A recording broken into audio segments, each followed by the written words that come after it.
fists are on The enemy is banning.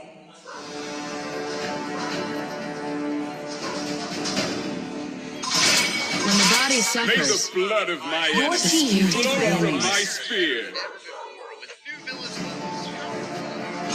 They call me a hero. This land is The enemy is and banning. it will soon be your burial ground. Fast. It's too hard. I might not be a lighted man, but Please I do pick know a my hero. traits.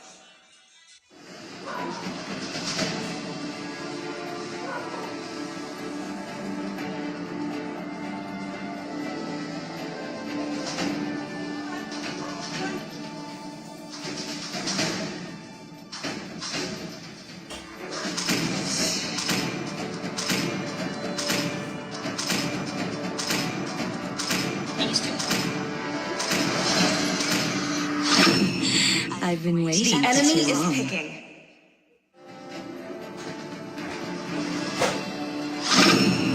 Thorns Your will team is fall in my picking. presence. I'm born with talent. No one can The escape enemy my is sight. picking.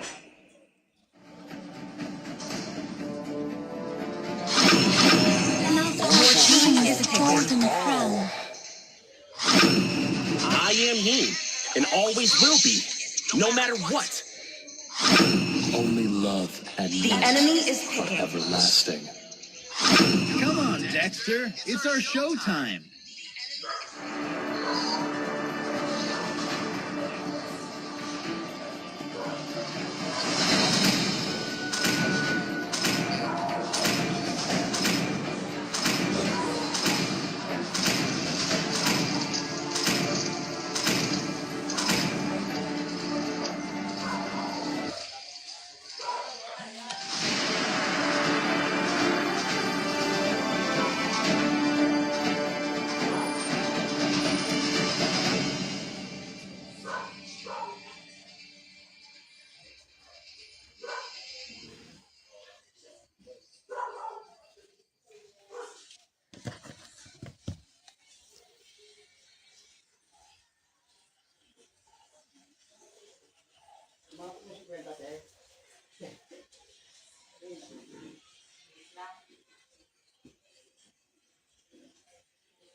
Welcome to Mobile Legends!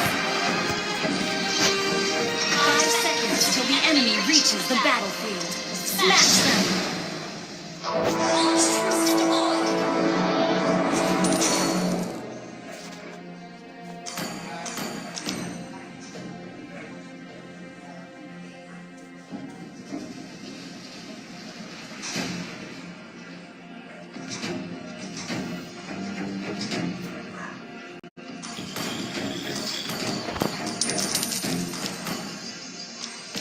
First blood! Keep up the rhythm.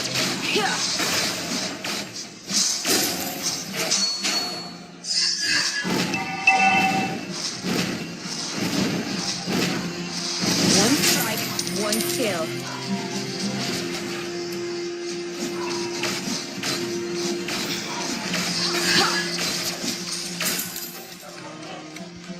Speed, precision, and strength. You have slain an enemy!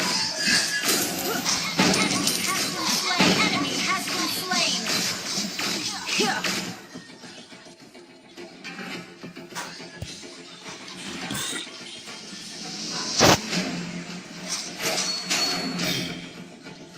Faster and faster.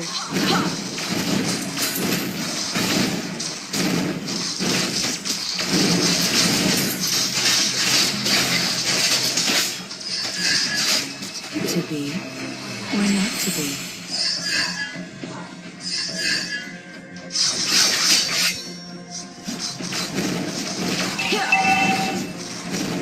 Faster.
one skill. Push first.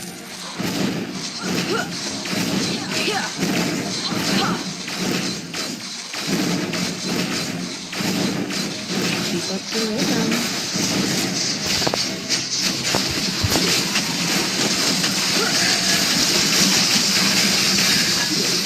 Mega kill.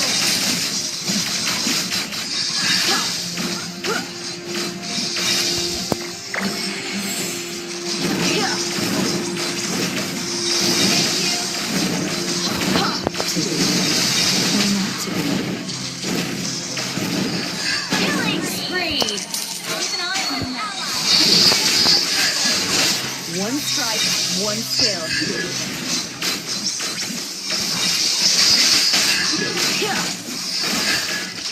Initiate retreat. Keep up the rhythm.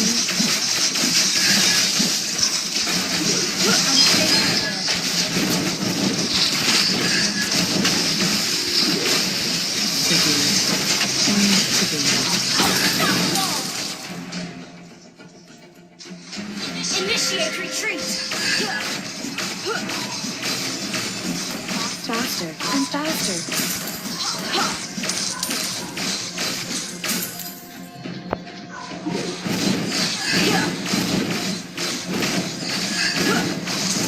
You destroy the turret.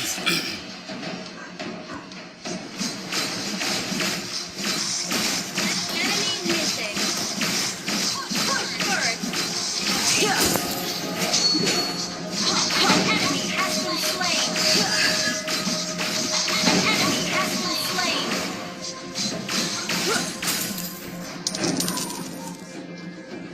Speed, precision, and strength.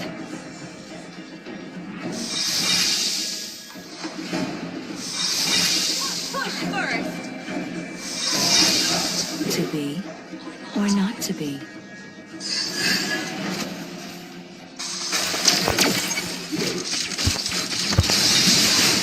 Faster and faster.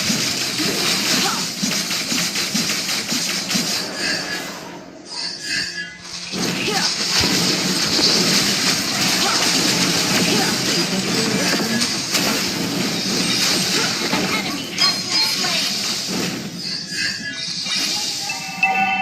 Launch attack. One strike, skill. Gina, bucks now. Alright. Mega kill. Hey. Ally has been slain. Launch attack.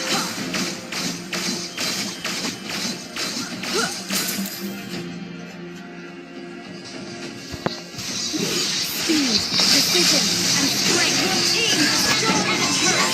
Slain. Enemy has been slain. To be or not to be. You destroyed the turret.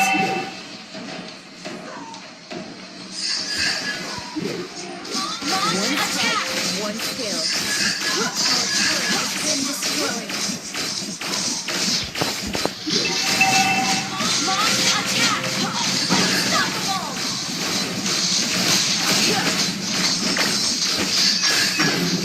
Ally has slain the turtle.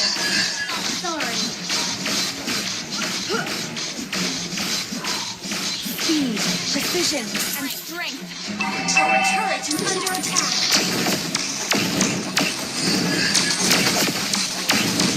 Killing spree. You destroy the turret. Launch attack.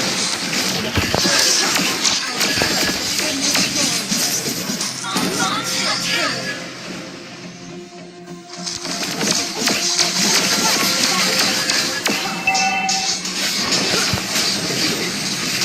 Keep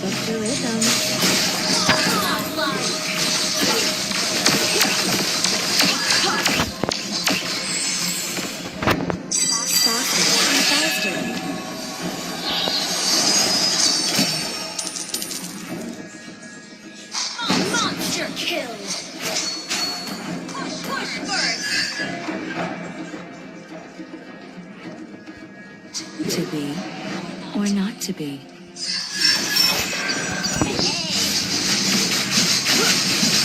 Legendary!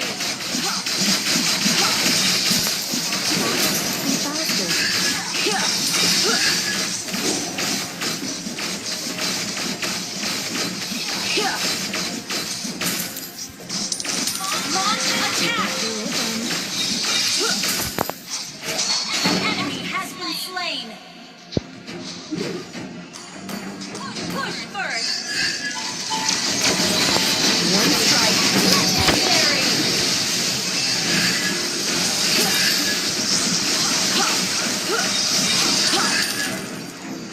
Speed, precision, and strength.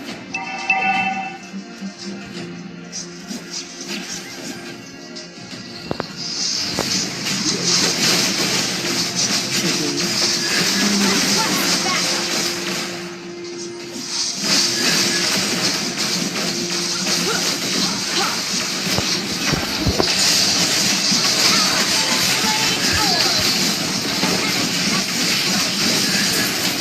Legendary! Double kill!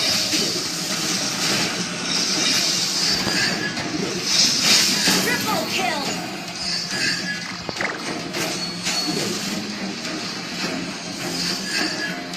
Launch attack!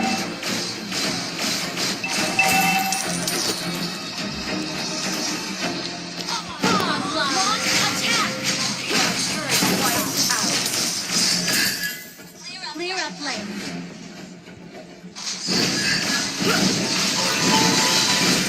You destroyed a turret! Legendary! Double kill!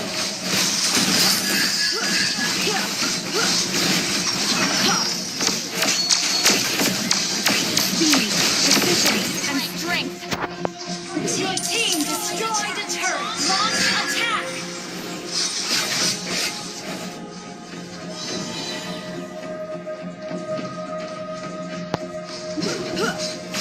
Killing spree!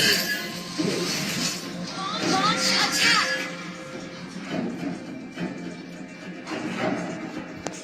One strike, one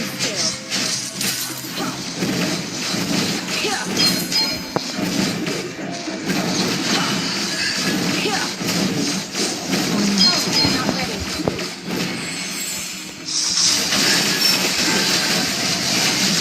Legendary!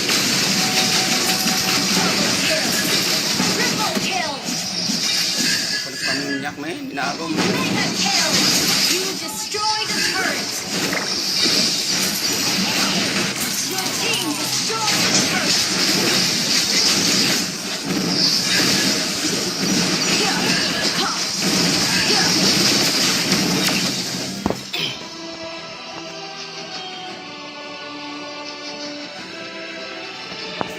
Victory!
stronger. Your team is banning. My pleasure.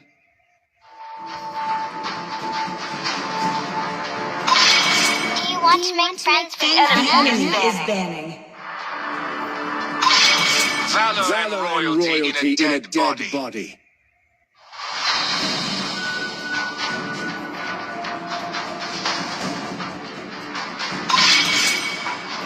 Your team is banning.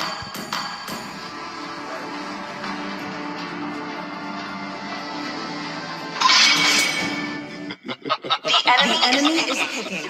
3,000 worlds. And not a single worthy foe.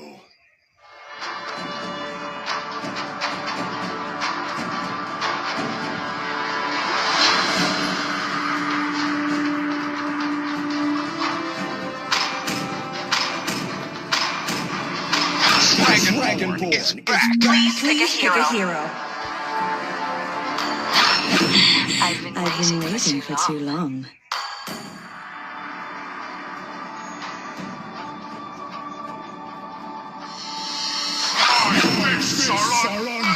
The enemy is picking.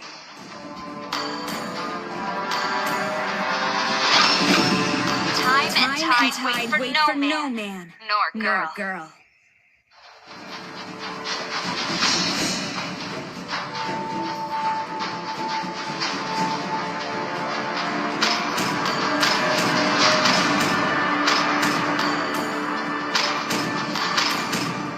I am me, and always will be. Your team No matter is what.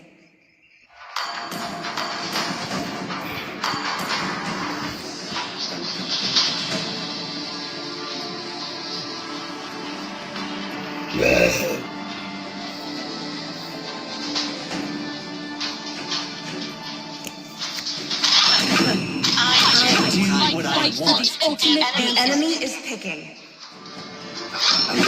My friend.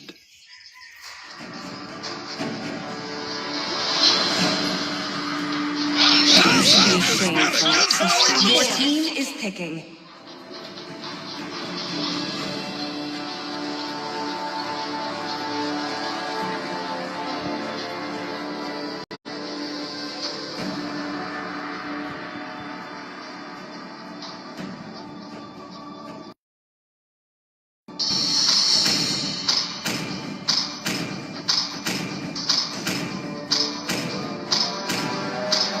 Where there is light, there are also shadows.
Welcome, Mobile Legends! 5 seconds till the enemy reaches the battlefield. Smash them! All troops deployed. Initiate retreat!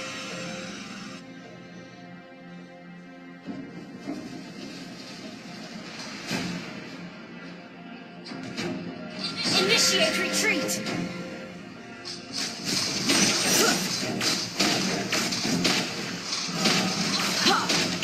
Keep up the rhythm.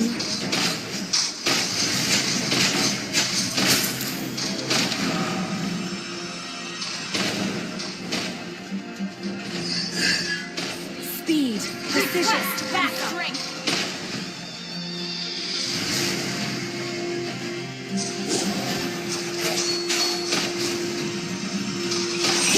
One strike, one skill.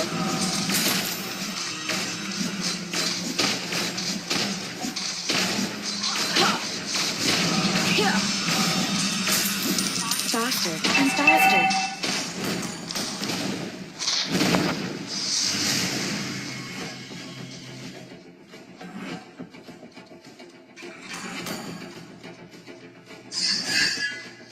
Request backup. To be or not to be.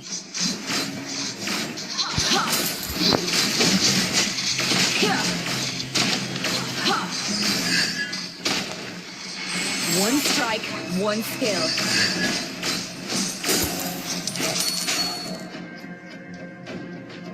First blood.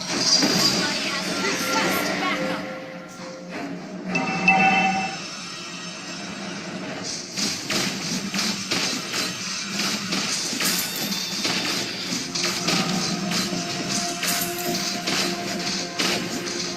Speed, precision, Request backup.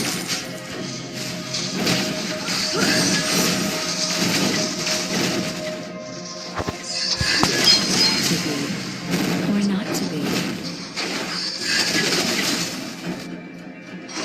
Ally has been slain. Keep up the rhythm.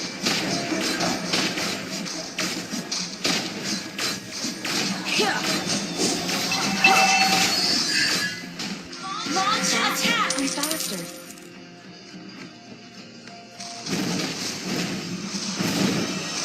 An enemy has been slain.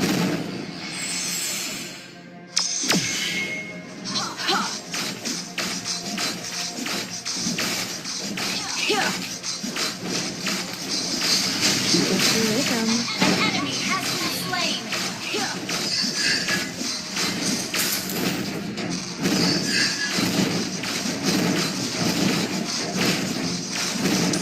One strike, one skill. Ally has been. An enemy request backup.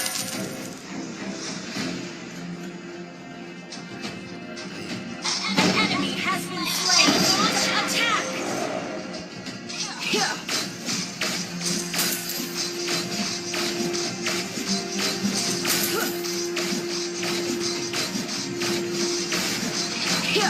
To be or not to be. Request backup. Faster and faster. We're ahead in gold. An enemy has been slain.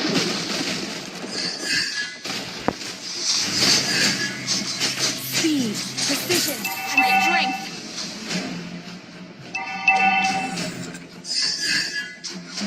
An enemy has been slain.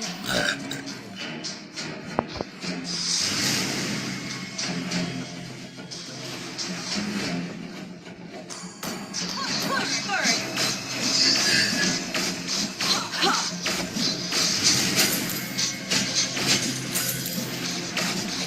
Initiate retreat. Keep up the rhythm. Launch attack.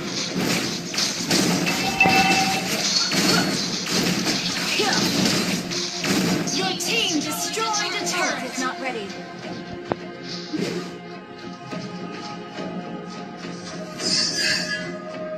Request backup. Faster and faster. You have slain an enemy. To be or not to be.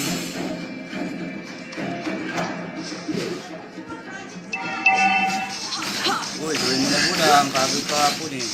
Maghanap na kayo ng ano. Sabihin mo yun si ano. Speed, precision, Sumigaw. Yan ka na naman eh. Sigaw.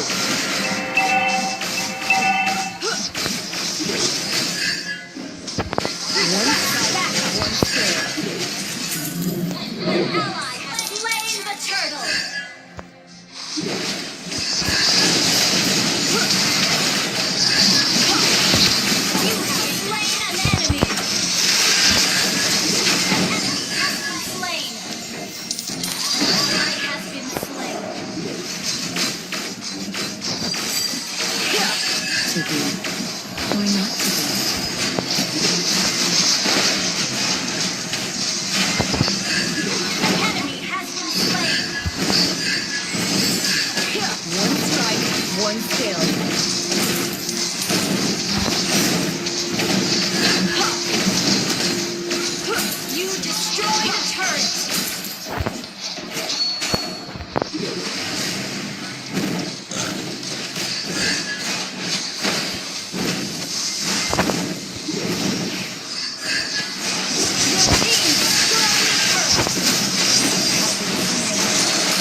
Keep up the rhythm.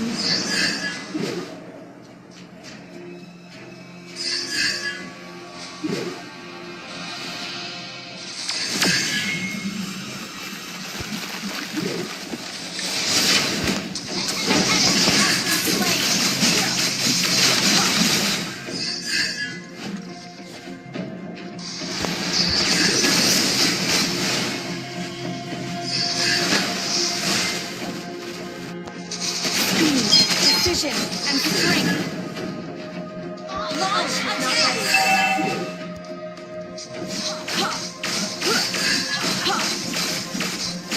Faster and faster.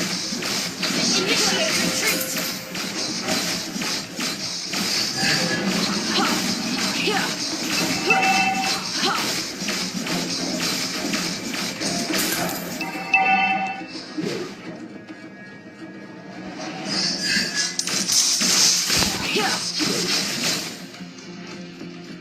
One strike, one skill.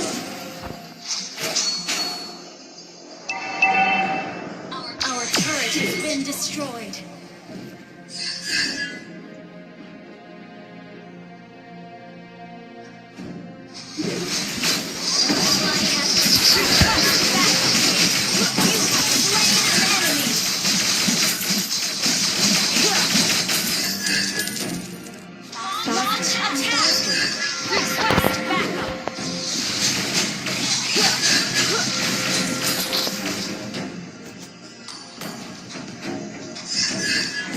Speed, precision, and strength. Request backup. Request backup. Double kill. Request backup. Ally has been slain. Request backup.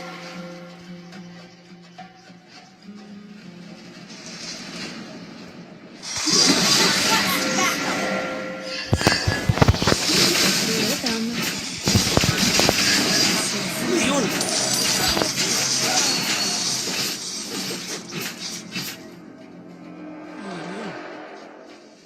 Prioritize turrets.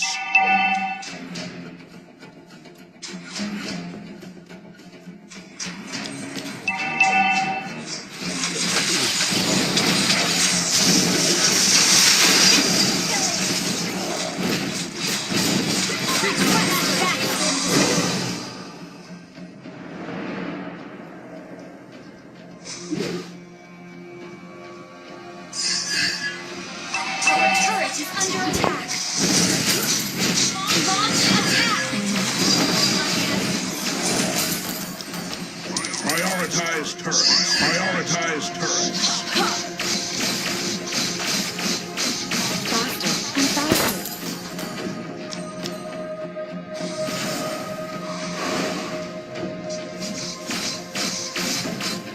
Initiate retreat. Precision and strength. You have slain an enemy.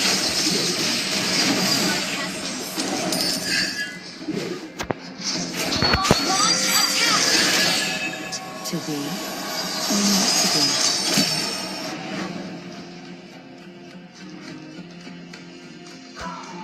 One strike, one skill. Our turret has been request backup. Our turret is under attack. Keep up the rhythm.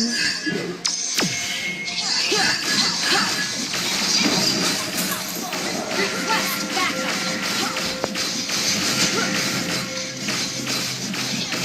Speed, precision, and strength.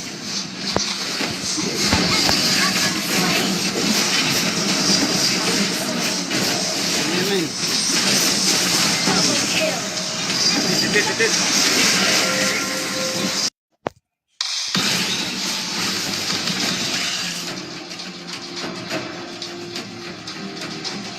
Our turret is under attack. Our turret has been destroyed.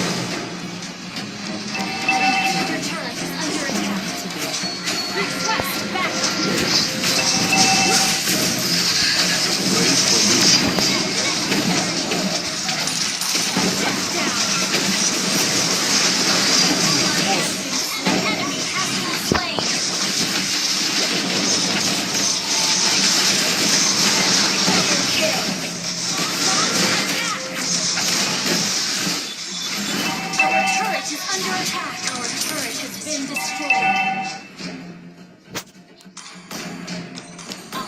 turret has been destroyed. Our inhibitor turret is under attack.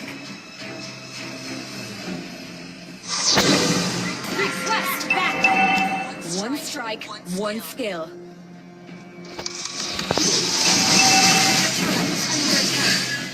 Ult is not ready. Faster and faster. Our turret has been destroyed. Launch attack!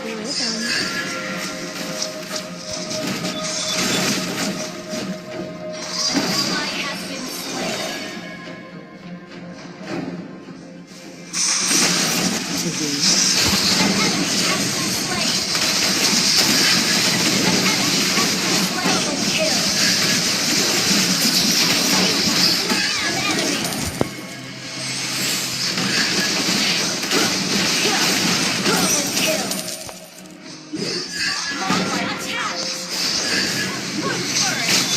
Prioritize turret. launch attack! Tao yata muna. Launch attack! Bakit sabi mo wala si mama? Wala ba si Mama? Launch attack! Your team destroyed the turret. Launch attack! Red, handog!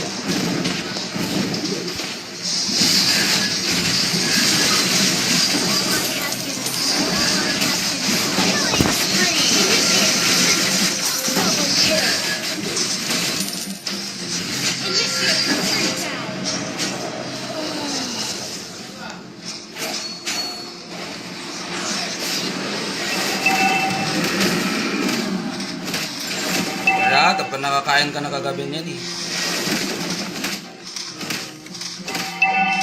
Dala ko yan sa ano, ang birthday.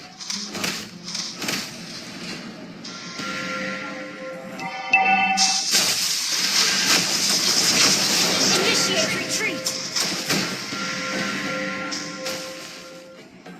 Initiate retreat! Beware of ambush! One strike, one skill. Enemy has been slain! You have slain an enemy! Launch attack! Not ready. Prioritize And turret. faster.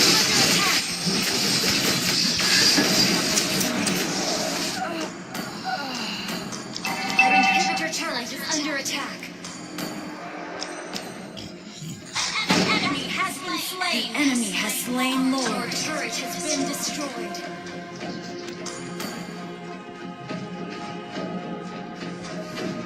Initiate retreat. Launch attack. An enemy has been slain.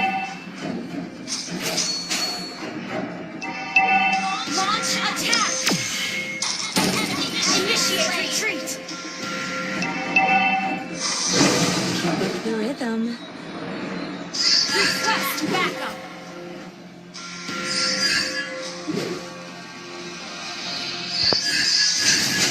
Speed, precision, And strength. Request backup.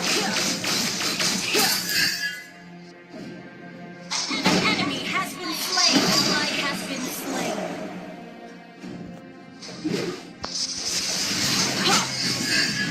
You have slain an enemy. Request backup.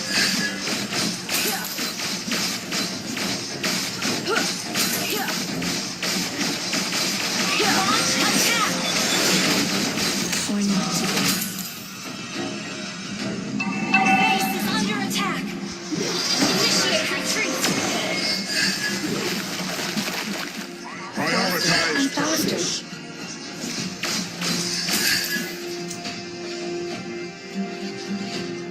Initiate retreat. One strike, one skill.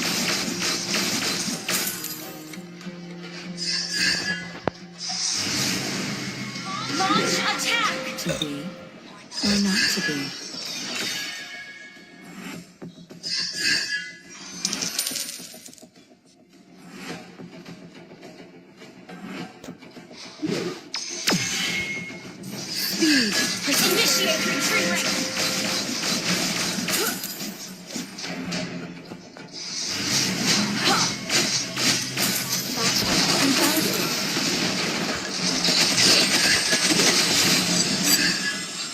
Initiate retreat.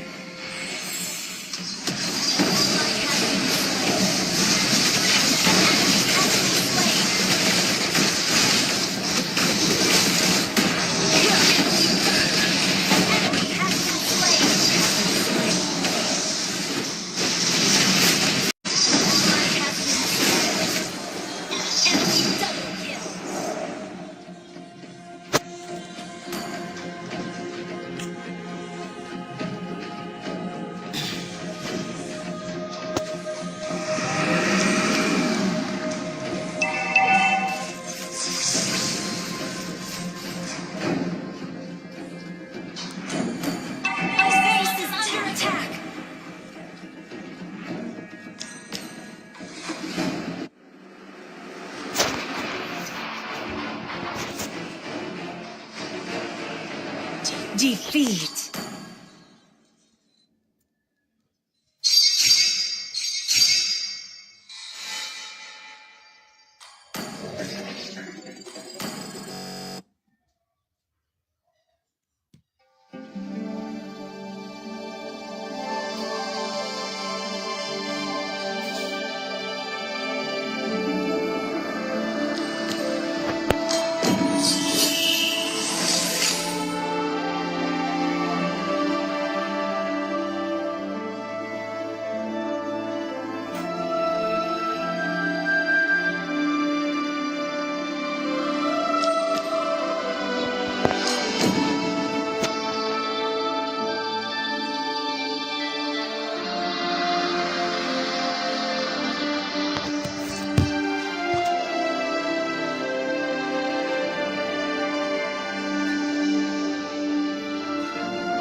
No matter what. This is who we are. I'm bound. The enemy is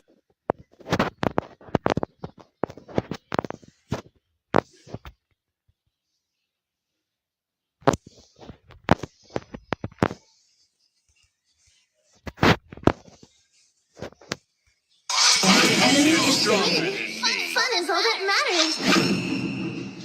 Time and tide wait for no man nor girl.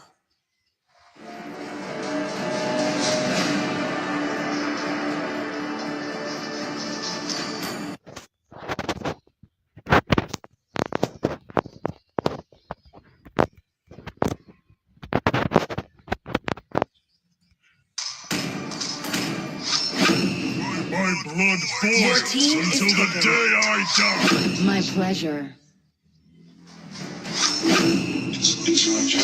The enemy is picking.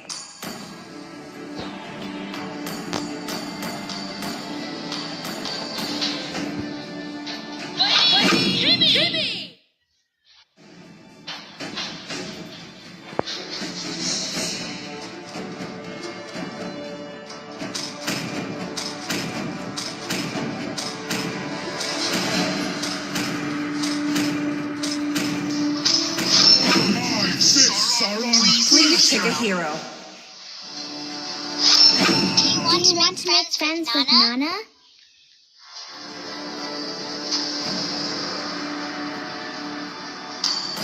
Ready?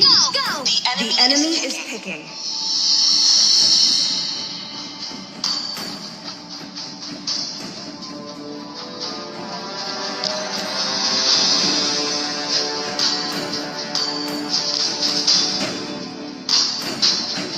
Everything engulfed in flames.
seconds till the enemy reaches the battlefield. Smash them.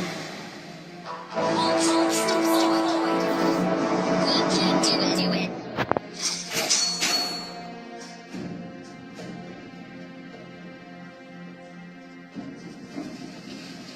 Keep it up until you're as brilliant as me.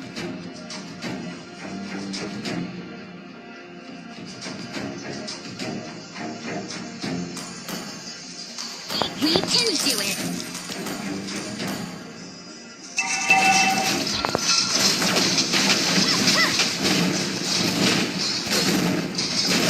Keep it up until you're as brilliant as me. First blood.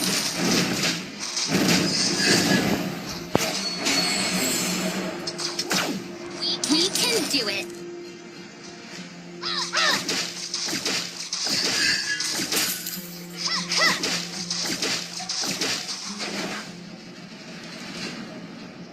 Keep it up until you're as brilliant as me.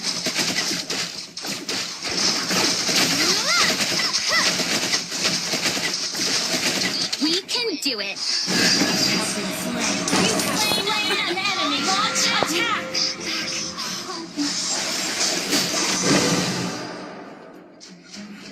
An enemy has been slain.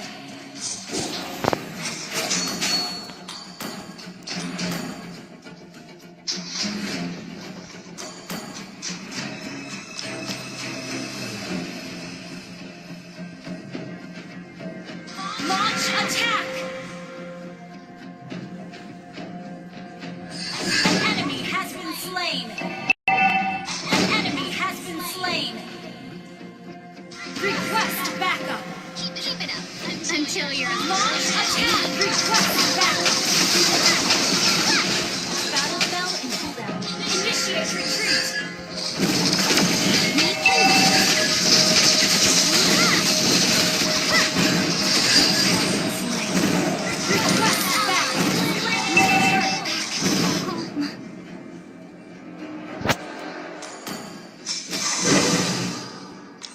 Keep it up. Initiate retreat. Brilliant as me. Request backup. Initiate retreat. Request backup. Initiate retreat.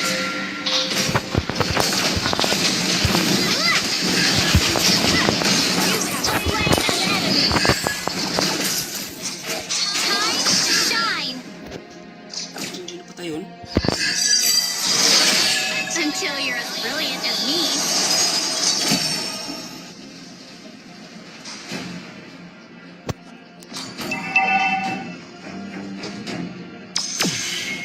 Launch attack.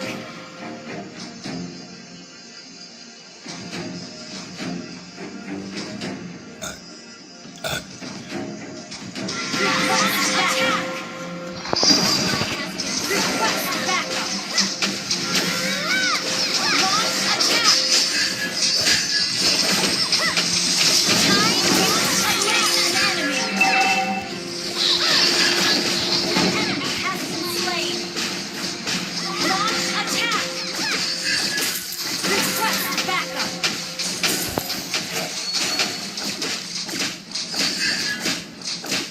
we can do it.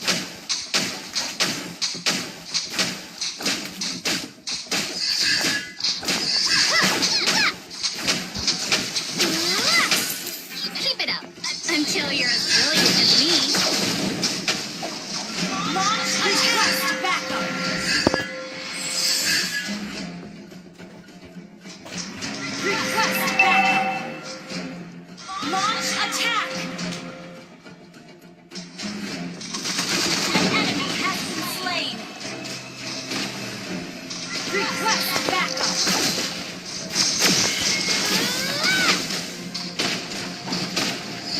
An ally has slain the turtle. We can do it. Our turret has been launched. Attack! Our turret is under attack. Request backup.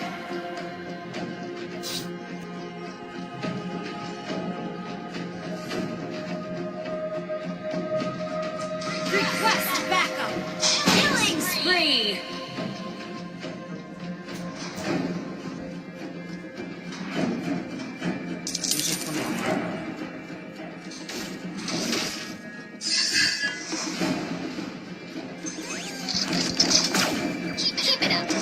Until you're as brilliant as me. Request backup. Time to shine. We can do it. Mega kill. Request initiate retreat. Wow, gusto men. Good game. Your team destroyed the turret. Launch attack. Our turret has been destroyed. Push first. Keep it up until you're Killing spree.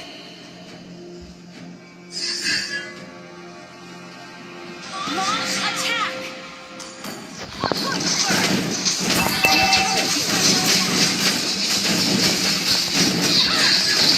Your team destroyed the turret. You have slain an enemy. keep it up until you're as brilliant Launch as me. attack. Request backup.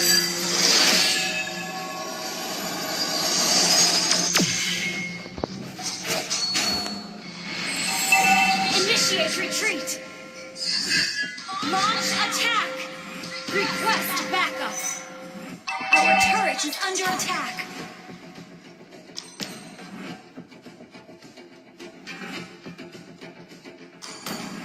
An ally slain. Launch attack. We can do it. Request backup. Request backup. Mega kill. Request backup. Our turret is under attack. An enemy has been slain. We can do it. Initiate retreat.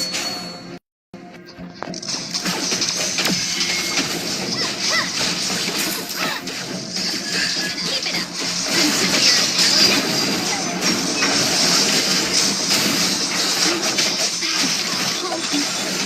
Initiate retreat.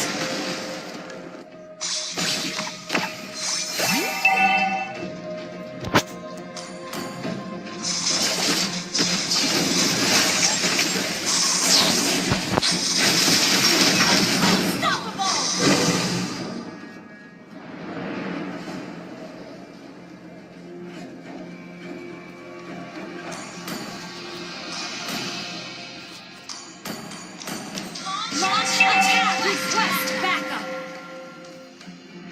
Launch attack.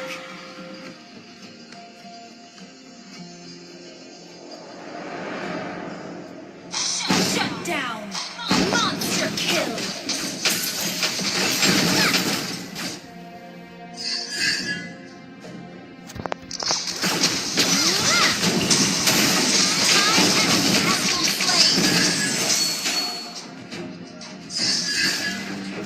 Our turret is under attack.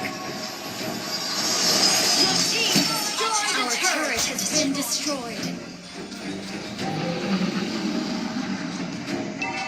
Request backup.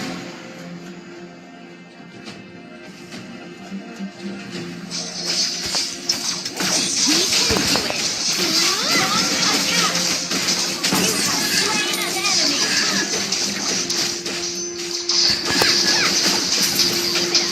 Until you're as brilliant. Request backup. Launch attack.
brilliant as me. Your team destroyed a turret.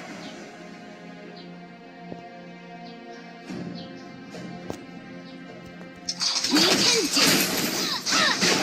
Request backup. Launch attack.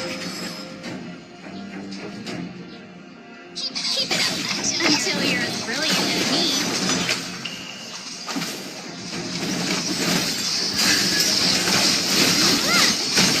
We can do it. Enemy has been slain.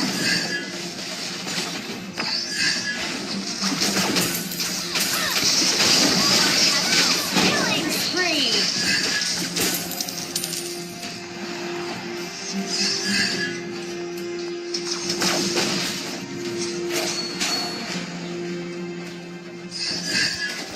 Keep it up until you're as brilliant as me.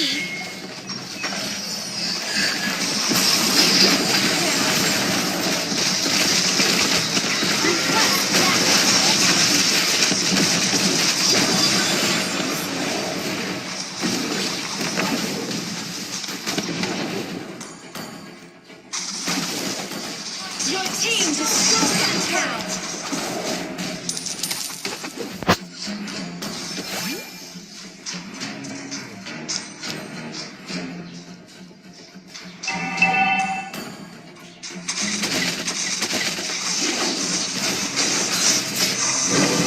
We can do it.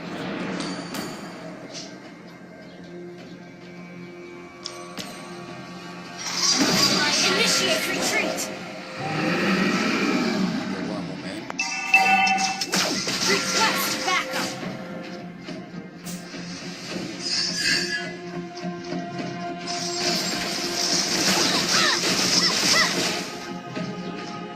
Request backup. Attack. An enemy has been slain. An enemy has been slain. Time to shine.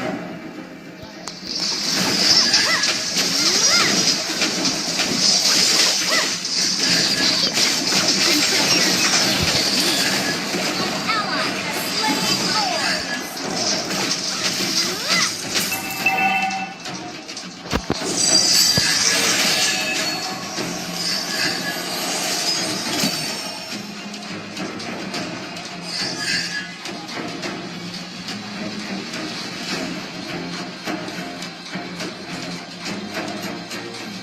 I'll take the first one.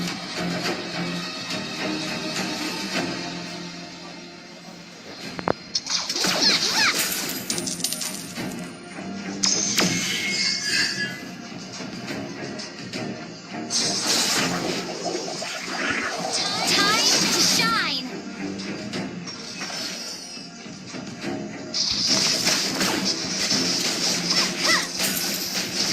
Initiate retreat. Your team destroyed a turret. Initiate retreat. Request backup. We can do it. Initiate retreat.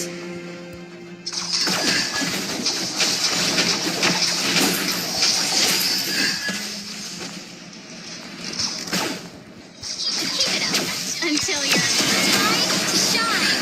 Killing spree.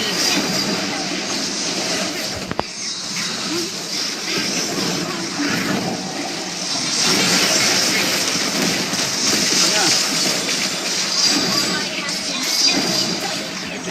Initiate retreat.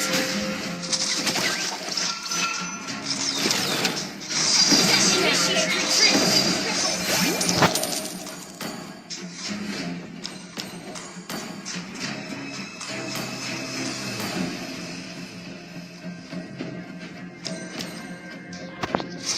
Our turret is under attack. Our turret has been destroyed. We can do it.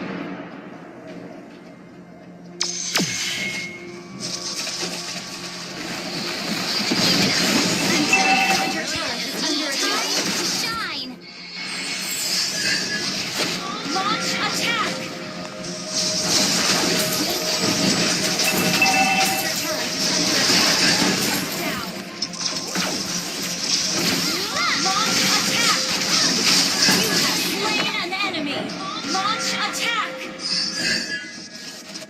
Enemy has been slain. Launch attack! Launch attack! Keep it up. Me. Launch attack!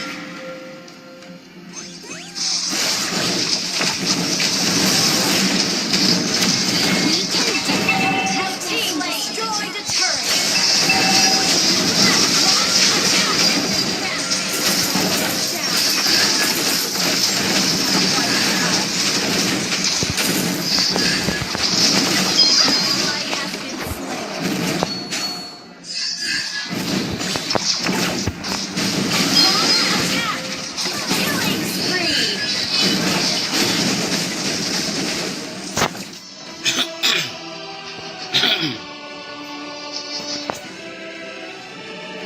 Victory!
I'm bound by The enemy is bound. destiny.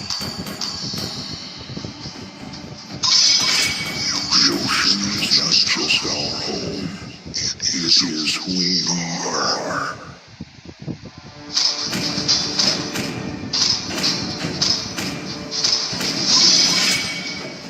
Valor and royalty in a dead body.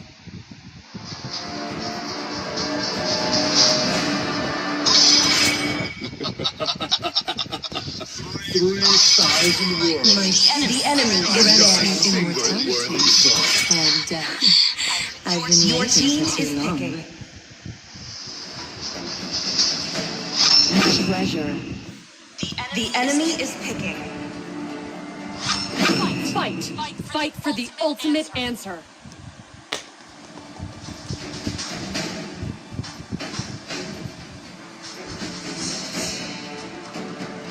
I am vengeance incarnate. Please pick a hero.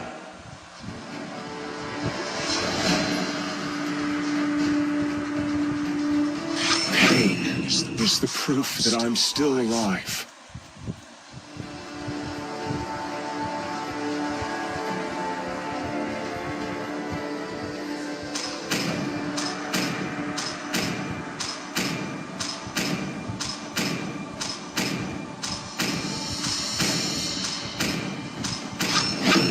My magic flows The enemy as is freely picking. as the winds.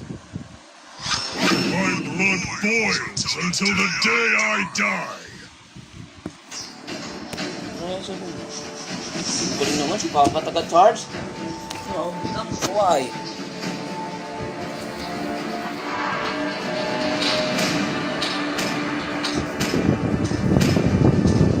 You want to make friends with Nana? Your team is picking.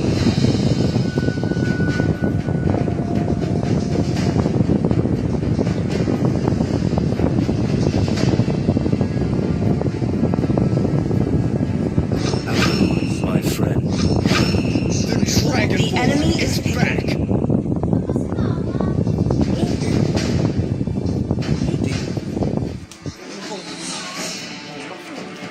Ano mo yung sipo mo? Ano yan?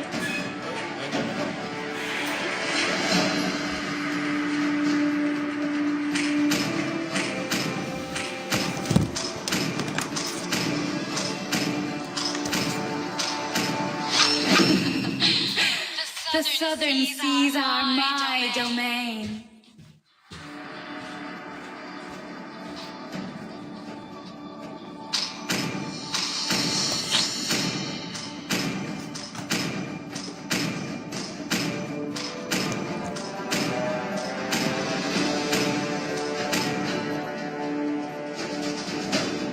Nangyari sa kari natin.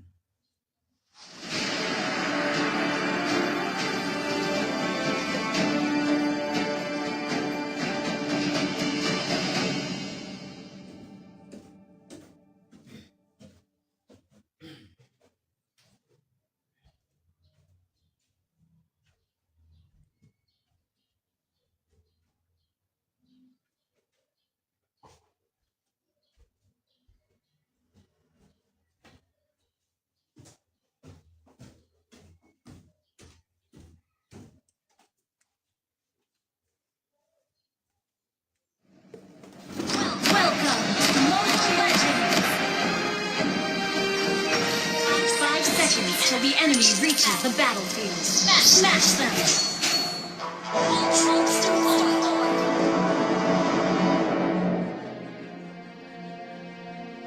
Nothing can stop me from soaring to the Request backup. skies.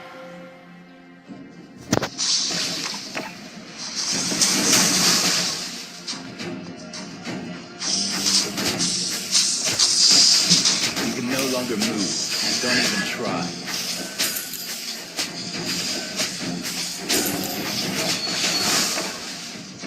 In the name of the wind. Sorry. Request backup. The storm is coming.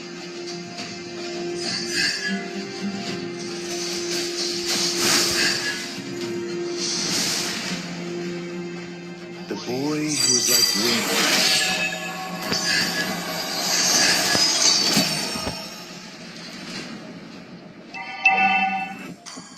Push first.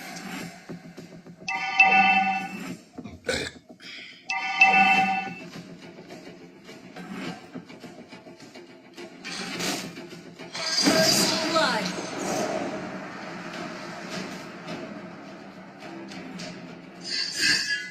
Listen. It's the sound of the winds.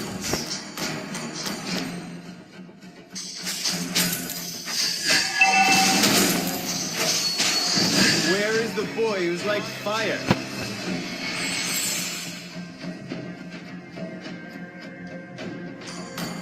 Push first.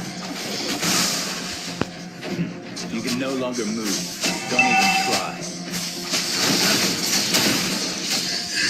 Initiate retreat.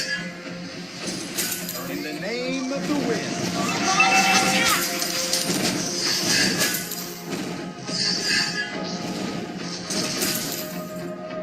Listen. It is the sound of the winds.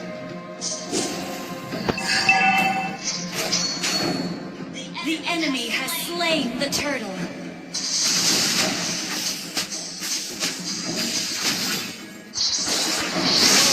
The fury of the wind. Enemy has been slain. Ally has been slain.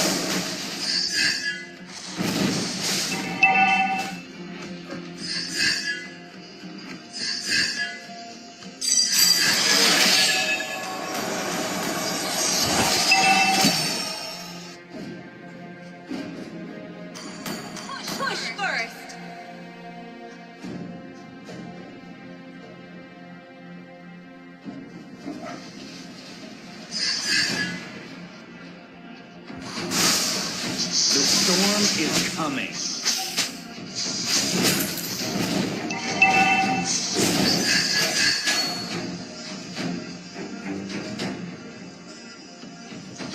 Ally has been slain.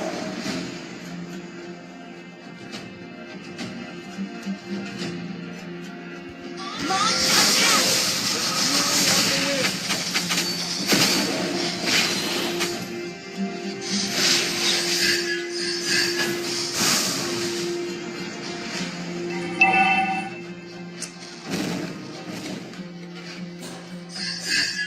Nothing can stop me from soaring to the skies.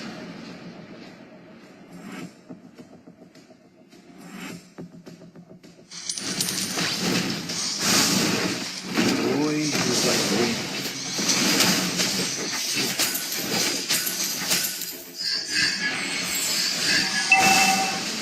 Launch attack! Has been slain. Never stops.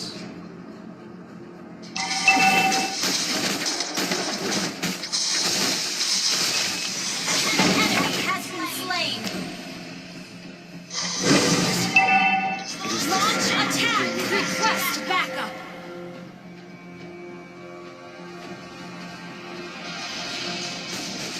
The enemy has slain the turtle.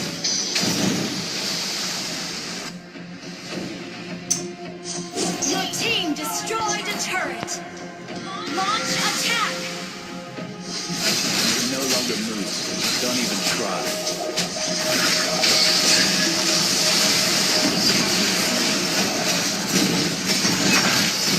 Ally has been slain.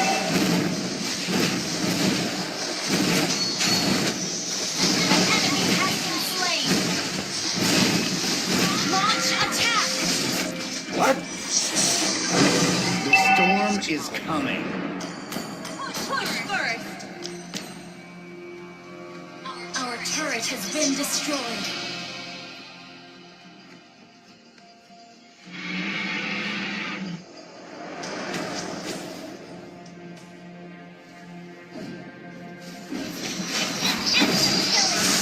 Shut down!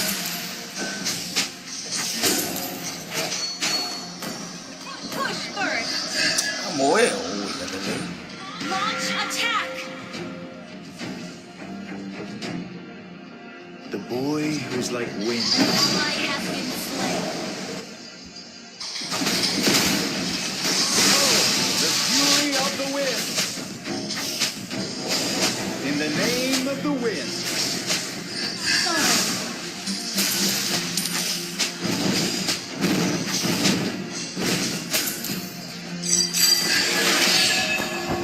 Nothing can stop me from soaring to the skies. Push first!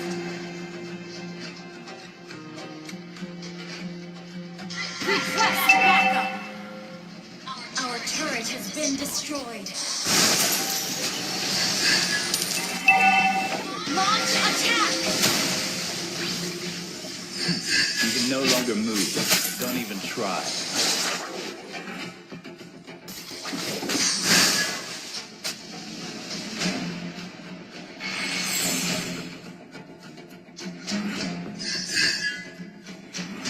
Our turret is under attack. The storm is coming. Request ally has been slain. Nothing can stop me from soaring to the sky. You have slain an enemy. Ito di. Uy, kanina. Request backup.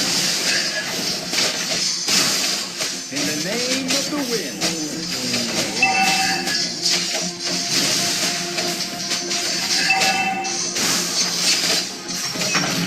An ally has slain the turtle.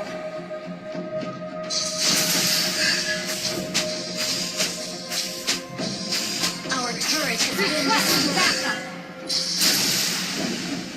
The boy who's like wind. An ally has been slain.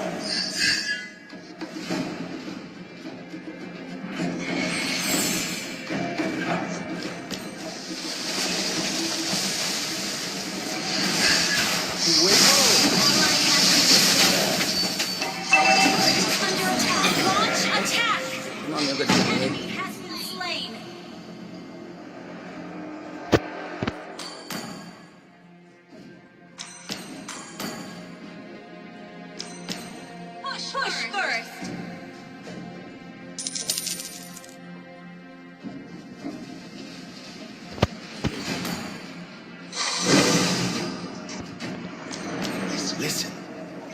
is the sound of the winds.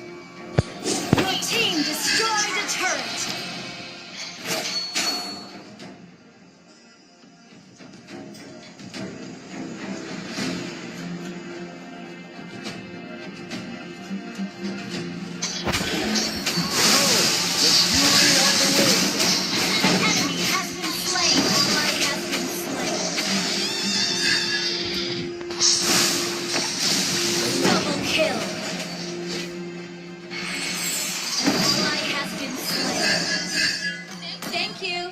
Your team destroyed a turret. Sorry.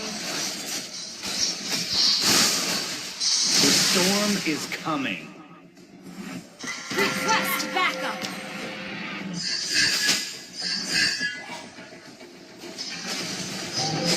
Our turret is under attack. Ally has been enemy double kill. Enemy kill. Our turret has been destroyed.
You can no longer move.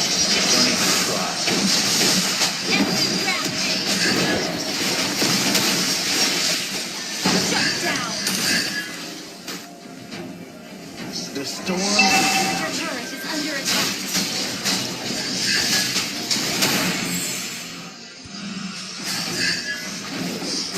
Nothing can stop me from soaring to the Our sky. turret is under attack. Our turret is under attack. Shut down.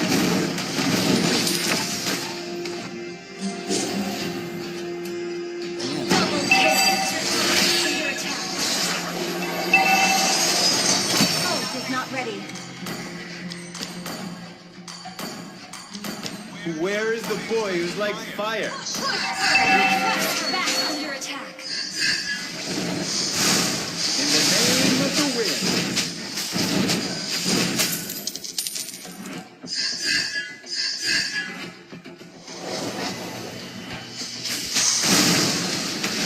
You can no longer move. Don't even try.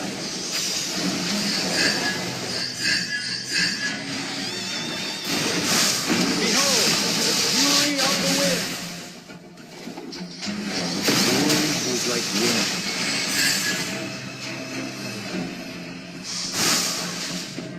Ally has been slain. In the name of the winds.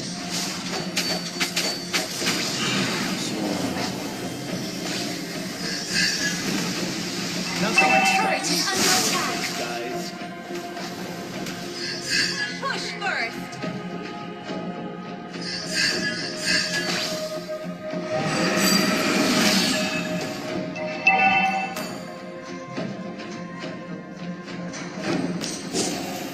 An enemy has been slain. Our turret is under attack. Request backup.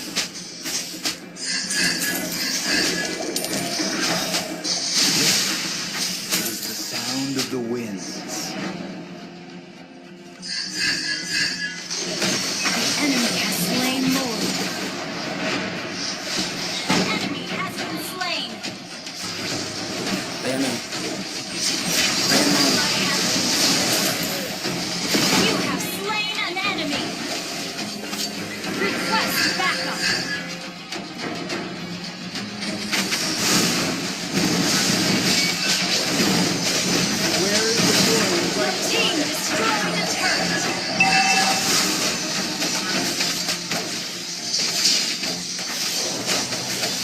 storm is coming.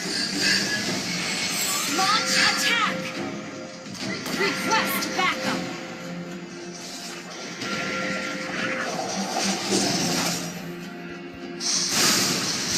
Behold, the fury of the wind.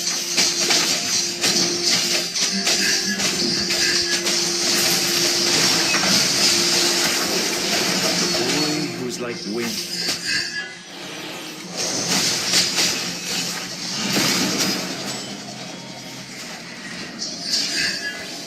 The storm is coming.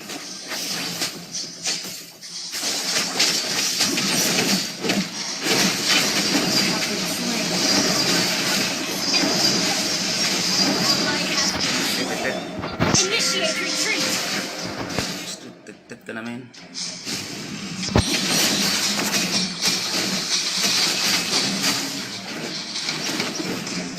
Our inhibitor turret is under attack. Turret has been destroyed.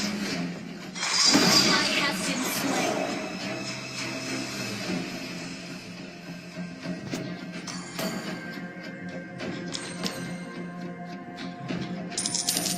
Our inhibitor turret is under attack. An enemy has been slain.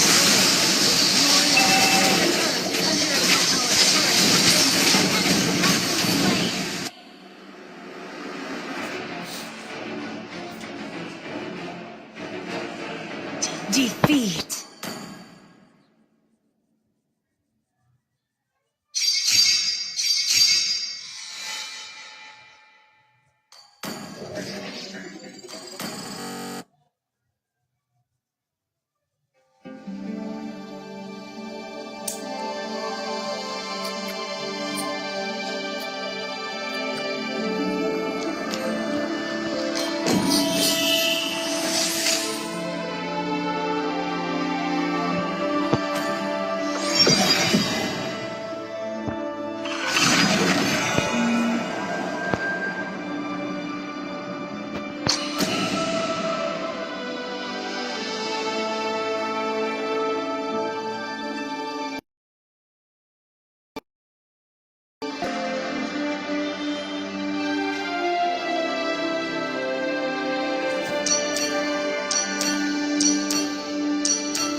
The enemy is dead.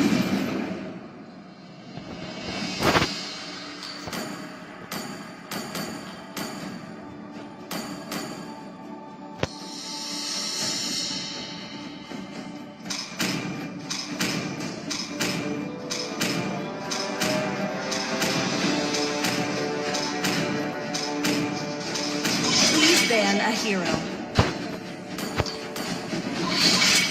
I'm bound by nothing, be it family or destiny. The enemy is banning. And always will be, no matter what. Wala pa, ano sa palengke. 3,000 worlds.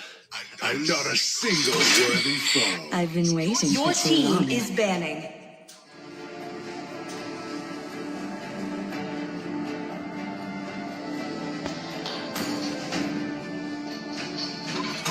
Welcome to the greatest The night enemy show is of all picking. time.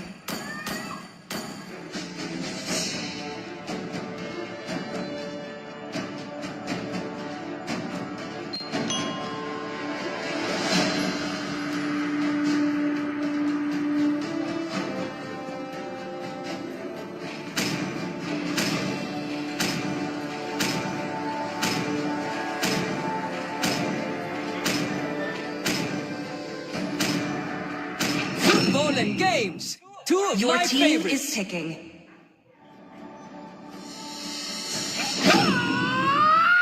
Wipe out all the injustice in the world.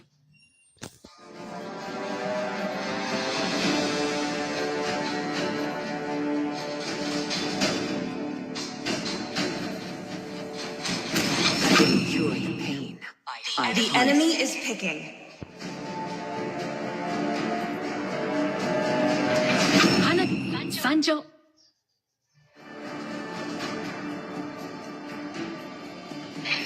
better to be feared than loved. Please pick a hero. If you cannot both. Ready, go!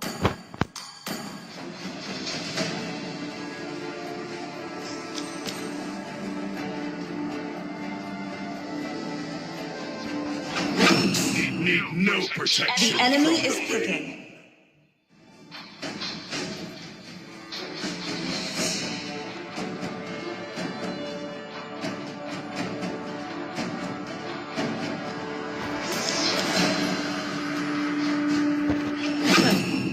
I do what I want to do.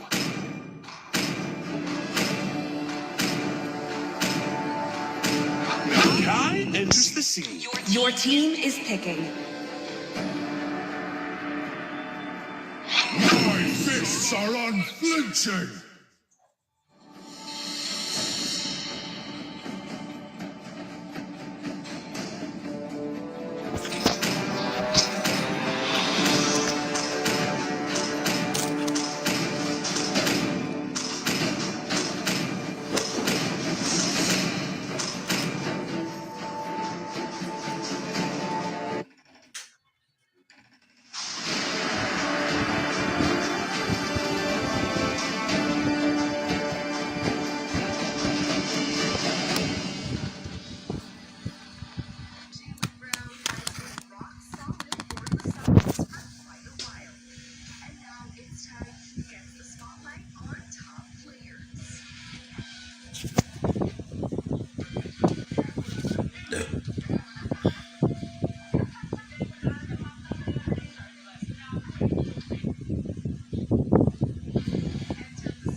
enemy reaches the battlefield. Smash them!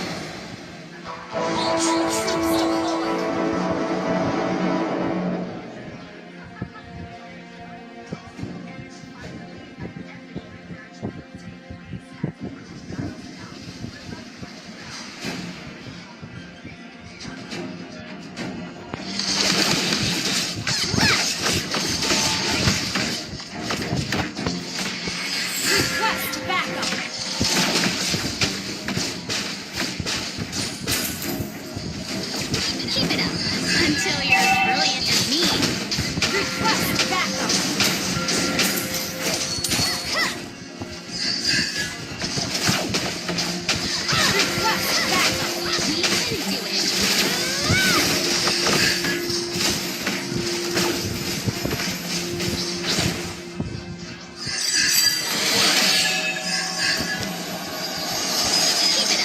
Until you're as brilliant as me.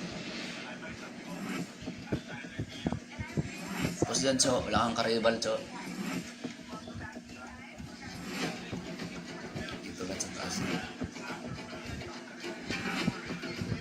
Sige, cut mo yan.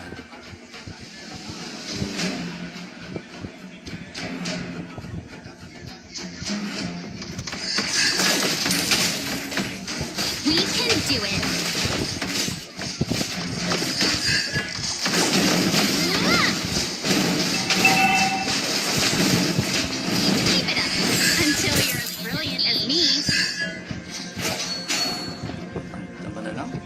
Sana yun sa natin tumulong ka.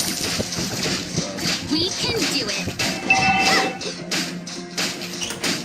First blood. Request backup. Until you're as brilliant as me. Initiate retreat. We can do it. You have slain an enemy.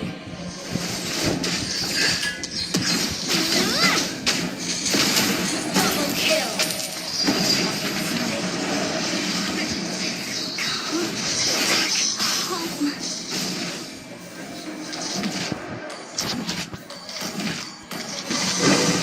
Keep it up. Until you're as brilliant as me. The enemy has slain the turtle.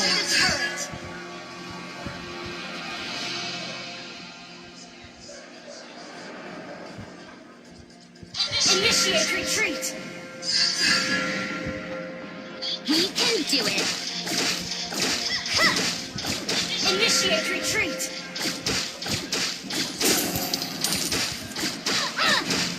An enemy has been slain.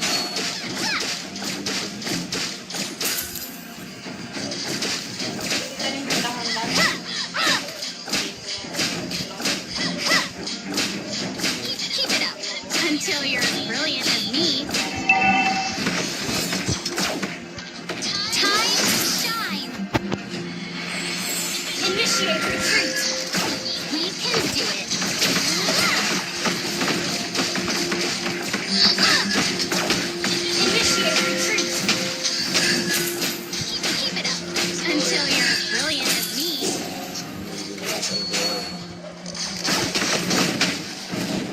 An enemy has been slain.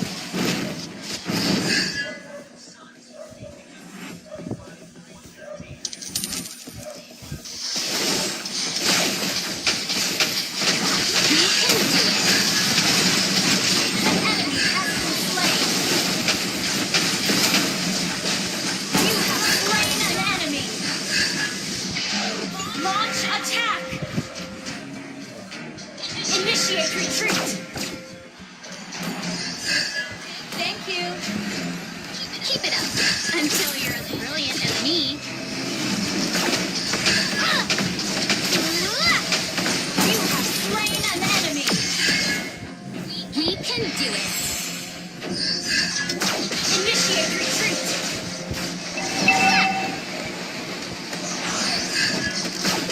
Keep it up until you're as brilliant as me. Time to shine. Initiate retreat. Request We backup. can do it. An enemy has been slain. Initiate retreat.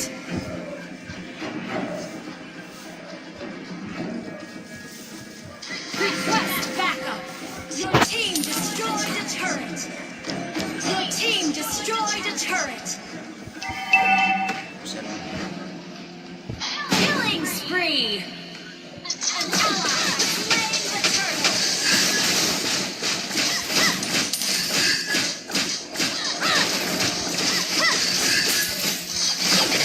Until you're as brilliant as me. Killing spree. Double kill. We can do it. Killing spree.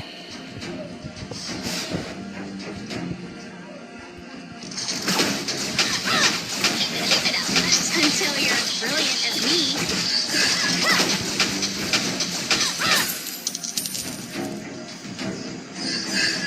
We can do it.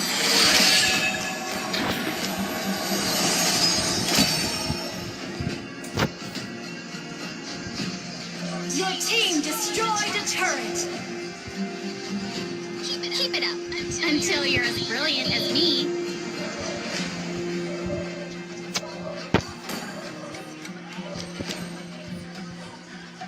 Initiate retreat. We can do it.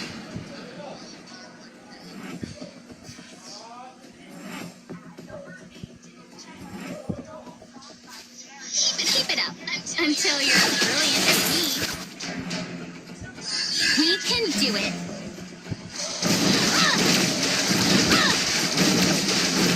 Request backup. Destroy the turret. Keep it up until you're as brilliant as me. Mega kill. Backup. Time to shine. Unstoppable. Ito pa talaga. Isang ulo mo. Keep it up until you're as brilliant as me. Request backup. Unstoppable. We can do it. Monster kill.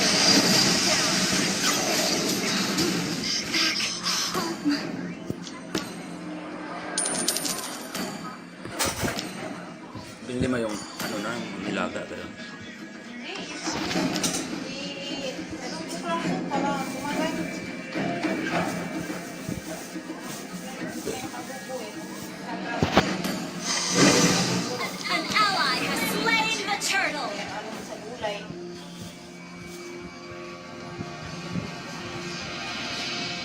Launch attack! Request backup! Until you're as brilliant as me. Ally has been slain. We can do it.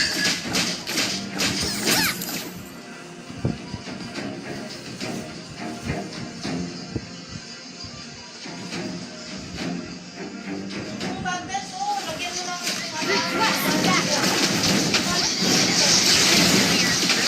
You have slain an enemy. Attack! Kaya tayo na gamitin ni Budang eh. Launch attack! Team, destroy the turret!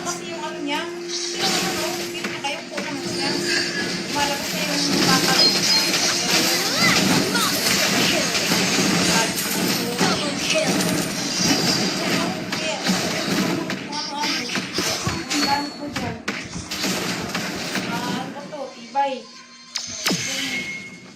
Godlike!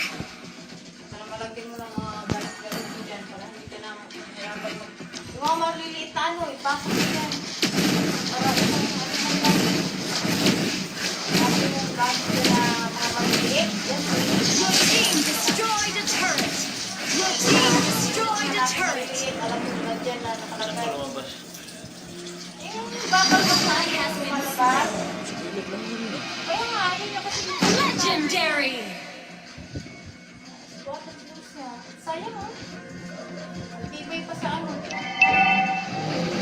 Request backup!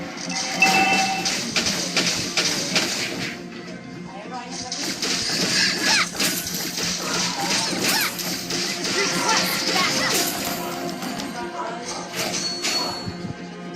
We can do it.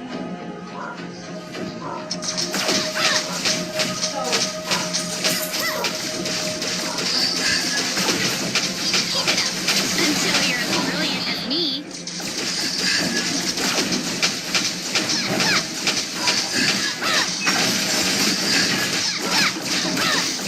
We can do it. An ally has slain Lord! Ay, napuan na. Mura. Pwede naman yun. Keep it up until you're as brilliant as me.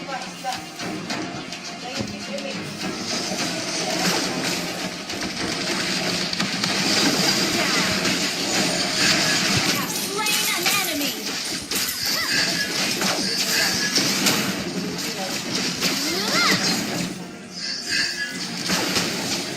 You have slain an enemy!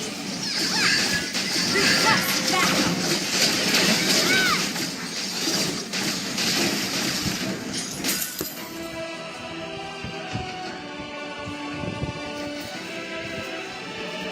Victory!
It's so annoying.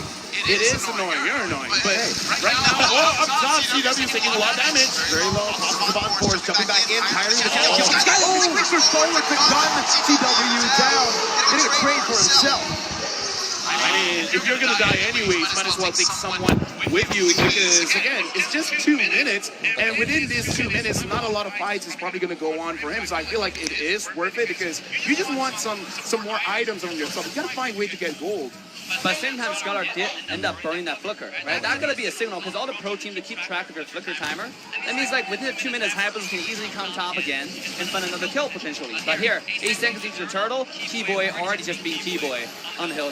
He's got to be very careful though up against Vin. He knows his timers really well. He knows that Vin doesn't have the Divine Judgment just yet, so he is able to actually go in like that. Now, you can see the setup being provided by RRQ as Boots tries to really start to nullify this setup. R7 with a knockout strike earlier on, taking 1 HP bar from Boots, but he gets it back. Sans and Keyboy opening up the map. Sans in the mid lane. Oh, it's gonna be Vin who jumped in. Divine Judgment finding Sans, and Alpha picks up the kill.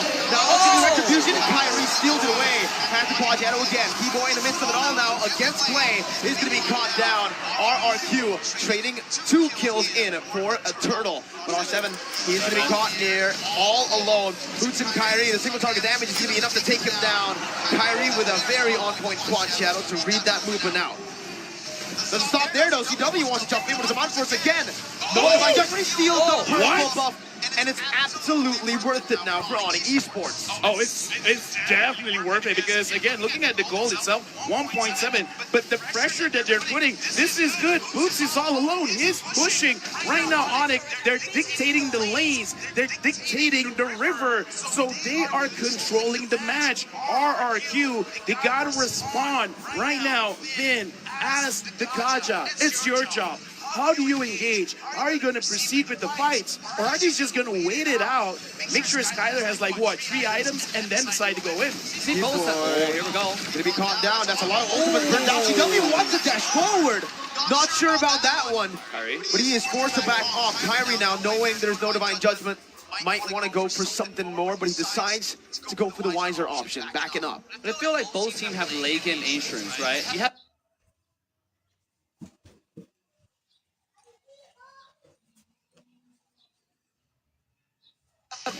by the way, Masha and Potato both know the off-meta characters, but both can be scary late game once they get those core items. Especially Masha, go full tank, one-shotting Skylar if he finds the opportunity. You know, you have to time the wind of nature perfectly, and it's usually pretty hard. But that means that Onyx ranked first in unique hero use with 34 characters. Wow. I mean, that's something, and one of those characters is the Lunox. Looking at the game right now, RQ, it does seem like they want to pressure the goal lane. They want to make sure that they get some structures for themselves so that not only do they get goal, but they also need map pressure, because the thing about Akaja is you're the more scariest when no one sees you, and the way that you make sure no one sees you is less turrets, more bushes. So for now, RQ, they need to set the map in their own favor. But it's also really hard, right? Because, I mean, Gilda's always on your face. So how do you stay hidden? Here we go. Vin for Divine Judgment on the CW. Keyboy's to be caught in the real world inflation as well. Alpha knocks him up, picking up that kill with the Appraiser's Wrath still intact. He did not use that Appraiser's Wrath. Onyx Esports still desperately trying to save this tier 1 turn from going down. Boots to be shredded down, but it's going to be Kyrie jumping in onto R7 for the Quad Shadow. Jumping back out. That cannon in the mid lane is going to be taken down here. Onyx Esports are able to disengage, but that 2,000 gold lead is slowly but surely disappearing. You feel like Onyx getting this objective, but at what cost, right? Every time they get a turtle, they lose 3 kills. And this time, not only they lose 3 kills, they also lose a lot of HP in the mid-tier 1 tower as one of the most important objectives in the map. Hey, they lose it because of Vin, because we talked about it. Vin, he has to engage because everyone else, you got that, that's cool. Kyrie is looking at Clay, and you think you're cool. Oh, that's a shadow kill over the Clay. The RNG favors him, but Clay gets out. No flicker burnt. That was really crazy. A good move by Clay, though, saving his resources. And also interesting, Kyrie was saving the Retribution there. You know, you could have used the Flame Retribution to get a lot more damage in. And also, like, because if you don't land a skill 1 high booster, sometimes the shadow kill itself doesn't do that much. Even you can see even on Clay. And you see Clay also built some tanky item, the tanky boots in early game. I think this is helping him survive a lot. Yeah, looking at the items as well, looking at the Harp, already having the Calamity Reaper is already very, very strong. So I kind of feel like if he wants to go for more damage, he's just going for the Holy Crystal, and Kyrie's just poking people out. Speaking of items, looking at Matrix, just by having this Blade of Despair is already a huge power fight. He's already building towards a Hunter Strike, right? Yeah. Maybe even the Osmos here early on. That's going to be Kyrie looking for Vin. Oh, that's a very good engage by Kyrie, but it's a very good disengage from the side of RRQ on the esports. Now go after the Albert with a snipe kill next there on the back line. CW going to be got down. Skylar is massive and he picks up a triple kill to push Onyx esports back. Dude, with just a little bit of penetration with the Fury Hammer, the Blade of Despair, right now, RQ, they have a very beefy front line. They're just pushing everyone away. Don't touch my Skylar. This is my boy, and my boy gonna take down your boy.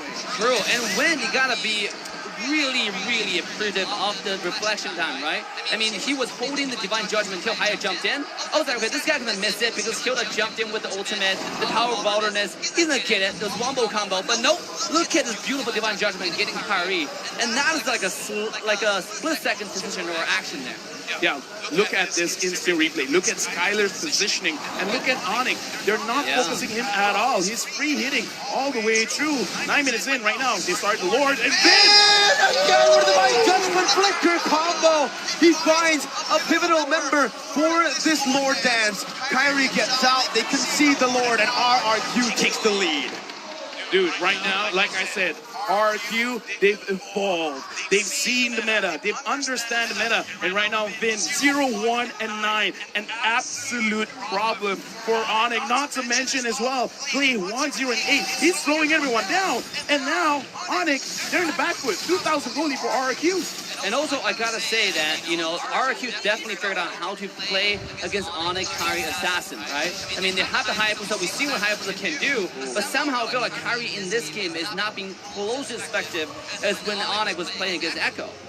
And now, if you take a look at the items too, right? The Harith is severely underfarmed compared to Skylar, LaFell. Yeah, and you really don't want that to happen, especially with the Lord coming in. This is just an elemental Lord, so Onyx should be able to do it, but Vin putting someone in. Boots already with Thunderclap onto Skylar, who's still going to be able to dash out. Kyrie now onto the back line. Play's going to be taken lovely. Flicker to get out Vin with a Divine Judgment, buying a little bit more time onto Kyrie. It's asking for the Shadow Kill, taking him down. Albert down. Boots in the midst of it all now against R7. Play pops in the real world relation. Boots going to be able to actually jump in, but asking Skylar actually takes Kyrie down.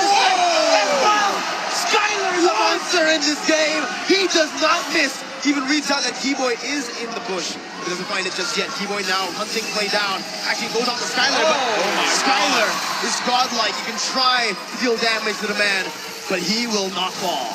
Excuse me, that's a tank. I would be fine if it did that to CW, but that's T-Boy. He's a tank. Right now it's 1, 5, and 2, but all hope is not lost because there is a good sign coming in from Onyx, because in that team fight, CW finally finishes his Holy Crystal. The damage now is going to be real for Onyx. You know, just now, before the game started, we're talking about win condition. The key to victory for Onyx is shut down Skylar, right? I mean, we talk about how good Skylar usually positions himself. Last team fight, you saw a perfect display of that, you know? This guy, you had a Hilda chasing him, you had a Hayabusa chasing him with a Claw Shadow, and somehow he gets away safely and turn it all around and solo killed Kyrie after Kyrie used the ultimate. Skylar is feeling it. He's in the flow state right now. Maybe it's because he's up against the Sky King. So and he's Skylar. Exactly. The atas Sky King and the Skylar. Oh, here we go. Let's see if that's true here. So far in game one, it seems like it is, right? Yeah, look at items right now, LaFell. I mean, why don't you go ahead and break it down for us? Here's the thing. Looking at Skylar, he hasn't built his Wind of Nature yet. Once he has that online, it's going to be more and more difficult for Kyrie to do something about this vision. And he just completed it. Yeah. Kyrie just completed the Blade of Despair, but it's not Kyrie's job now. It's got to be CW. So Onyx, they got to make sure CW is able to dish out the damage safely, because the Wind of Nature will not do anything against the Harith. True, and also, like, it's going to be really hard for Harith to get the job done. I mean, at this point, if Harith jumps in, CW jumps in, they only take a, what, like 2 auto attacks from Skylar to completely eliminate him? Speaking of that, here comes the Lord, and RQ once again takes the lead on the Lord. It's free. Onyx Esports have no way to really contest for this, but the concealed play is going to come down here. T-Boy decides to go away. Better choice, honestly, looking after RQ has taken that Lord. They didn't really even spend any resources, so not a good fight to take if you're Onyx. Again, right now, Onyx, they got to set the map in their own favor. But looking at R7, he's checking every single bush. He's making sure no one can flank Skylar. Because look at this, he's getting caught. T-Boy has to get away here. Kyrie jumps in. No Divine Judgment will mean that he is going to be a bit freer when it comes to those engages. But with one basic attack, Kyrie was taken down that much. Yes. You know, I was actually surprised that Skylar didn't two-shot Boots at this point. Because, like, this guy almost full build. At this point, he's a fight decider. And speaking of fight decider on top side, R7, who did do something here? This potato pick is going really good for RRQ now, as R7 is going to be able to actually zone the other members away. Lord marching down, getting the tournament very low. Boots now in the midst of it all, flanking around, going out to play, but will be caught in the Divine Judgment now. Skylar wants to back, thunderclap over to R7. The real world inflation is going to be able to zone sounds away. That's going to be Boots in the midst of it all again. He'll be shredded down. Kyrie jumping in with the quad shadow. Brings his pride on the Tons, but he's still able to survive. Skylar is still alive. He guns them down again, and RRQ wins the front to back. Looking at a team fight, Kyrie was waiting. And the thing is, Skylar did use his Wind of Nature, but he's like, I didn't get my shadow onto Skylar. So it's like, you know what? Clay is Clay. I'm going to take down Clay. But even Kyrie at that moment is like, I'm brave, but I'm not that brave. Yeah, you can take. You want to take what you can get. Speaking of that, here we go mid lane. The thunderclap doesn't do enough damage. Skylar's going to be able to sustain back up. Then jumps over the Divine Judgment, finding Suns! And Albert jumps in as well. Kyrie looking for R7, but he's going to be able to get the knock on stretch down. Nice! Kyrie goes up for shadow kill. R7's going to take it down.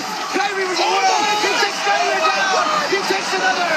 Finn now to the ball. His immortality's been popped out. And Kyrie picks up a triple. He wants to go for Albert right now. He's jumping for quad shadow once again. Albert versus the world. Clay jumping in once again. A helpless jungler out. But RRQ decides to back off. This is why he's called this guy King. For you to be a king, you don't bow down to anyone else. I dare to say right now, if he's not the best Hayabusa player, I'm just going to say he's the best player overall. This guy's mechanics is out of this world. I mean, Miracle, I use yours. I think apparently this Hayabusa is a pretty local home. I mean, like, He is local. He's so good on Hayabusa. And just now, baiting on the Wind of Nature, knowing that he didn't have it, he jumped in with his shadow kill to find the kill. It was really good. And what makes it crazier is the fact that he has no defensive items, dude. He's going full offense mode. He knows he's the best Haya player. He knows that he needs to make the plays happen for his team. Like Leo said, you need to know the rules for you to break the rules. And people say, Hayabusa late game is not going to be a factor. Nope, never mind. Kyrie, all of a sudden, just in a few minutes, he completed 2 items. And now the war is set up. This is 16 minutes. This is going to be a very techy Lord. Onyx, will they be able to contest this one? Okay, RRQ spotting Boots. Skylar moving back. Boots going to be zoned away. Lord Dance completed by RRQ with a reset here as R7 goes back to the mid lane. In the bottom lane as well, you can see the setup already by Onyx Esports. They're trying to find just an opening here to find a good flank. You see RQ is very, very disciplined, right? They saw Boost in a flanking position, about to reach Skylar. They're like, okay, we gotta stop this Lord because we're not in a good position here. But and look that just shows the quality of the top tier team. Here we go. I don't know about this. Boots is all alone. RQ have read it perfectly. Divine Judgment to lock him down. Boots now running away. Baiting out the Divine Judgment. C-Boy now looking for the flanks with CW. R7 is going to be in that bush. Albert jumps in, knocking CW off. CW is going to be careful here as he bumps into the Bond Force. Suns still dealing damage. Kyrie jumps in with the shadow kill. This is going to be falling down. Osamo picks up. R7's going to fall as well, but he flickers out to safety. Sans with the winner's truncheon. Doesn't have the black shoes anymore. Sans will be taken out. It's a 1-for-1. The roamer for the mid laner. Right now again. Look at Keyboy. Keyboy finds Skylar. Skylar's all alone. Even Keyboy doing a lot of damage. Not as much as Skylar, though. He's here to come and play. And Albert picks up the kill on the Keyboy. The Has Claw and the full effect, right? One SMG auto attack, you're back to full HP effectively. I mean, that's something that you just have to be worried about. Mid lane. The Monforce pops in, gonna be able to dash around. Now it's a Clay! W! Now it's a double kill, but Skylar says no. I'm the better gold lane in this match, in this game. Yo, right now, Skylar, he's walking around and he's collecting kills left and right. Boots, Kyrie, you're going up against Skylar. Can you guys do anything? Look at Kyrie, look at Kyrie. Oh, look at the damage coming through. Boots gonna be taken down. Look at the nature. Skylar, Kyrie! Lucky doing it.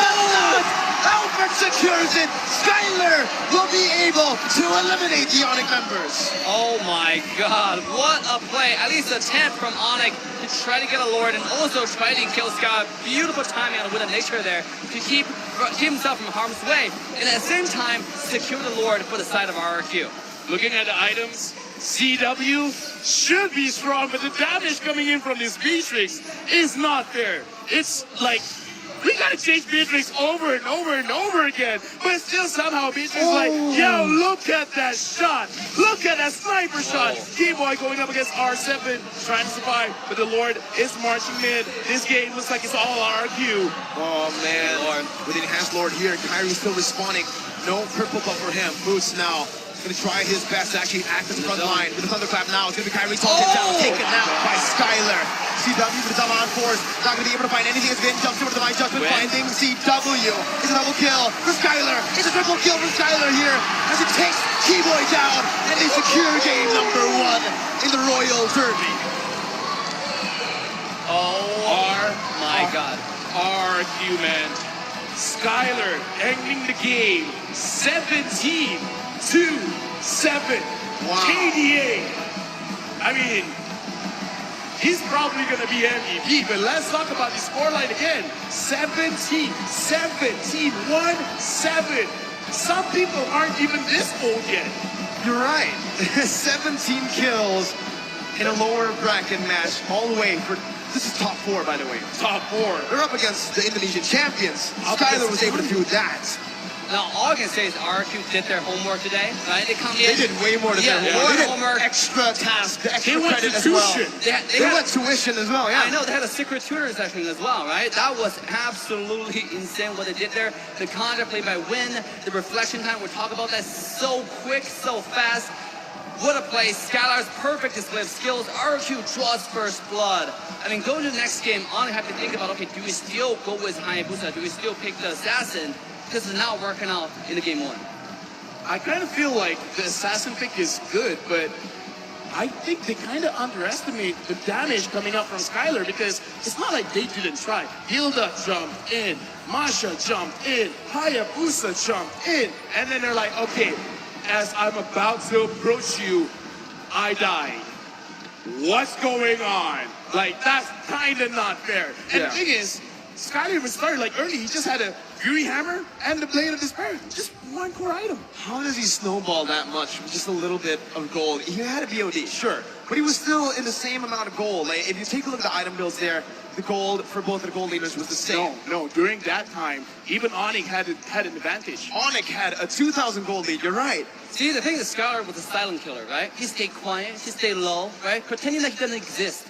And Kyrie wasn't focusing early game, right? Like, he was just having a free time at it. He was taking 1 minute at a time, slowly but surely. And next time you see him, he's a monster, right? He's starting one-shotting you and taking away all your relatives. Oh, actually. Whoa. All your teammates, not relatives. All your teammates. There you go. Yeah, so it was a little bit too much. But ladies and gentlemen, before we continue to the next match, before we go to the analyst desk, we want to talk about our sponsors. M4 Battle Night goes live this January 21st. Expect loads of events and rewards up for grabs in-game. First off, complete battle tasks in the game on January 21st to get a skin choice chest. You can choose the skin you like most from the chest. Aside from that, battle bonus awaits you on the same day. So play matches and you will get the team star protection for 3 matches and double star raising points, double protection points, double EXP, and double BP for 5 matches. What the hell? That's a lot of free stuff. We are not stopping there, guys. Free access to... Not yet. What? Really? I know, it's crazy. Free access to all heroes and loads of epic skins will also be available that very day. So save the date, log into the game on January 21st, enjoy the match, and win tons of rewards. Let's all celebrate the M4 Championship together, including with your friends. Am I your friend, Dave? Yes. Very cool. That's why I'm gonna let you touch my Beatrix figurine. Oh, you have a Beatrix figure, you're right. I'm gonna just steal this one right here. With that being said, we got to know what the analysts want to say about this game. And pretty sure Skylar MVP. What do you guys think? Thank you so much, LaFell, Miracle, and as well as Assassin Dave. What a game, a #1 in this best of 5 so far. And we're absolutely giving the fans here in Jakarta what they so desperately want. But my God, Skylar, absolute genocide throughout. We're going to be talking about a little bit of the game. My name is Gideon, this is Jason, as well as Trex here at the analyst stand. And once the items come out, we can get a little bit more in depth. But walk me through this draft. We haven't seen Paquito in like kind of forever, though, in the EXP lane. Well, I think it gave the exact answer that RQ needed there. It was the perfect amount of CC, but also the perfect amount of damage, and it was something that was able to deal with boost. It was something that was able to stop that cut from happening, stop them from getting to the back line, and it ended up being the perfect defense for Skylar. And now let's take a look at the RRQ items. I think the most important member that we have to take a look is Skylar. Look at the items that he built. There was a lot of switcheroos around. I think there was a Wind of Nature, and then once the Wind of Nature is down, switch it into Immortality. But another key item that we haven't seen from the Beatrix so far is that Demon Hunter Sword, because nowadays a lot of Beatrix focus on the BOD and then go straight into the Malefic Roar, and then they kind of skim on the attack speed already. And not only just that, the Hunter Strike allows Skylar to maneuver even better. One shot from the SMG allows you to just get out of anywhere quickly, because there is a Marsha on the other side, and that is literally the bane of any Beatrixes. I mean, we've seen the bane of any Beatrixes so far, but the fact is, like LaFell said, Kyrie, Keyboard, sometimes they even throw boosts, sometimes they even throw sands at Skylars, and he's still able to make it out. And it's a combination of that DHS as well as that Haas's Claw. But Vin's performance has been quite outstanding, and I think RRQ's protocols into the way they kind of play the map has changed. Yeah, I mean, Vin, right now on that Kaja, we've seen it for a while now. I've been talking about it on the desk to the analyst stand. I feel like it's not something you want to give to him. He knows how to find his target, he knows who he needs to get to, and he always does. Definitely one of those people who creates the picks for his team. Now, Skylar, though, as they've said, the silent killer, was able to farm so well throughout the early stage of that game, and then once we got to the mid phase, completely turned the things over for his team. Honestly, if we check Ancestry.com for Skylar, I'm hoping he comes from a lineage of headhunters, because he does not miss, not a single one. Every weapon maximized and utilized to its very best. But our MVP, I mean, nobody's going to question it. Give it up for Skylar with an almost perfect KDA, 17, 2, and 7. That is a very high kill participation, 92.5%. I think that was 17 kills all across the board in the favor of our Hoshi. But apart from that, the reason why Skylar was allowed to become that silent killer is because of the rest of the team as well. Trex, you mentioned about Vin, right? The fact that he was given the Kaja. I think what happened was Onyx is just super tunnel vision on top of Vin. There's always that threat of the Divine Judgment that just scares away everybody. You can see even Kyrie, practicing a lot of discipline to try to avoid that. And because of that, Skylar was able to farm safely and then just escalate out of control. I mean, I'm totally on board with this, but let's not forget that Clay's real-world manipulation is really useful in a couple of senses, because you can at least stop a couple of people from aggressing at the same time and actually break up the engagement tempo. And let's look at Skylar's heat map from 5 minutes to 10 minutes so far, because he's only pushing his way. I'm staying in the gold lane. I know what I'm supposed to do, but if you need me, I'm going to make my way over to mid and make sure that I hold that priority. Yeah, I want to say this is the point where he really starts to catch a gold lead here, right? He's coming down to the mid lane clearing waves. He's going back to the gold lane clear waves. He even pushes a little bit into the cut there. This is about the time I think they take that first tower on the top side. And this is when, right around that 10-minute mark, is when Skylar really just comes online here. Now, you did mention Clay, and to go all the way back to the items, there's something he picked up that was very different. That Necklace of Durance. And you don't really see a lot of mages pick that up nowadays. Dominant Sights does such a better job, but every time he lays down in this world of manipulation, Boots is not able to withstand it. The rest of the team, all the Haas Claws, anything you have, it just helps create the pressure. I think apart from that, it's because the real world manipulation, you basically just spread all that damage all across the board. And if you notice from the side of Onyx, you've got Keyboy, you've also got that Marsha, right? That does have some sort of regeneration. That amount of that NOD literally just stop all, just not say stop, but reduce the amount of healing that opponent can enjoy. But apart from that RRQ, you can see CW also, starting to scale up just a little bit towards the later part of the game, but Skylar is already a different beast. Absolutely. His DPS was ridiculous. Every moment you think, hey, maybe CW is going to come back into it, he requires a lot more time compared to someone who's playing on a Beatrix. And I think, as you mentioned before, Play was doing a great job at zone control, forcing people like T-Boy actually having to go for a fight rather than running in straight, and even the Masha. So I don't know about you guys. This has been a really good game for RRQ, but this is only the first of many. I'm expecting the full series here. Onyx adaption, though. What are we thinking about Trex? Where do you think they're going to pivot towards to? I think Onyx definitely has to switch some things up. I definitely feel like even though RQ won that game, the way that Kyrie plays, we know that anything can happen. That last Lord, it could have gone into their hands, but I do feel like Onyx maybe needs to make it a bit more simple. Don't rely on flashy plays, because right now RQ is keeping it steady. All right, boys, we're excited here at the Analyst Desk. Let's throw it over to the casters. Well, thank you, Analyst. But Onyx is all about that flashy plays. Who do they have? The one and only Kyrie, obviously. But ladies and gentlemen, before we continue, TikTok Live Carnival, cheer up for M4 Watch M4 matches on TikTok. Participate in the cheer up for M4 activities by watching M4 matches on TikTok and using M4 exclusive customized gifts to cheer for the teams. There will be a chance to be on TV and win abundant gifts. That's when you talk to your parents. I know, that one? Yeah, absolutely. Because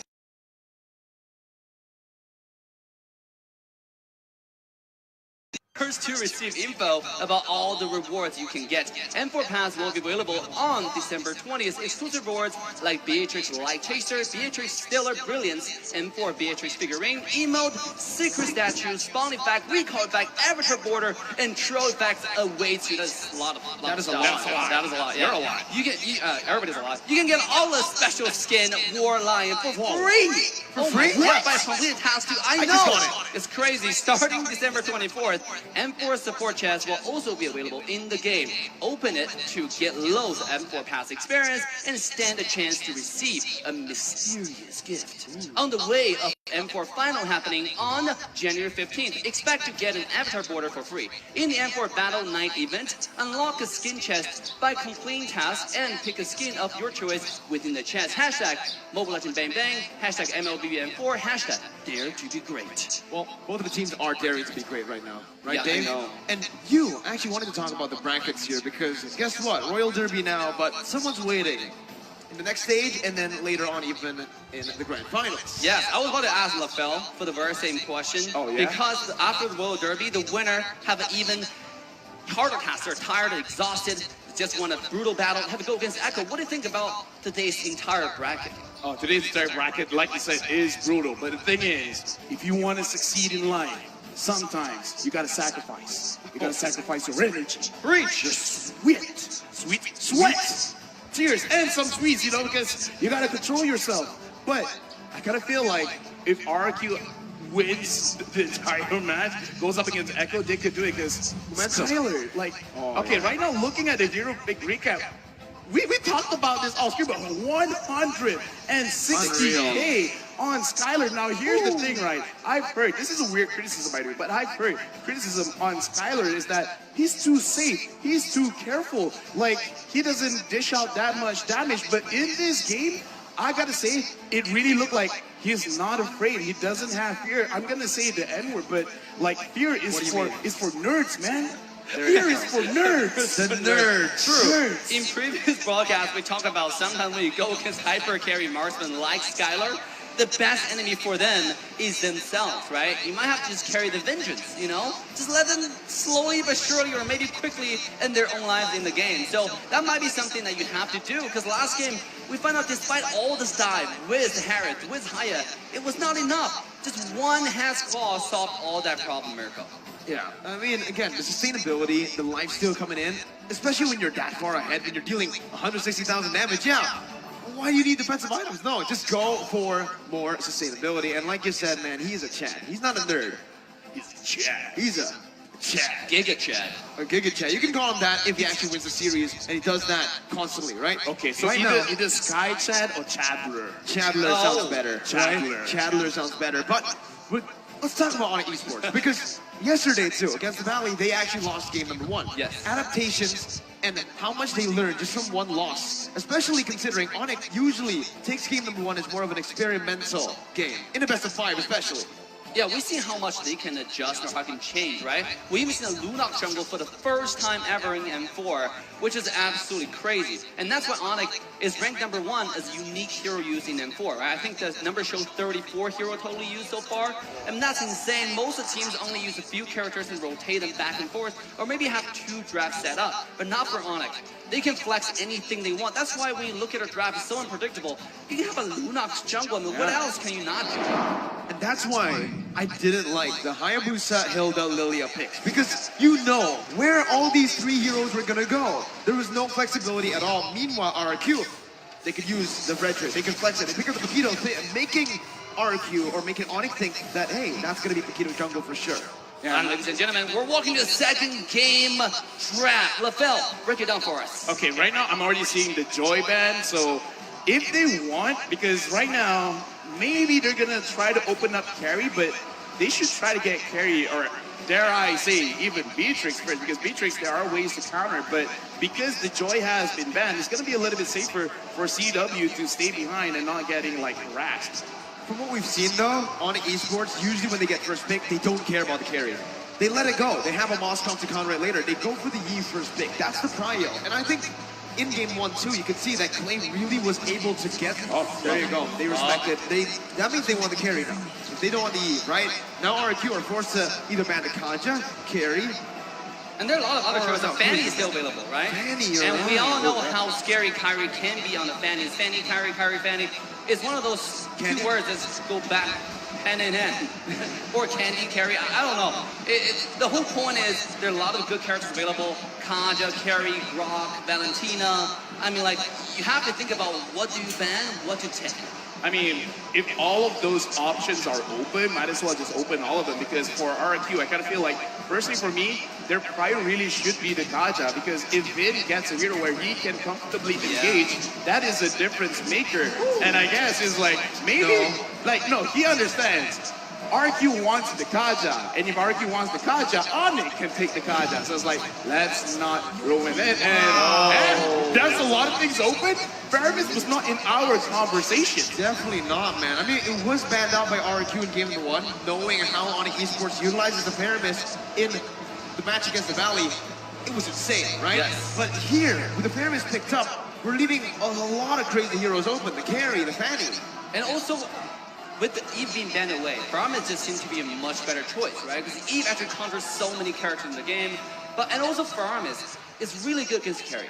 Faramis is really afraid of high AoE burst damage, like Brody, like Irithel. But against carry, who's more single target, like it's one of the things that just, okay, I can run you down, and you all of a sudden you have to change targets. All at the same time when you change targets for your passive, my entire team's running you down, right? So here we go, let's see, we have Hilda, we have carry being taken out by RQ. I want to see the next 2 picks for Onyx, because if you have a Faramis, if this is going to be a Faramis mid lane, building a little bit of damage, right? It could be a possibility where they just dive in, get something like a Lunom's jungle, an Amon jungle, anyone that can go in and burst, because if Faramis can prevent you dying once, you could have the initial big burst of damage and have someone clean it up, because that's what they did yesterday. Yeah, and also, by the way, Fanny's still up.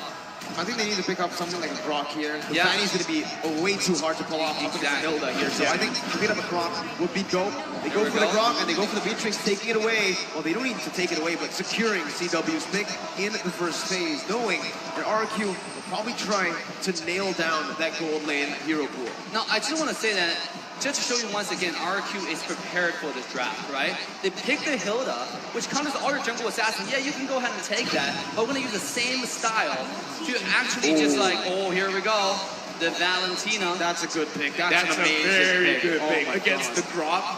Now it's like, you're not saying, I like your skill, can I borrow it?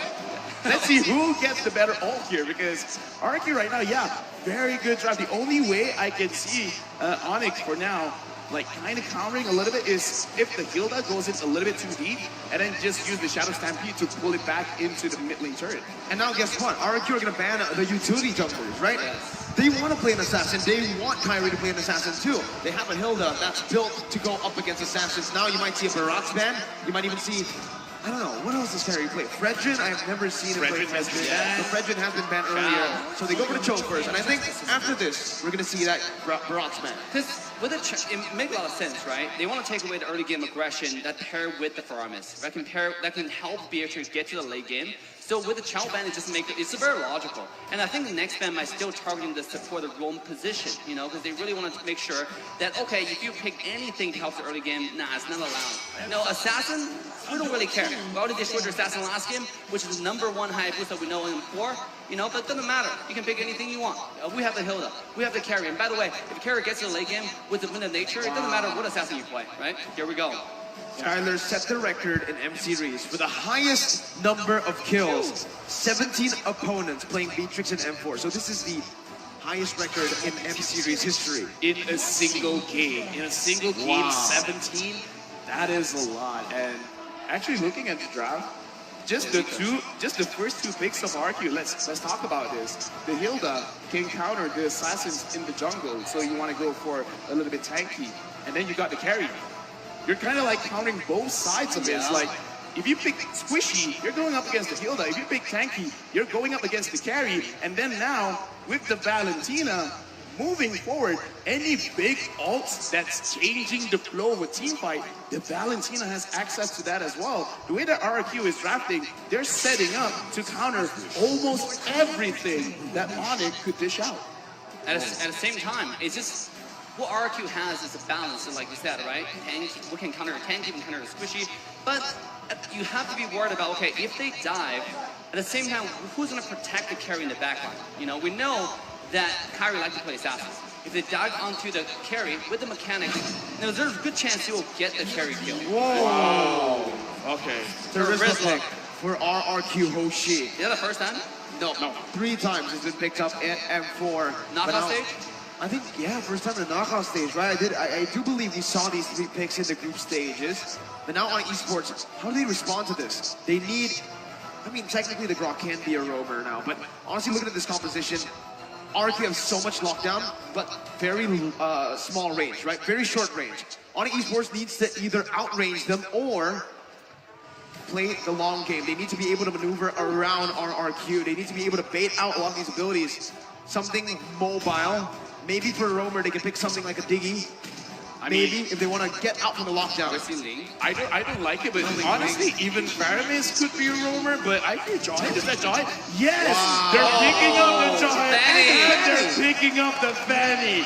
Okay. Let's talk about this, because again, Faramis can indeed pull the Hilda around, so if they manipulate it enough, they could counter this kind of engage, but it's easier said than done. To pull it off, because again, you also have the Jawhead, so a lot of pulling around. It's high mechanics, but if they can pull off, I mean, come on, this is the World Championship, right? Yeah, it's gonna be fun to watch for sure. Come on, it's link time. Yeah, it's link time. You know, the thing is, like, it's gonna be hard, right? Just like I said, and also with the Hilda, his job is not to really dive onto, right? He's more scout. You go to your jungle, find out where you are, and if you don't have that many people, you have someone who's isolated, that's when you go in and be annoying, right? You find a lot of people just runs away and some kills. Okay, so right now, like, okay, we see the box epic, but I'm just gonna say, during the group stages, talking to Coach Aldo, he said he actually wanted to pick up the Jawhead to fight against the Hilda, but the players were like, we're not that confident. Whatever happened between group stage and now in knockout stage, where Coach Aldo says Jawhead, and then they're like, you ask for Jawhead, you get the Jawhead. So this is one of their secret strats to go up against this high engaged kind of composition. Now, I like the Jawhead. It's the first time showing up, right? Yeah, 4 debut. Overall. And that's so good because we like flexible draft. We've seen Moscow coming out and winning, right? We've seen Luna Jungle coming out and winning. Jawhead coming out. This might just be a successful debut, ladies and gentlemen. To walk into game 2, you can see the audience right here. This is a packed stadium today. It is, man. Indonesia versus Indonesia in Indonesia. It's bound to be packed. Even outside of the watch party, you can see all around. It's time. Ladies and gentlemen, let's walk into game 2. This is RQ taking Onyx. RQ 1-0 in the lead. Now we gotta see, because again, we got a Fanny. Do we want to go in early, or do you want to play it a little bit safe? Because, oh, look at this. Vin, as well as Skylar, they're already scouting it out, but 3 members of Onyx, they look prepared. Very, very prepared, right? Oh my god. CW. They still actually go to the gold lane. CW with low HP. Pops in that regeneration, but he's only gonna get all the way to a quarter. T-Boy forced to rotate up into that gold lane. Skylar is there, still able to clear out the waves now. They might actually be looking for a dive here, but they need to be careful. Level 1, T-Boy just helping CW out. CW gets out, recalls away, shows respect. Oh my god, what aggressive early game from RQ already. So you have the Fanny, okay? Alright, I'm gonna take the aggression to your home turn, right? I'm gonna go ahead and go and do, here we go. T-Boy doing a little bit of damage, throwing each other away. Oh, that's a lot of damage. Yeah. Oh my god. Okay, now, okay, I'm looking at the minimap, and looking at how Onyx they're moving, wherever Kyrie is, there's gonna be 2 other members there, because again, they wanna make sure we gotta secure our ace. And looking at ace, Kyrie using an assassin emblem, high and dry. We gotta see if he can actually isolate anyone to really have full potential of his emblem. I mean, it's gonna be towards like it's gonna be an early game where he finds isolate targets, right? Mid to late game's gonna be kind of hard, but at the same time, I think Kyrie as a mechanics is always looking for the backline. Speaking of backline, here we go. Kyrie already with that purple buff, looking to go for a few kills early on. That's the main reason he went for the high and dry. Now it's gonna be Sans who's gonna be caught out. Albert finds him with a shield immunity, and Clay picks up first blood in the mid lane. Unfortunately, but Clay took a little bit too much damage. And now RRQ, because again, this is a pretty tanky lineup. Looks like they're really trusting Skylar to dish out all the damage. He just wants to see what's going on around the turtle, but he's getting punished for it. Saw bro get smacked in the face. That's the Rizla power for you in the early game, especially in lane. He knows going against a Grok was not going to be too much trouble. I mean, it's more peaceful just shoving the lane with each other. But Terizla is a tanker in a lot of ways, right? Because he's really good against clumsy fighters like Grok inside lane. Yeah, speaking of which, he even have a Fury Hammer, so a lot of penetration there already. And speaking of penetration, RQ is penetrating Kyrie's jungle. Oh, Kyrie didn't get it. He goes in for the cables there, is able to maneuver out. Sans with the cold altar just to provide a little bit more safety for his jungler. But this is what RRQ wants. Without the Hilda, mind you, they were able to steal the orange buff away. Jaw is so good in taking the go trap. Oh, Smina is so good. Kyrie. Still, wow, with the high and dry, not enough damage to actually burst Skylar down. Because Skylar, if I'm not mistaken, I saw his items, he already has the steel leg plate. So you need a little bit more than that. Plus, we got to remember, Kyrie has been harassed a little bit. Not having the orange buff is also something crazy. And Albert looks like, I want to go in. No, never mind. No, I'm going in. CW caught there. Shield Unity was able to get him down the tool. Roy Sans to dive in under the tier 1. T-Boy can be caught in the power of the wilderness. And that's Vin who picks up another. Sans trying to find what he can, but it is all RRQ in the first 3 minutes. What a beautiful dive from RRQ topside, getting the ultimate, synchronizing the tower dive, and no one lost HP after that. I mean, that is crazy. Here we go. I don't know about this. Kyrie gonna be stunned up again. Kyrie! Still able to get out, but RRQ are gonna take everything in his jungle. Literally everything. The purple buff just spawned in. And Albert is going to be feasting on it. Has the retribution. Shot comes in by Bones. And in the back line, R7 is going to be able to jump onto CW. Onyx esports with the cold alternate. Kyrie jumps in onto Albert. 1 HP. Kyrie with the cables. Not able to manage that just yet. CW, 1 HP. Does he get out? Does he get out? He does not. R7 picks him down. 2, 3 for 1. RQ a little bit too aggressive there, diving into the blue side when Fanny already came up. LaFell, what just happened in that fight? So what just happened is RRQ, they want to establish their kingdom. They want to say, this part of the map is also ours. But Onyx, they know exactly what's going to happen. And because even though the Jawhead is a rover, has a lot of damage coming in from his passive, the smart missiles do a lot. So they kind of like not understand how much damage output, but now Kyrie's going after Skylar. Oh, here we go. Oh my god, that's damage. No, that's a misplay. Keyboy help Skylar out. Meanwhile, RRQ get the turtle down below. It's not No. looking good. Skyler outplayed that. Okay. Skyler outplayed that. True. Here we go. I mean, what an engage, right? Kyrie probably is buying the anti-throw potion at this point. And CW, it's free farming. If this gets to late game, it's the reverse story of the last game, right? I mean, like, now it's Onyx who's going to take the upper hand with CW and the Atrix. Speaking of that, RQ, they're playing increasingly aggressive this game, right? I mean, even though just now they had a 3-man dive and they lost, 3 people died, 3 body bags, it didn't matter, it didn't affect them. They're invading again.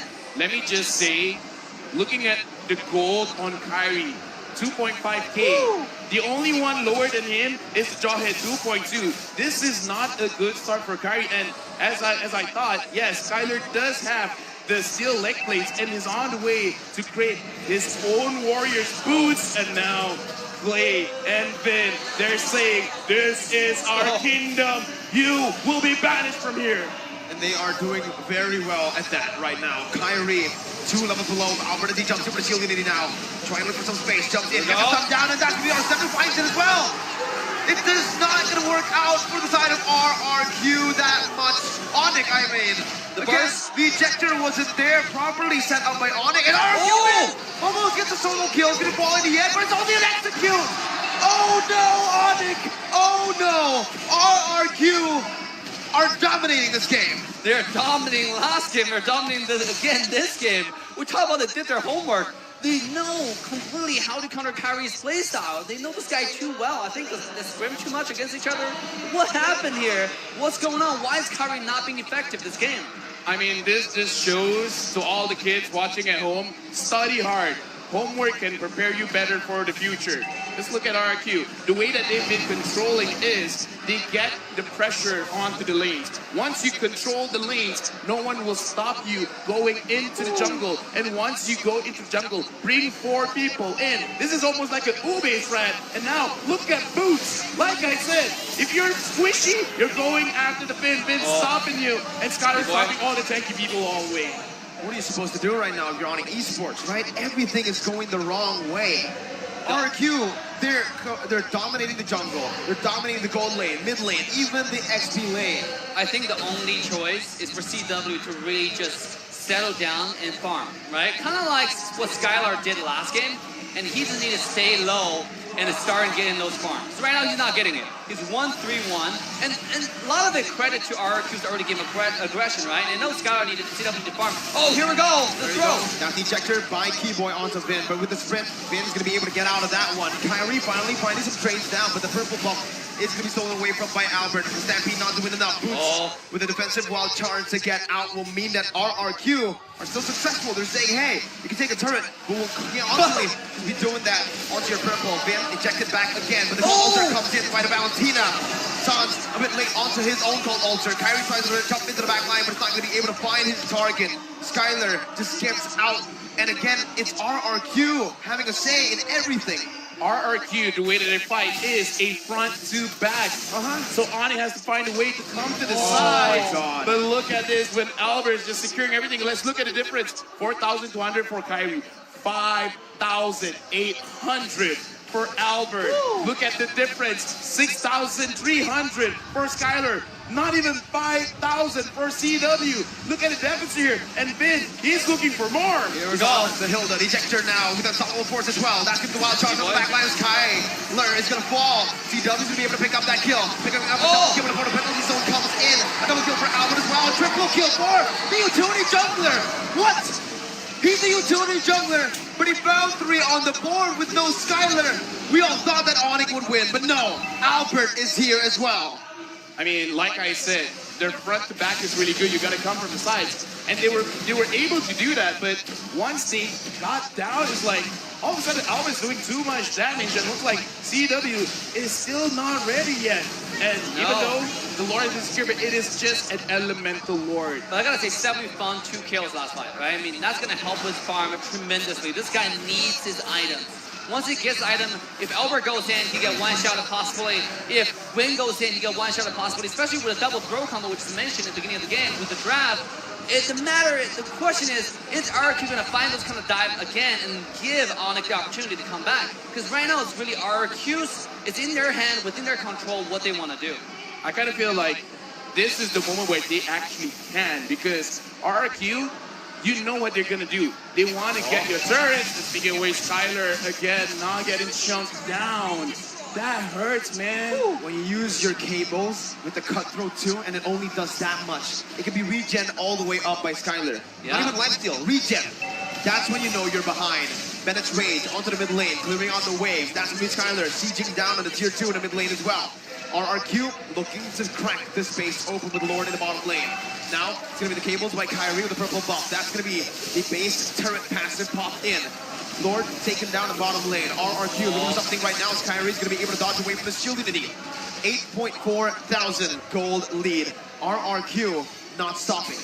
Dude, again, if Kyrie alone can't do it, you gotta throw more bodies, man. You gotta get Boots in there. You gotta get Keyboy in there. But you gotta bait RRQ. That's the thing that they should do right now. Find a way to bait. Maybe even use CW or Sans as the bait. Say, hey, look at me, I'm the mouse. She's after me. What everyone else comes from behind, because looking at the items here, Boots having the Blade of Despair as well as Blade of Fantasy, it should be enough. Like Kyrie goes in, and he didn't get the purple. No way, 3 levels down. Boots jumps with the wild charge there, trying to buy some time, and that's what they call Ultra, buying a little more time as well. Cold Ultra responded back with though. Here's Passion doing a whole lot of damage, but it's only on to the HP for the Cold Ultra. Kyrie looking for something back. It's a 1-0 as the King of Kings are still in the lead now. Remember, if they get this game, it's match point. They are threatening not just a win, but a sweep. Yes, and I gotta say, Kyrie at this point, he's not really effective going to the back line. He can't really find a position under Skylar, right? And on top of it, Skylar has all but nothing but all the wind of nature. You know, this guy, even if you jump onto him, he's gonna stay alive and come around and kill you. So at this point, I think Kyrie might just be a bait. You know, he goes in, bait all the skills, and maybe go split push like what he's doing on the top side right now. Because like, the key to victory here, even though it's for Onyx CW, right, late game, can get those items, but I'm still going to say Kyrie is going to be the main driver, right, for that momentum, for that macro. Can he find a split push and then find a number advantage in the team fight and bait out the Wind of Nature on Skylar? That's going to be the key for Onyx to come back. Right now, you got to use the game mechanics against your opponents, because around 20 minutes, if they can, you know, survive that long and you get kills, it's going to take a while for people to respond, about a minute, 60 seconds, 70 seconds. So if Onyx, they can hold on up until that point and catch RQ slipping and get those kills, there is an opportunity. But with 10,000 gold lead, with RQ playing like this, I don't know, man. R7 is not going to fall here. He has the penalty. Sony jumps in on the CW. Kyrie jumps in as well with the cables, but it will not be able to find the damage enough. It is not. R7 flickers out, dealing a whole lot of damage before he does so. And the Enhanced Lord is going to be marching down. That's the purple buff stolen away again. Kyrie, no purple buff. Only onto the bottom lane now, looking for just a cut in the wave, but look at who's here. R7 is here. No purple buff. Kyrie, has he been more than he could chew? He can still recall away. RQ did not decide to chase him down. RQ just ignores him, right? Knowing that there's no way we can chase this guy. So let's ignore him, push the bottom tower. Lord's about to charge. Bennett's Rage clearing it out. A good job by Onyx Esports at micromanaging the wave, but still, they are 11,000 gold behind. Kyrie looking for damage, but at this point, it is non-existent. Suns has the Cult Ultra, Breach has the Wild Charge. That is the play that they need to make if they want to come back. As RQ look for more. More, that's going to be the wall canceling. Kyrie up, he finds the kill onto Kyrie. R7 in the back line right now, the Wild Charge able to connect on the 3. But the Cult Ultra is placed down by Suns. It's another Cult Ultra by Clay. As he jumps in onto Suns. That's the passive from the carry, not dealing enough to take him down. But RRQ has cracked the base turret open. Dude, I was just about to say Kyrie was baiting all the skills, baiting out the ultimate from Win, and the next thing we know, he come back in. That was CC chain yet. Boink, he was down. I mean, what does Onyx need to do, Lafel? What? The penalty zone of his life onto 3. Skylar getting sprayed now with a double.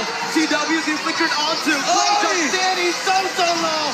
Kyrie with the defense right now, but with the base open, R7 takes it down to secure match point for the King of Kings. 12,000 gold lead. If you want to win, it's enough to win, but no, they're sending a message. You're in our kingdom now. 12,000 gold lead. You lose lane. You lose jungle. You lose your buff. You lose another game. Match point for RQ. I love how RQ played this game. They put a pedal to the metal. Their aggression never stopped from beginning to end. There was no chance for CW to farm, right? And no chance for Kyrie to actually show off because there's so much aggression. He'll find exactly where you are. He pressures CW's lane. And from that point on, it's all over for Onyx Esports. You can see it in the game. They took enemy territory. They said, it is our kingdom now. And even here in Tennis Indoor, the RRQ kingdom runs wild. What an absolutely amazing performance by RRQ so far. 2-0, but it's not over yet. Hey, if RRQ wins another game, they just gotta go for Echo now. And if they are able to take down Echo once again, they go to the grand finals. Like, this is the closest that they have gotten ever since M1 of actually being world champions. Wow. Yeah, let's take a look at game highlights. Showing no mercy, RRQ leads the series 2-0.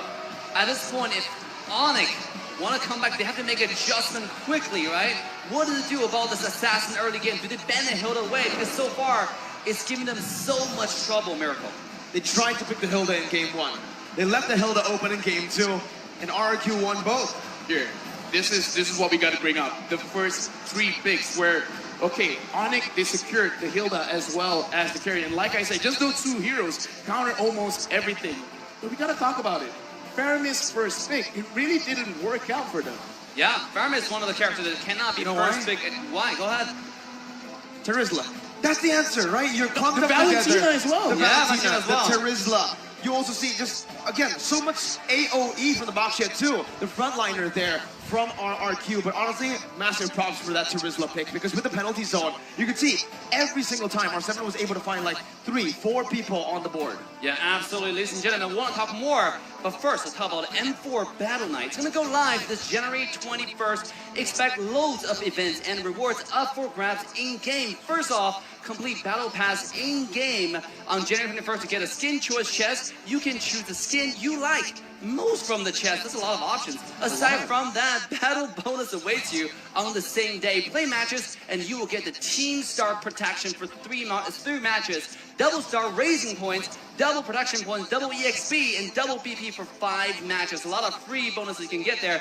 We're not stopping there though. Free access to all heroes and loads of Avic skins will also be available that very day. So save the date, log into the game on January 21st, enjoy the match, and win tons of rewards. Let's all celebrate M4 Championship together, including with your friends. We're all friends here. We're celebrating. We're playing. And I think we've been slaying as well. We have been slaying, you know? I think our win rate on the desk right now is still at 100%. Yeah. I don't think we lost. I think it's because of my DP, by the way. My default picture. What is your default picture? It's a chocolate samyang.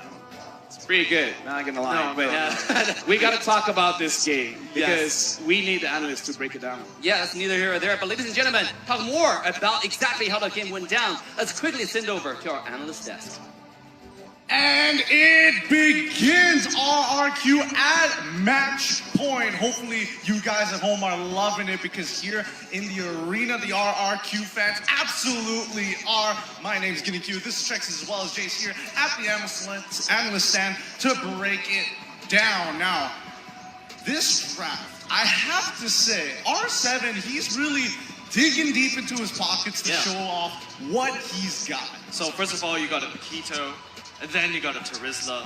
But I think it really boils down to the draft. The moment when you see that there's a Grok and there's also Faramis on the other side, there is literally no way that you would just hesitate. You just lock in that Valentina, and that is absolute stocks. Yeah, I mean, one of the major things that I talked about at the beginning was that Onyx was going to be the diverse team, but right now, RRQ are the ones digging deep, pulling out some different cards. That penalty zone was definitely one of the game-changer things throughout that whole match.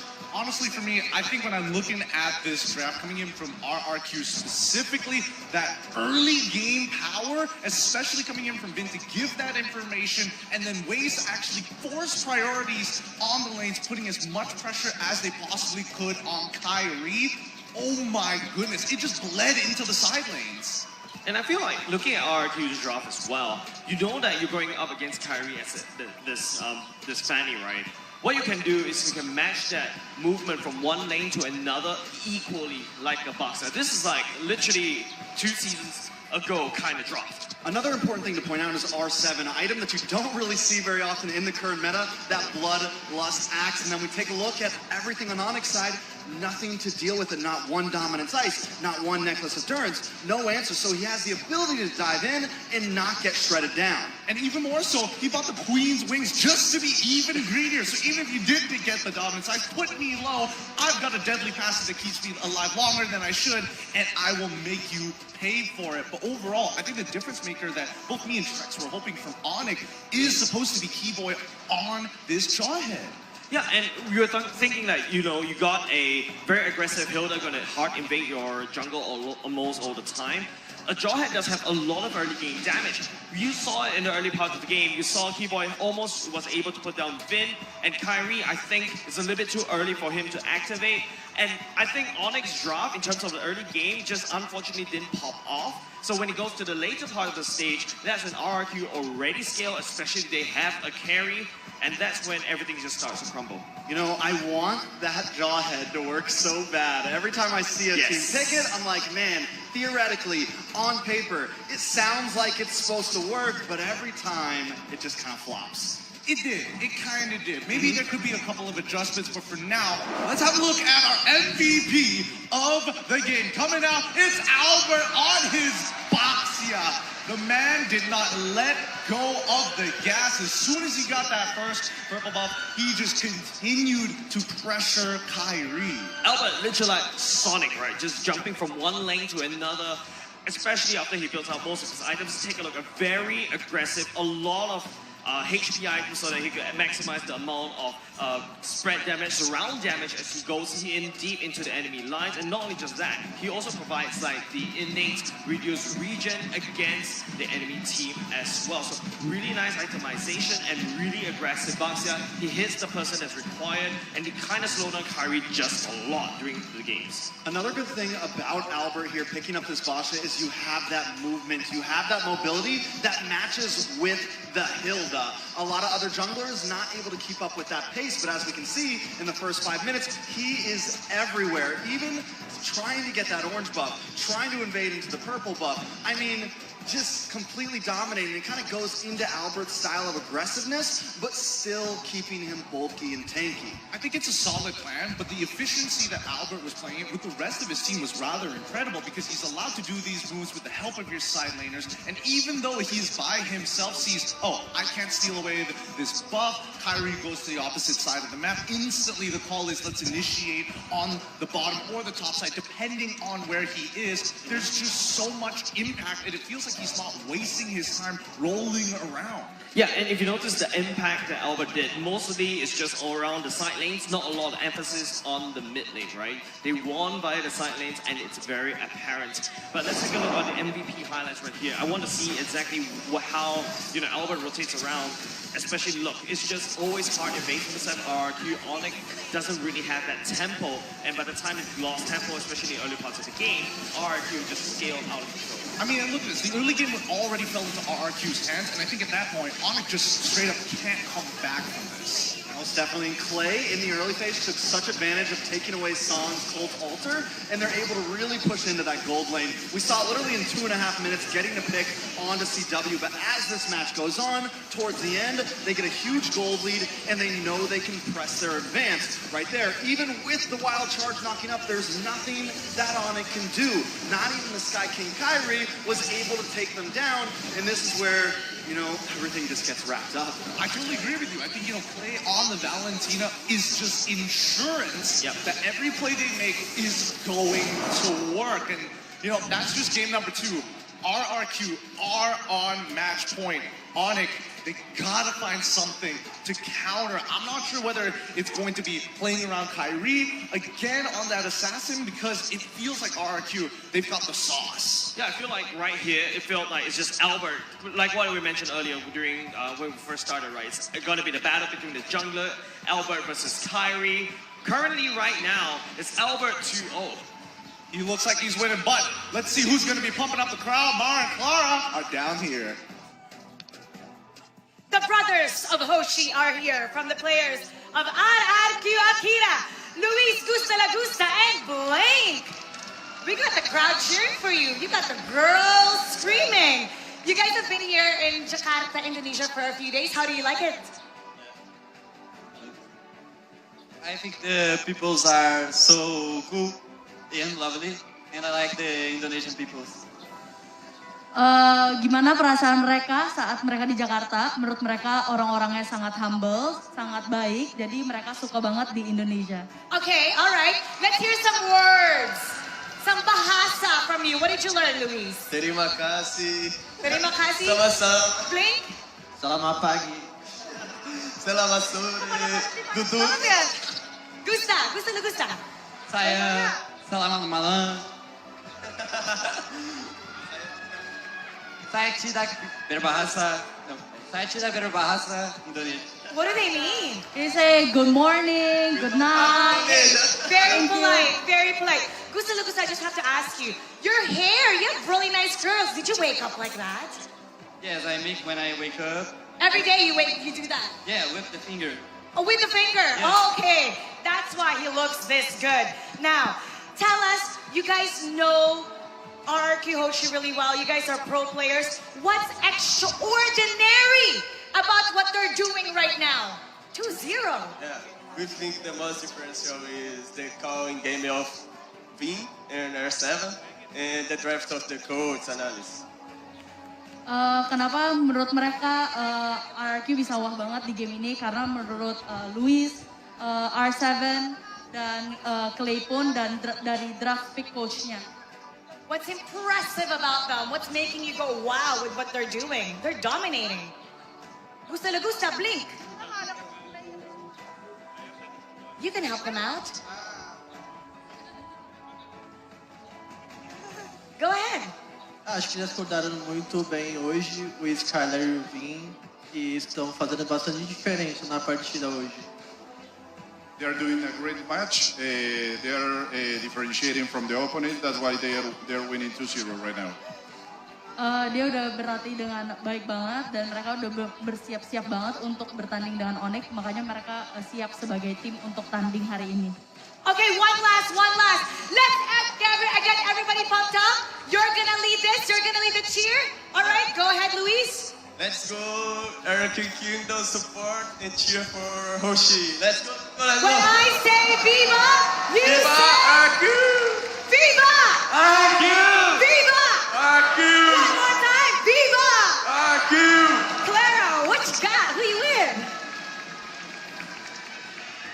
That's not of course, but here we are, Sonic! Dan tentunya dengan beautiful girls over here, the brand ambassador of team Onyx Esports. Yeah! Hello, the big captain. Ya, annyeong guys, kita dari BA Onyx. Yeah! Gimana ngelihat hari ini pertandingan dari tim Onyx ngelawan udah kayak MPL final gak sih? Iya, deg-degan dari tadi. Soalnya udah 2-0 kan, tapi masih ada 3 kesempatan lagi, masih bisa. Kata Bang Bior, it's best of our series. They're so pumped and hot, but they believe in Onyx Esports. How about you, Fonzie? Menurut aku tidak ada yang mustahil. Semoga di game ketiga ini Onyx lebih panas lagi. Nothing is impossible. Anissa ada pesan-pesan nggak sih? Good luck buat Onyx, semoga bisa juara. Semoga bisa juara, tapi kalau kalian bertiga ngelihat dari 1-2 game ada kekhawatiran nggak? Atau kalian ngerasa, ini nggak apa-apa nih? Yes. Apa Yes? Kenapa ya? Ya. Kalau menurut aku, mungkin Onyx belum semangat ya. Terus ini kan masih BO 2. Salah! Yes. Ya BO 5 5 kan, yes. jadi masih ada kesempatan satu lagi. Dan kita yakin match ini pasti Onyx bisa menang. Pasti bisa menang. They believe in Onyx will win. Ada yang mau kamu sampaikan? Pokoknya semangat Onyx, percaya aja sama satu sama lain karena kalian keren banget. Wow, you guys are cool and just trust each other because this is best of our series. We got 2 games at first, but kita bakal yel-yel bareng-bareng kan. Kita udah janjian dari tadi udah dengan stylenya. Tapi kamu mau mimpin nggak? Kita mau mimpin? Ke Onyx? Ayo. Kita punya spesial nih untuk Onyx Esports. So Onyx Esports. Go. Go Onyx. Go Onyx. One more time. Go Onyx. Let's take it up to our caster. Go Oni! Go Oni! Welcome back to the caster test. Thank you so much, Mara and Clara. That was wonderful guests that we had over there. We had a lot of fun, ladies and gentlemen. Special shout out to Secret Labs, the official gaming chair partner of FEM4. We're talking about a built-in lumbar support system that you can adjust to your spine, an incredible magnetic memory foam, a head pillow, and brand new fabrics in all sorts of colors and designs. The Secret Lab Titan Evo 2022 gaming chair is designed to keep everyone seated in incredible comfort for a long, long time. M4 Pass is available now. Complete all active tasks and you will reach level 75 at ease. And for free. So log in now. Exclusive rewards like the Beatrix Light Chaser, Beatrix Stellar Brilliance, and M4 Beatrix figurine are awaiting you. So what you waiting for? Get it tonight. Hashtag Mobile Legend Bang Bang. Hashtag MLBBM4. Hashtag Dare to Be Great. Wow, a lot of rewards over there. You know, to talk about more, I'm gonna have emotional damage actually. M4 Battle Night goes live this January 21st. Expect loads of events and rewards up for grabs in game. First off, complete battle tasks in the game on January 21st. You get a skin choice chest. You can choose the skin you like most from the chest. Aside from that, battle bonus awaits you on the same day. Play matches and you will get team star protection for 3 matches. Double star raising points, double protection points, double EXP, and double BP for 5 matches. We're not stopping there though, guys. What? Yeah, I know. We're not stopping? We're not stopping. Free access to all heroes and loads of epic skins will also be available that very day. So save the date, log into the game on January 21st, enjoy the match and win tons of rewards. Let's all celebrate the M4 World Championship together, including with your friends. Wow. Right? Again, you asked me, what are you waiting for? I'm waiting for this match to end before I actually get on my battle pass because this match is on fire. 2-0 currently for RQ, but like the Onyx fans said, it's the best of 5. Yes. There's still 3 chances left. For reverse sweep. Because again, like, here's the thing. If it is a reverse sweep, oh, RQ is going to be so sad because that is how their M1 journey ended. So no, you're really gonna bring that up now? I gotta bring it up. Reverse sweep, it's you know, it's a very nerdy thing to do to someone. It's personal. Hey, or it might just be a 3-0 domination. It could, right? It could. Right? And if that happens, then Onyx Esports, when was the last time they got swept? I can't remember, honestly. So it's gonna be a lot of, like you said, emotional damage. Yeah, emotional damage. There you go. You do it best, man. Yeah, we don't want that for sure. We definitely want everybody to keep sane, keep happy. But ladies and gentlemen, you can see the Look crowd. at the balloons. Yes, are going wild. Puter. It's 2-0 now. RQ match point. You know, one more game. Onyx have to take this for us to at least go to 4 games, and just like that, 3 chances, right? You have to come down to 1 at a time. With that being said, this chance is coming up as we walk into Game 3 draft. This is RQ 2-0 ahead on Esports. Well, we'll see. Right now in the draft, I think we had a little discussion before we got back into the caster segment, right? We were talking about how Onyx Esports aren't really utilizing the full potential of their flex compositions and their deep hero pools. There's a reason they were able to beat, I mean, a lot of teams earlier, right? They are able to outdraft the opponents. And in game 1 and 2, felt like it's an Onyx that is afraid to show that unique hero pool that they have. Right now, they're being very honest with their bans as well. Hilda being banned. Yep. What does that show you? Kyrie possibly going for an assassin again because, like you said, you want the draft to be a little bit unpredictable because so far, RRQ, before anything happens, again, because Hilda has been banned, they're like, okay, this is probably an assassin pick, so they're going to ban the Fanny because Fanny is kind of difficult to deal with without the Hilda, but other heroes, even the Hayabusa, they can kind of deal with it. And you said game number 1. This is their comfort, picking the Eve first. Yeah, and by the way, I mentioned this before, Eve conjures a lot of characters in the game, right? All of a sudden, if you pick Eve, you make character like Paramis, not so viable. You make characters like Carry, one of the strongest marksmen in the game, if not the strongest in the meta, not so viable, right? It's just one of the characters that offers so much in one little package, you know? And has so much utility, has so much mobility. It's just a great pick, the first pick. It is. It's amazing, right? I mean, You're in amazing. terms of mid-control, You're too, amazing. I mean, thank you guys. You guys are amazing too. But you know what else is amazing? RQ's response to every single first pick. And now they have another. It's the Kaja that can cancel out the real-world manipulation. It's also the Carry that can really just stop any frontliner that Onyx Esports wants to go for. At this point, right, Onyx Esports, I think, because how they've been drafting the last 2 days is around the Grok after the Eve pick. There's no real reason to go for anything else except for the Grok here, right? It was up against the Carry too, but this time maybe you want to stick to what worked against the Valley. The thing is, if you pick up the Grok, Why you always got to bring that up? why have all those bring that up? Because they won against the Valley yesterday. All right, if you pick up the Grok, Valentina is still on the table though, right? I mean, Valentina can easily copy that. And speaking of that, Chow will be taken out. Very smart pick from Onyx because this early game, it's Strong and Jong will be taken out. This is a really good combo because they have a lot of dive right now to go on Carry. Not to mention you have the real world manipulation, a lot of zonage coming out from Eve as well. So I already like the draft coming out from Onyx.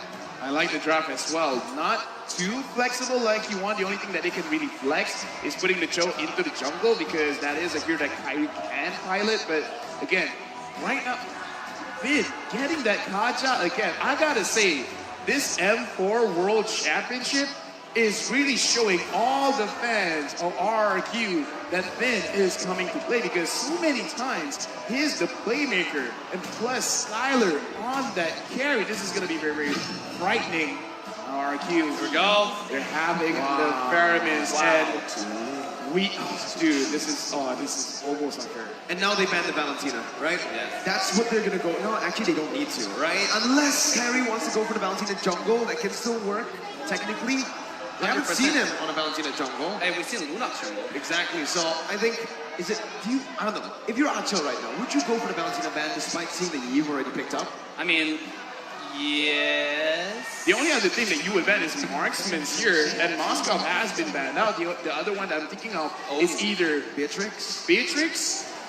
I don't think you necessarily have to ban the Claw, but you kind of can because I think you're happy to go up against a Claw. Yeah, Carry. Okay, so here's the thing. Yeah, Carry is strong against the Claw, but if the Claw kind of skills up, could be a problem because Faramis kind of like loses the ultimate. Again, it's option. So I kind of feel like banning out the marksman is the more safer pick because again, we're not entirely sure if the Valentina is going to be picked up and put into the jungle. Right? Hey, Onyx is banning away their own assassins, right? They know Hayabusa played by Albert can also be disgustingly strong and nasty towards Eve.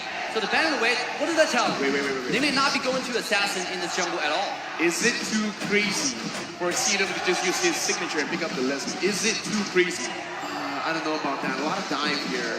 No. Actually, Leslie does so well with his carry lane. Yeah, he does, in lane, right? Yeah. But the thing is, I don't know, if Onyx really want to set that up, they need to ban something like a Lapu Lapu that can dive into that back line because he's so easy to target. And if they go for the Leslie here, remember their first pick, they don't have the final pick. They're not last pick here. So, again, it's going to be very easy for RQ to counter that. RQ is most probably going to pick up something like a jungler first, maybe a Fredrin here. No, Fredrin's banned out. Ling banned out as well. So I think RQ might just go for, fighter in the jungle, and then they'll flex the XP. Yeah, but for Onyx side, like I said, to my point, they're banning away their own assassins. What is that trying to tell? That is sending us a signal that this game, we might see the Valentina jungle or potentially another mage jungle, right? Because that's possible. We've seen it, and then it might just happen. It might be a really good pick here with Kajal, with Faramisol. There's so many good options on the table here. Yeah, but with that being said, we gotta look at CW. His quote, he's saying, for Indo Pride, it doesn't matter whether it's Onyx or RQ, as long as an Indonesian team will represent in the grand finals. Echo's waiting, man. That's all I have to say. Echo's waiting in the next stage here, but Onyx Esports need to wrap their draft up now. They're hovering over it right now. Thing is, that's a Grok. That's a Faramis, right? I think the safer option here. What would be the safer option? I don't know. There's not much safety anyways, right? So might as well. At this point, are you really going for safety? You're right. I mean, they're a game away from losing. Right? Something like a Melissa here can still work. They're going to be clumped up together, right? A bit safer too. Have that go away to protect them. And yeah, okay, got it. Melissa and Akai. Wow, we haven't seen this from Kyrie, I think since season 10. Yeah, how often do we see that? I think this is the first time he played such character in M4, right? In M4, I think the last Akai we saw was Zayn. Yeah, exactly. In group stage too, right? In the first game against S11. Other than that, we don't see much Akai. This is one of the few times this character actually show up. I'm actually wondering what happened to Akai. That all of a sudden everybody's opting towards Fredger and everybody opting towards some other fighters in the jungle. Not really Akai anymore. I mean, in this particular game, Akai might work really well. For those who do not know, they have this heavy spin from Akai, the ultimate, actually counters Grok. You know, if you're spinning and Grok try to wall charge you, the ultimate will be cancelled. So it's going to be a really nice pick here. Now, the question is, how is Kyrie going to perform on the Assassin Akai? I think it's still going to be a tanky Akai. I don't think it's an Assassin Akai. I don't think it's Poe, right? But, hey, maybe he comes out with a surprise. Yeah, RQ picks up Martis. It's a very good matchup in the jungle up against the Akai. If you think Akai can clear fast, wait until you see the Martis, right? Who can clear faster and also can negate a lot of the CC that On Esports have drafted for themselves to try to lock down RRQ. RRQ, man, looking at the draft, they have a lot of disruption in the team fight. This is also another draft where you kind of just charge and don't care. You're challenging Onyx to be like, you want to fight, fight. We're stronger. Absolutely. We're better. There you go. He understands the reference. No, understand the reference. I think the crowd understands the reference. It's the crowd cheering for Indonesia, for RQ and Onyx. For sure, right? We're gonna hear it one more time for both RQ and Onyx. Give it up as we enter game number 3. It's match point for RQ. Do or die. Who's gonna take home the win? Who? I legit don't know, man. It's do or die. It's you and your relatives. It's a very dangerous match here. Hearing the crowd, they're pumped. And now, we're pumped. We're pumped. I want to talk about the draft because looking at RRQ, because again, you have the Martis, you have the Kaja, you have the Faramis, a lot of ways to disrupt what Onyx wants to do. Now Onyx, they can do the same thing. Kyrie, CW, pushing people away. Do you want to be here? No, you don't. I'm going to force you to do that. Now, I think we need to give more credit to Sen's Eve pick. This pick is gonna be the win condition for Onyx, right? Going to the late game. Because once they got, GW already falling down in the first minute of the game. RRQ Hoshi with the first blood in this matchup as well, where you would think Melissa wins. Yeah, I just thought this is gonna be a win ticket for Onyx going to the late game for CW on the Melissa. But RRQ strikes again. LaFell, like what are Onyx doing now? They have been falling behind in early game every step along the way. Okay, first, I want to emphasize how big that win is because not only did you get a kill onto Skylar, but you denied one gold cannon minion away from CW because it went straight into the turret. Like, that's small, but look at the difference in level. Almost an entire level difference. That's how big that first blood is. Yeah, Carrie's gonna get level 4 way ahead of CW, and that's gonna make a difference. Speaking of making a difference, bottom side. Already a bit of a skirmish here in the XP lane. It's a slow push for Onyx Esports, but again, RQ are gonna be able to actually get out of that one. Albert, actually, does he pick up the gold buff there? I think it's Sans. Yeah, Sans got it. Sans took it away for his team, and now Onyx Esports wants to actually contest for the turtle. RQ doing the same thing right now as Kyrie's first onto the turtle. Albert looking for the opening, back dragon form onto the back line right now. Has to be the heavy spin as well, locking him in place. Combos in place, but Albert still finding retribution. Who's going to be able to dish out the damage and take him down? Or 7 getting a trade back. Both junglers falling, but again, it's RQ with the turtle. That was a good match, but the thing is, it looks like their damage is not really there yet because Boots, that was a good engage. But again, a lot of damage, a lot of free damage went over to Kyrie. Looking at the itemization right now, okay. Before that, Skylar and CW. Now CW is like, I lost just now, but I still want to go for it. I gotta say the credit goes to Win again on the Kaja, right? He pulled the Akai in the last second, even though the heavy spin was going on 2 people. But the Divine Judgment though, right? Saved, and also Martis with the skill too was immune to claw control. He just ran through the Akai ultimate and got the retribution. And that was such a beautifully executed turtle steal, I should say, or turtle fight skirmish to the favor of RQ. Despite the jungler dying, I think if you keep up the momentum, this might be a sweep. Definitely is, right? I mean, currently it's 2-1, and RRQ are looking better than ever. LaFell, Onyx Esports, making a lot of uncharacteristic plays like CW going in one. He caught again for the Divine Judgment of Finn, and that's the collapse again. It's not going to be Skyler who picks the kill up. The real world manipulation is not going to be enough just yet. Kyrie canceled out. No heavy spin for him. And RRQ again are able to find a 1-0. They're still looking for more, however. Clay and Albert sandwiching Challenge right now. He's going to be pinned down under the tier 1. Finn also jumping in. Keyword from the Dragon. Not going to be able to connect just yet, but it's going to be the wrong angle. Over to Finn.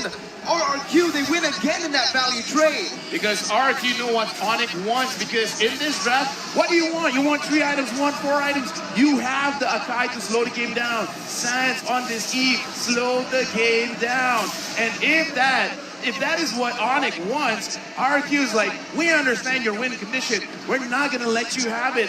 Because CW needs like what, 3 to 4 items? What about Skyler? Even with no items, he's like, yeah, let's go. Yeah, I'm ready to go. And also, I want to point out the support roaming dip in this particular match, okay? Because a lot of pro players say Chao is a counter to Kaja, but in this particular game, you can see how decisive Win is. In the engagement top side, the Flicker ultimate, right? In the first turtle fight, and now going to the second turtle fight. It feels like Win is always the aggressive one, right? And then Keyboy is somehow playing the defensive Chao. And that's not something that we saw from yesterday. Onyx, Keyboy on Chao, he was making plays left and right. Are we gonna see something changes? Speaking of plays, here we go. Keyboy brought back again. The RRQ have better make control. Albert and Kyrie want to go for the 50-50. It's that ego 50-50 that is going to be here. Going to be kicked back now by Keyboy. That's going to be Black Dragon popped in. Kyrie winning the retribution battle on the 50-50. Takes it away for Onyx Esports. It's instantly the Cult Ultra popped in by RRQ to disengage. Onyx still in this game. Kaja still have the ultimate. Right now they can make the play, same as Keyboy. So you can see Vayne is already making a way to the top side. Once again, they're trying to pressure the CW away. They understand if this marksman gets any farm into the late game, it might be a sweep, LaFell. Yeah, RQ right now is ranked #1 in Towers Destroyed, averaging 6.25 per game. And it is a small thing, but I want to talk about the communication between Onyx, because every single time RQ, they're going for an objective. CW, he goes very, very aggressive onto Skyler. The moment the objective is done, then CW drops back, because now RQ, they're looking for an engaged play, as well as Vin. They can pull people around. Keyboy. Keyboy, even he's like, I think I'm smelling something here. There you go, Divine Judgment. He smells it, but he does not get away from it. Skyler picks up his 3rd kill in this game. 800 gold lead now. They're looking for more right now. Sounds going to be able to pop the real world manipulation. CW jumping in with Inspire as well. Skyler with the Purify, getting out to safety. That's a lot of resources burnt out. Kyrie's still looking for play right now. He jumps in with heavy spin, pinning him down, but it's going to be Albert who pushes Kyrie back. Play is going to be getting out of safety. The conceal play as well by Vin. Divine Judgment not back up just yet. RRQ are happy with the disengage. I want to say how good of a pick Martis is in this particular game. Akai was about to find a pin on the Clay, but Albert was pushing the heavy spin with the skill too. He was in Unicall control, and he was shoving Akari all at the same time. Nonetheless, it was a good play coming out from Onyx, the good turnaround. Now CW is going to be taking the first tower off the map, and that's really good. You know, about to your point, the early game advantage from the marksman. Skyler with the 3 kills, talking about he got a 1 gold cannon advantage, right? Just now I saw close to 1,000 gold lead just to Skyler alone on the marksman. Now the 3rd turtle comes up. If they get this might be dangerous. Yeah, right now Onyx, they're getting some advantages back because, but we talked about it before the game even starts. A lot of disruption in the team fight right now. Looks like the Dragon coming in. He gets it out of the Divine Judgment, and that's going to keep Keyboy who finds Skyler out of everyone. The Cult Ultra is placed down with Skyler with an Nature still to be able to survive. Skyler in the midst of it all, pinned down again. Boots shutting him down. Albert falling as well. It's Onyx with a strike back with a double kill onto Boots, and they are back in this game. Ooh, what a play. Bottom side's a little bit skirmish. I still want to say that was really decisive. Also a mistake coming out from Win there. I wouldn't say mistake. Should I say occasional outplay, right? Win flicker ulted, you don't just use the Black Dragon form at the right time to completely dodge that. Even though he was like cruising for a little bit, but it didn't really affect the coordinated engage from Kyrie, from Boots. It was good. Yeah, speaking of which, Onyx looks like this is their time to shine. Whatever they were waiting for, they got it, because ever since they've gotten the gold turret is looking like, yo, CW, you don't have to stick here anymore. You can just follow us. We will supplement your damage because he already has 2 items, the Corrosion Scythe as well as the Demon Hunter Sword. Conceal Blade, Finn goes in. Will he get Keyboy? Looks like that's not his target. That wasn't his target at all. And by the way, I just saw the gold differences between the 2 marksmen because that's going to be my focus of this game. You can see right here, CW That's crazy. Yeah, it's only 200 gold now, right? That's crazy. Barely any difference here. 3-kill lead, by the way. Skylar had so much more time in the gold lane to farm, to get the turret low. It's CW, despite dying twice. It's not like he's using an avarice to get more gold. Exactly. Magic. It's just magic coming out. It's on it time. That's He's what an it efficient farmer. That's Yeah. what it is, right? He's always constantly in the gold lane, finding a trade now as they are looking for a tier 2, actually. Not much of a movement by RRQ. They're only sending Albert and Clay down, and it's a bit too late. RQ are going to be able to find a trade, though, however, in the tier 2 down below. Albert trying hard to defend from this one. Keyboy jumps in, caught back by the Shadow Stampede as that's the real world inflation, locking him in place. R7 needs to respect this damage.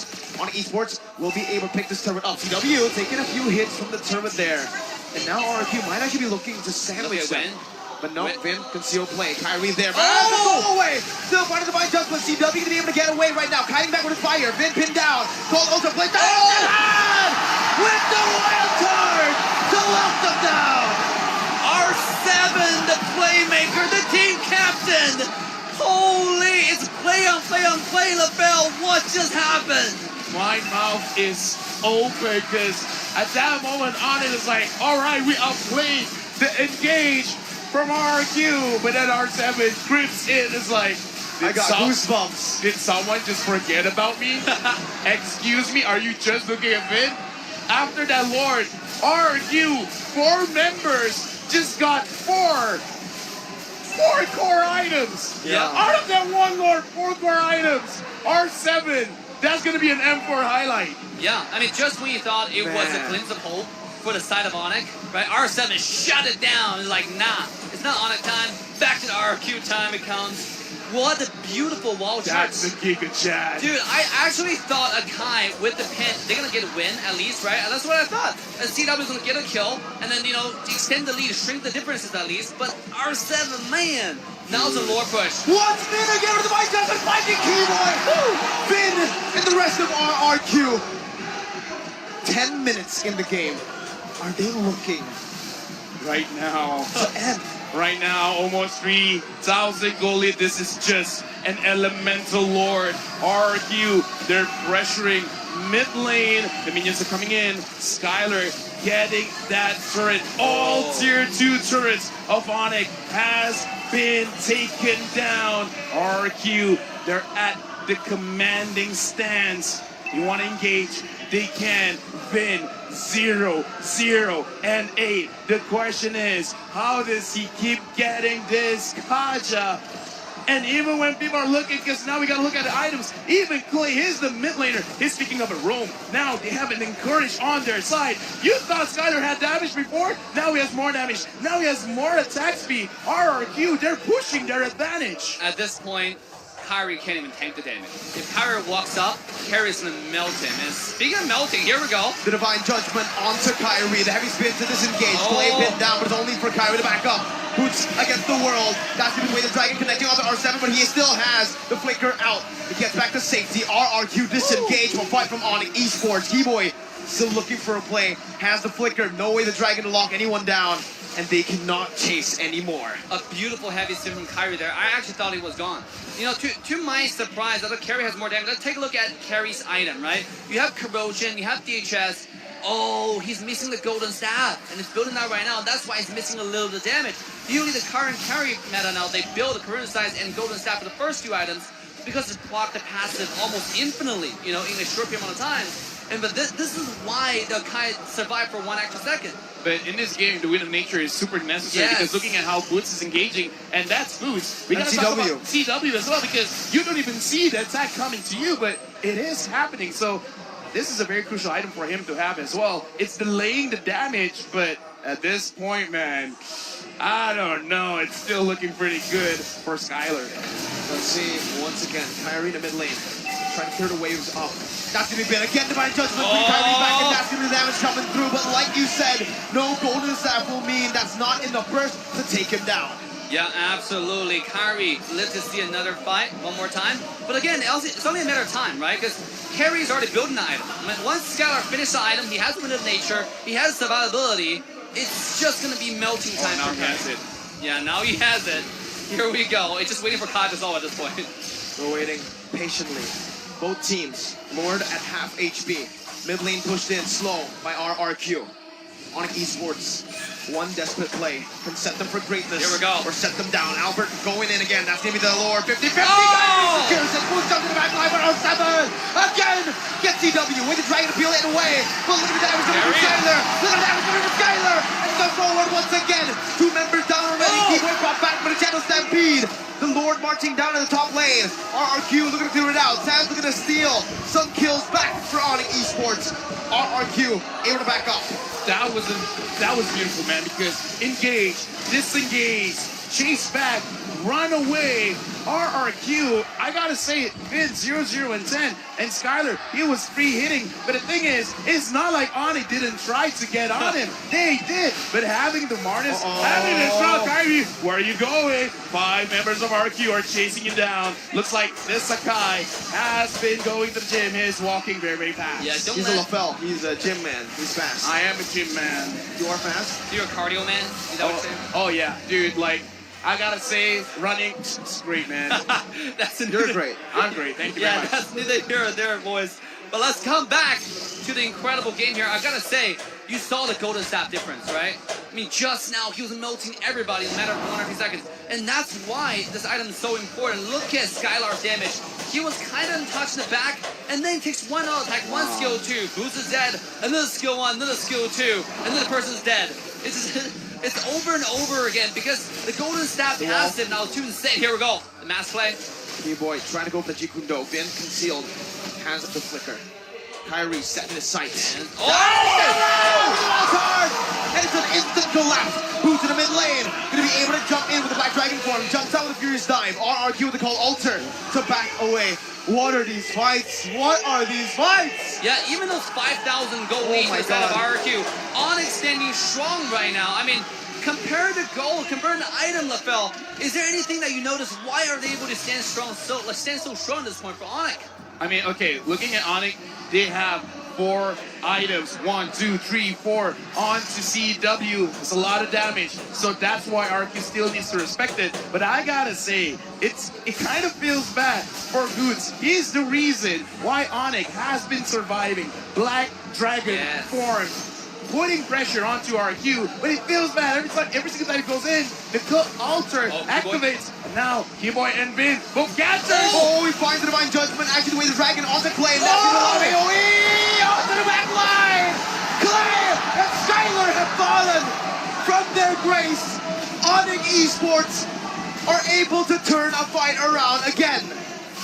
Dude, just now, CW didn't get a kill, but I gotta say, I kind of feel like a lot of damage is coming from him. Sans cleaning it up, but yes, this is what Onyx is waiting for. Because they needed the items, 4 items on this Melissa? Dude, that's scary. And he has it, right? He's going to get stronger. At the same time, do not forget about Sans, right? You mentioned Sans was being the executioner. This guy, at this point, is a fight decider, no longer a facilitator at this point. I mean, every skill 1 he uses hurts. It hurts Skylar, the most important target right now for the set of RRQ. And that's why it's getting so scary into the late game, because they have 2 hyper carries.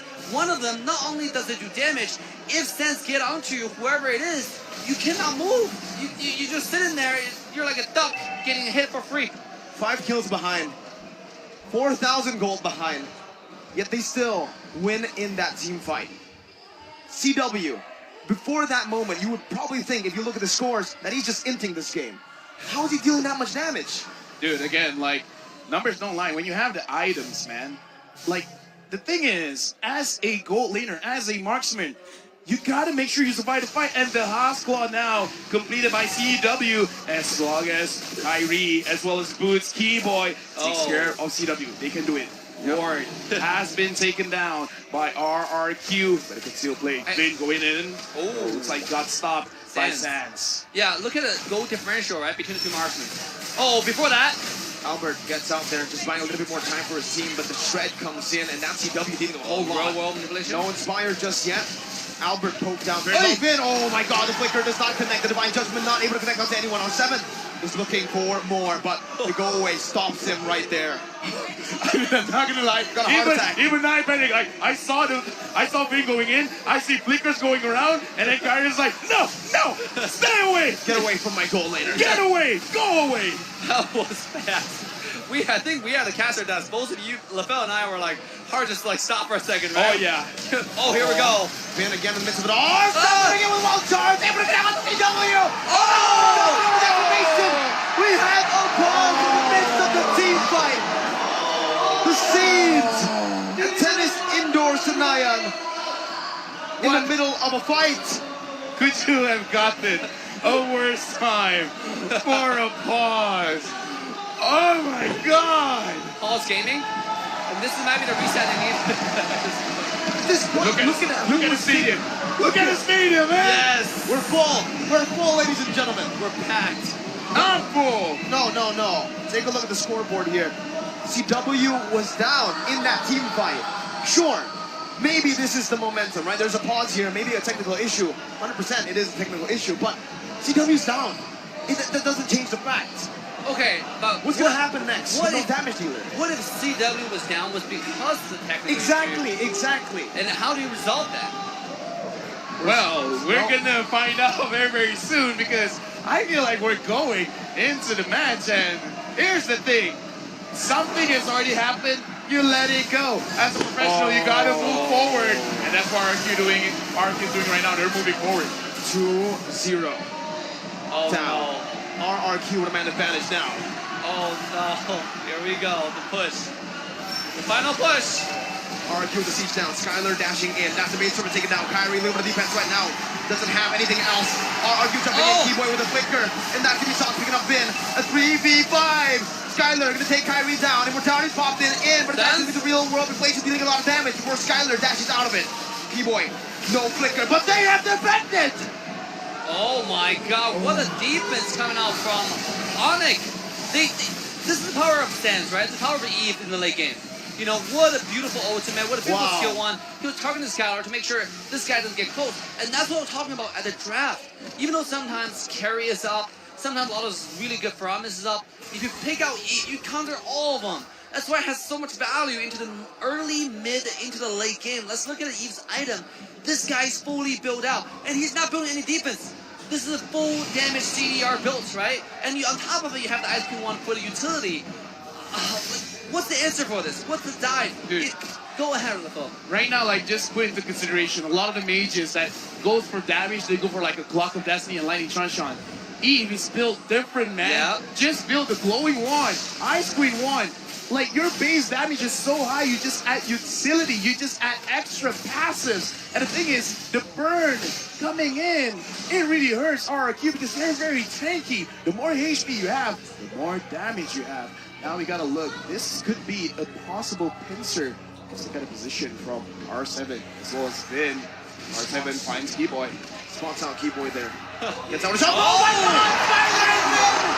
The Divine Judgment and the flicker and the conceal by CW. RRQ are on the brink of victory. Win. I think that's the key to victory here for RRQ, right? Kaja on win. This guy is so decisive. I thought Keyboy was decisive. Win, build different gaming. 100% kill participation, by the way. 100% kill participation. And he didn't even steal kills from his carries. This guy, in this game, is the most focused he has ever been. Not doing a single mistake. He died once, but I would say that's not a mistake. Vin is proving to be the better Calvin on the day. Not a single high-ground tower left. Marching down in the mid lane right now. Onyx Esports trying to defend. Kyrie gonna be chunked very low. Midway coming in. R7 jumps in with the wild charge, and that's gonna be Boots with the Black Dragon form. But it's all for the Evolve Lord that marches down in the mid lane. There we go. Boots is for his dive. Kyrie on the Lord right now. So R7 gonna be taking low. Keyboy jumps in, and that's CW! CW! Deal is so good! Double kill picked up. A mace. A knee of Indonesians. The kingdom arises again. Rex Regum Kaon are the one true Indonesian kings. Oh my God, ladies and gentlemen. 3-0 domination. Did you see that coming, LaBelle? I did not see that coming. I thought we were going to game 5. Dude, I thought we were going to game 5, but something lit the fire in RRQ where they feel like this is the moment. And for the World Championship, it's in Jakarta, it's in Indonesia. This is where they put their foot down. This is where they want to be world champions. Now, in the beginning of the entire series, we talk about RRQ did their homework. And I think, Miracle, you mentioned they did more than their homework, right? They had extra studies. They have the after-school sessions with some private tutoring. It's insane, ladies and gentlemen. And let's cheer for Onyx Esports. Dude, Onyx, again, phenomenal run. Full respect to Onyx Esports, man, because, dude, they fought their hearts out. Here we go.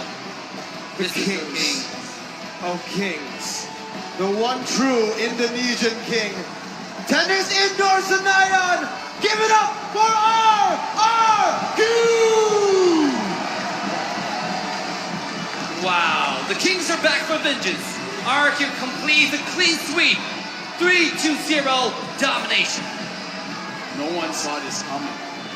No one thought it's possible, but you're going up against Echo after this. You need this kind of momentum, man. Yes. Are you kidding me? 3-0 up against the Indonesian champs? Everybody doubted RRQ. Everybody. Right? To a certain point, even the kingdom itself. They doubted RRQ, but their support never wavered.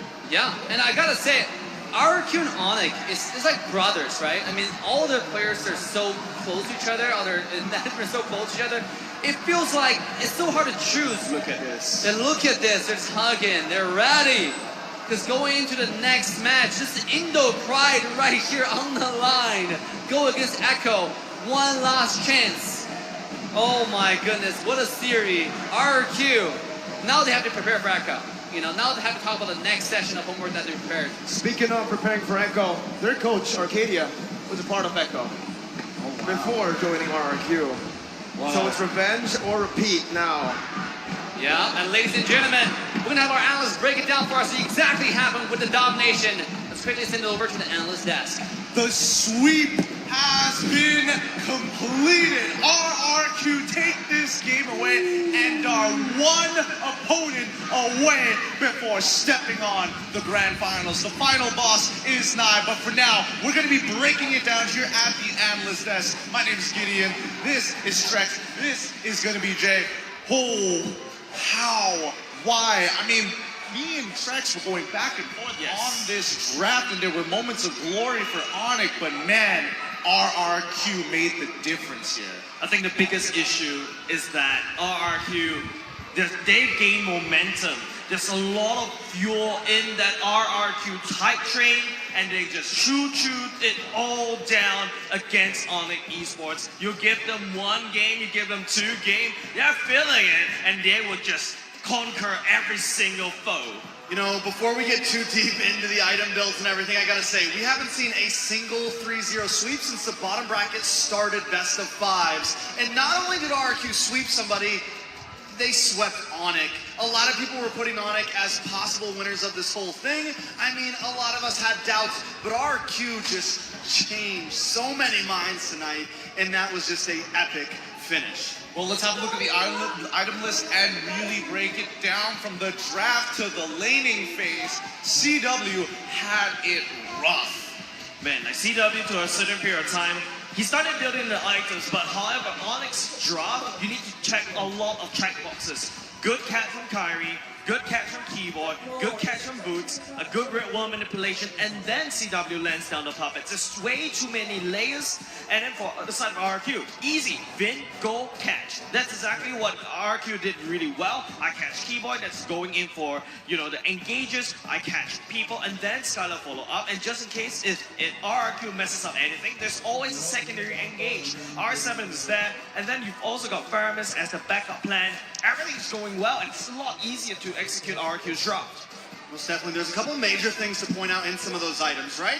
On Vin and on Albert, we have the two blade armors, and that's going to give CW a bit of a hard time coming into a lot of these team fights, not to mention the early Wind of Nature pickup from Skylar. A lot of us question it, but what it gave him the ability to do is in some of those early team fights, he could push his limits, or when Boots or CW were able to lock onto him, you had a bit more escapability. There's a lot of answers here, and we can debate this back and forth because we're talking about the get away from me, but then you have R7 with his crazy wild charges plus flickers, and then the battle spell economy makes all the difference here because the only way CW was really getting through the lines of RRQ was with Inspire, and that extra bit of true damage and attack speed makes all the difference. Yeah, and it all got countered by that one first item. Well, not say one first item, like the first item that Skylar opted for, sacrificing that amount of damage, went for pure survivability first, because you know that puppet's going to land on top of you regardless. So Skylar's mindset is like, you know what, if that's the case, I'm just going to play it safe. Whenever I go in and engage, first thing I do, pop Wind of Nature, and all of a sudden, Onyx doesn't really have the burst damage anymore, and then RQ just took over the game.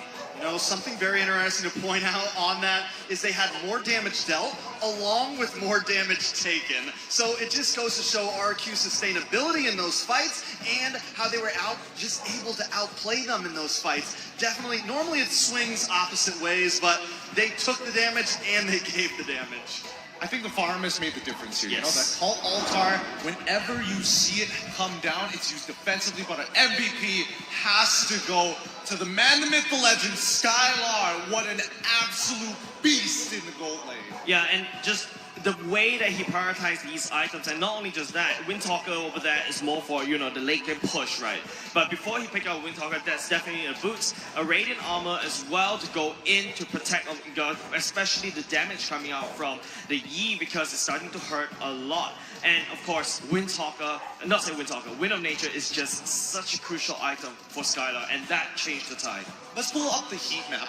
We need to know, was Skylar playing hyper defensively? He was generally, you know, sticking to his lane, sticking to his guns, and even got a kill in the lane itself. But from 5 to 10 minutes, yep, this is exactly what I was expecting. I mean, he is pretty much all over the place. Very, very...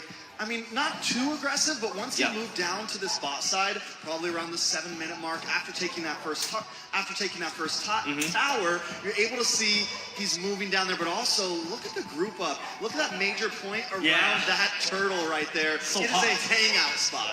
It really is a hangout spot, and I totally get you. You know, the towers to Skylar was basically like Tater Tots. They completely cut him down, used his ultimate, making sure whenever he had the advantage, pressed with RRQ and the rest of his teammates, he was going to get some kind of profit. But let's check out these highlights. Yep, that's the big right dot right there. That's where most of RRQ literally is a 5v5 at the turtle pit. And if Onyx is going to have to, you know, since they're a little bit behind and they need to gain all that momentum, all that damage, RRQ needs all their manpower down. And this is where you look at that big huddle by RRQ right there. Literally, Faramis, Cult Altar, just make sure that Onyx doesn't really have enough damage, cannot end the fight.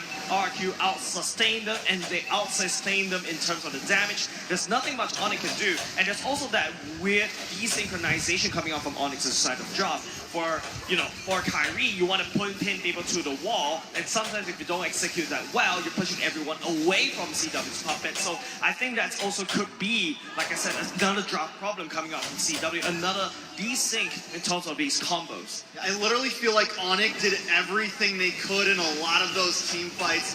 In that one wild charge, when you think CW's about to get a kill, still not able to. And those are the moments when I think I knew Onyx was just kind of done for. There wasn't any answers towards the mid to the end of that game.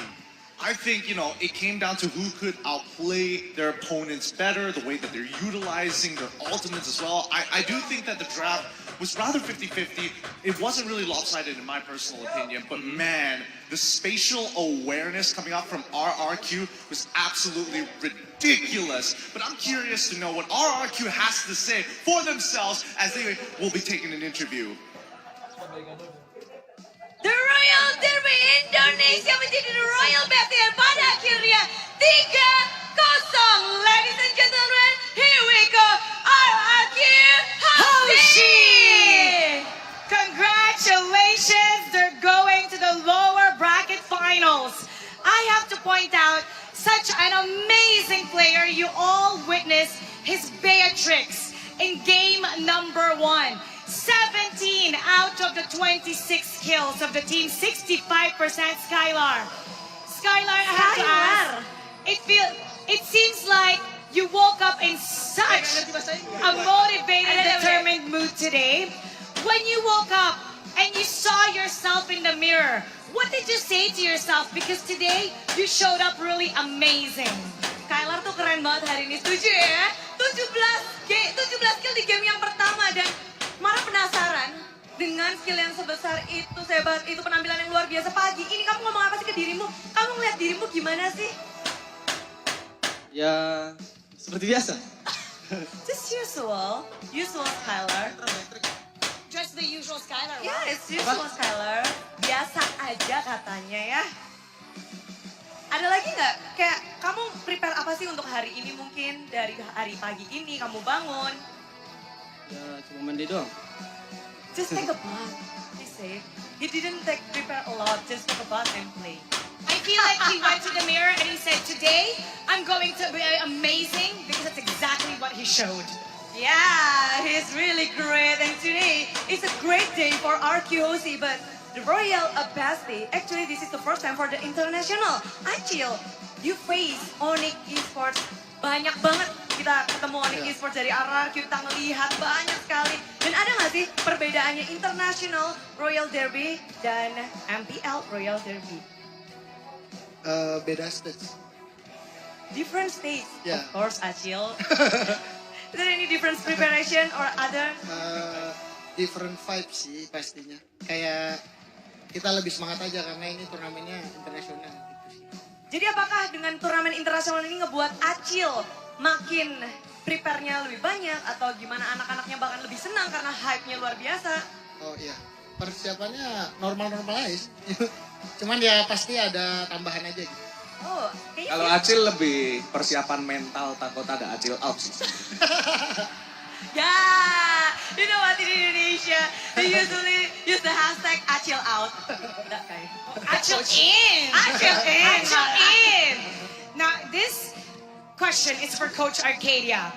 The next team that you're going to be facing is Echo, a team that you used to coach. So it'll be a reunion.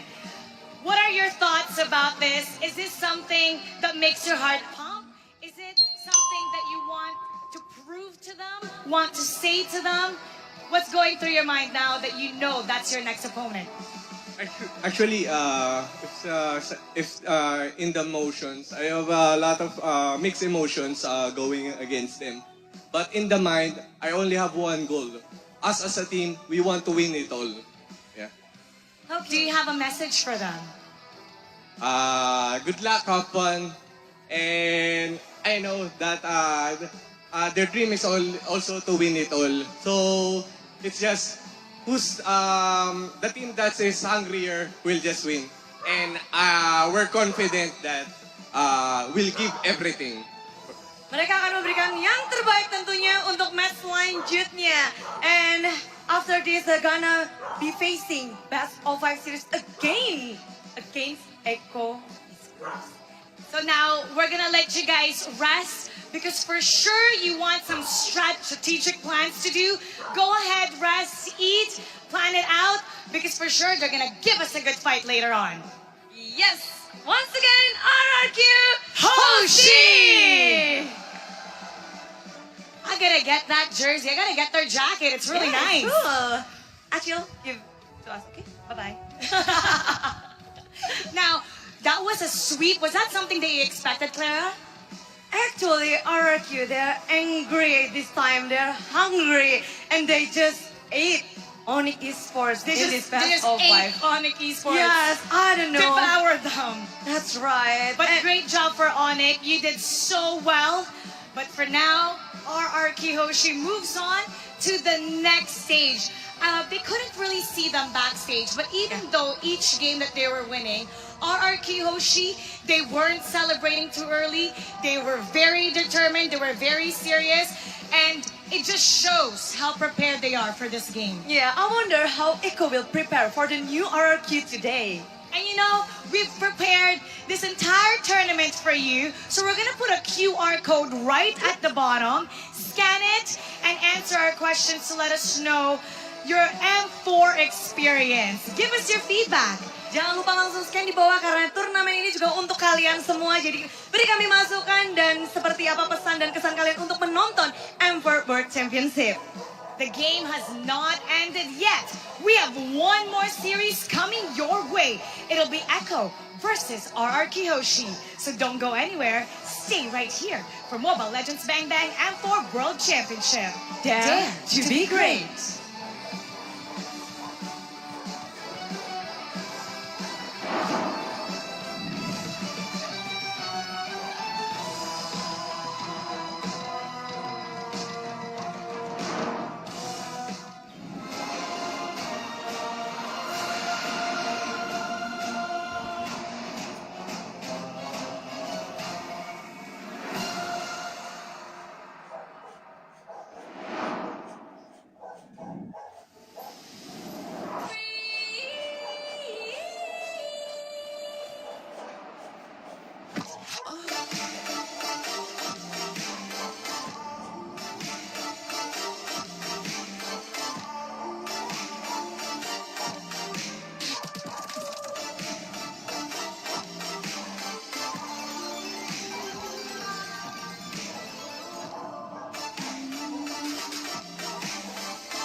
You live only once. For once, leave the comfort zone and raise yourself up. Enjoy the moment.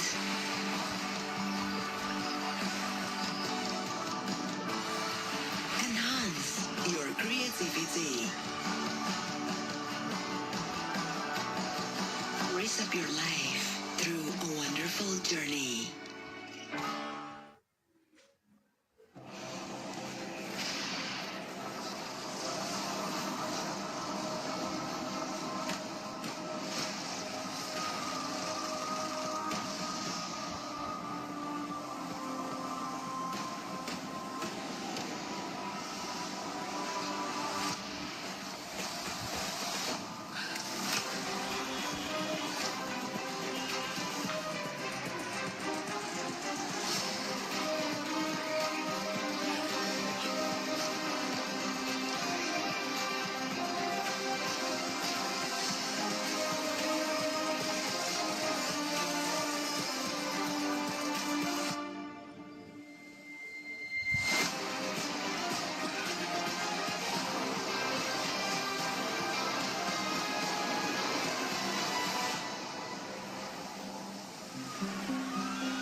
Is it wrong to save him? The war took my family, my friend, took everything I have. It's the Society of Dawn that gave me a place I can call home. Taught me to fight. And placed their trust in me. New mission. Infiltrate the abyssal wings. Then he showed up. It seems we can bring back a trusted friend.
maybe.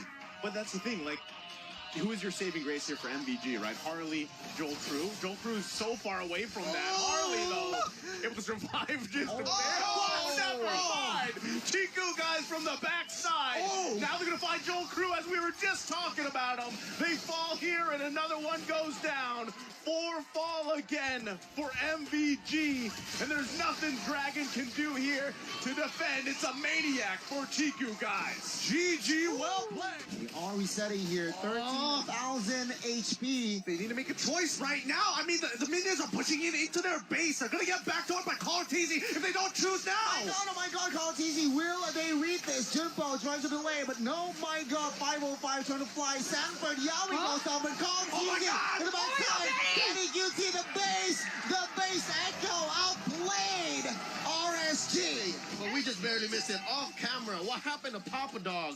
He just got dogpiled on, and that will be the end of him. As you can see, S11 going for a different approach right here. Jumping in, making the play with the Way of the Dragon as well, but the Vengeance is just tanking so much. Wow, that's Fried Chicken taking one versus 3. Aaron is an H target, and Fried Chicken is going again and again. The Lord gets picked up and come out on top, and it's so disastrous because the Lord is up at the same time. Incendio is still contesting, but it does not seem possible unless Alien can make something of a miracle play. We've seen a miracle play by Grok many times before. He's looking for it. He has the weapon mastery for a reason. He steals it for Turkey, for Incendio, to save the game for his team.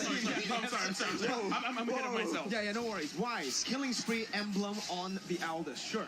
I get why, but right now, wait a minute, Naomi gets a hook onto Wise right now. It's going to be Justin who rotates back in. Wise goes in, and it's the first blood over to Justin. Ken, that was a worth it. Look at the hook, and Haji tries to run away. I can't get my point out. Justin goes in front, gets a kill. Dashing back in, Edward using final blow, not able to find anyone, and that's the iron hook again. Naomi's won. 20/30 vision where they just literally see the future. No way! Naomi finds a hook out of nothing again! He cares for the future. Whatever it is you want to believe. Again! Naomi! The sky. They are right now. They're flying and they're soaring again! Naomi! What in the world was that?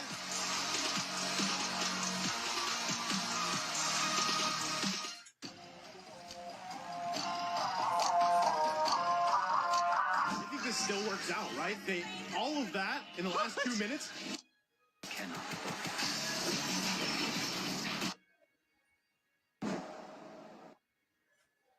A lot once again here for Skylar to just kind of pop off mid to. There's a lot still here up for grabs. Eve, like you mentioned, is still open. A lot of, I mean, even the carry is taken out here. There it is, right? Now, Eve is locked in, but real quick, let's take a look at this quote from R7. I hope Indonesia is in the upper and lower. Unfortunately, we meet in the lower. Hopefully, one of us can make it to the final to face the Philippines, and I know a lot of people around the world are hoping for that. Honestly, I'm tired of the Filipino dynasty that has been set since M2, and RRQ just might be that one trainer who's going to beat the Elite Four and maybe try and take out the champion at the very end. This is one step away from greatness, from the point of no return. We're seeing Nakaja and as well as Sanford. He's going to get his Yuzong, of course. Very standard picks all across the board, but now we see the Beatrix as well as the Grok, which begs the question here.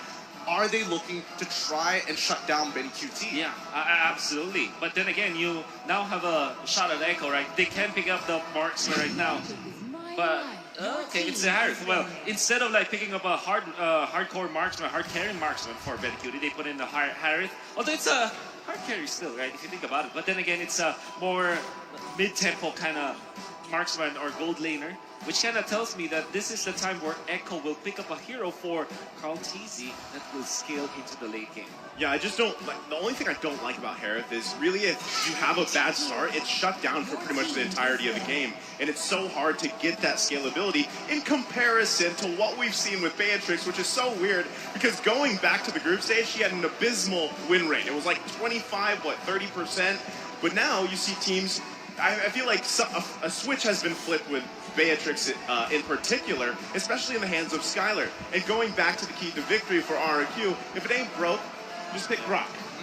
don't fix it. Don't bother fixing it. And I think, it's really good that Echo didn't fall for the fact of, hey, Brock is flexible, and therefore we should expect him in a couple of these positions. They're focusing down on the main issue, which is Vin. And Vin has been having a stellar performance throughout M4 for a good amount of time. And even RRQ giving a lot of respect to Sanji as well, banning out that Valentina, making sure that he's not going to have that many flexible options when it does come down to the dive. Which begs the question: Far Mist ? Should they ban it out here? I guess because they are considering picking it up themselves. It's probably why they will not be banning it out. And looking at the past matches of RRQ Hoshi, they do pick it up when they have a Grok. They couple Framis and Grok to go up against something like a Harith or a marksman, a hard marksman. Curveball. What about Kadita? I love it. It's one of my personal favorites. It also looks good for the side of RRQ Hoshi. It fits the bill of what they want to achieve, right? It's a very RRQ-ish hero. You can also give that to Echo, though. But at this kind of draft, maybe the Kadita will not be considered by Echo themselves. Oh, Barretts. Okay, so Carl TZ opting for that utility jungle route, focus on the objectives. We've seen a lot of this, right? And I mean, at the same time, it is still a safe hero because of the fact that you can kind of brute force your way into those objectives. You have that immune to CC for a little bit. You got the Daytona's welcome. And still, this is a lot of pick-off potential because it's highlighted with the Kaja, but still, can they capitalize on those kills? Because even across the board, they're going to be fighting in the death box. They're going to have to deal with wild charges from angles that they're not expecting. And if Skylar can come online on this Beatrix like we've seen him before, it is a lot of work for Echo here.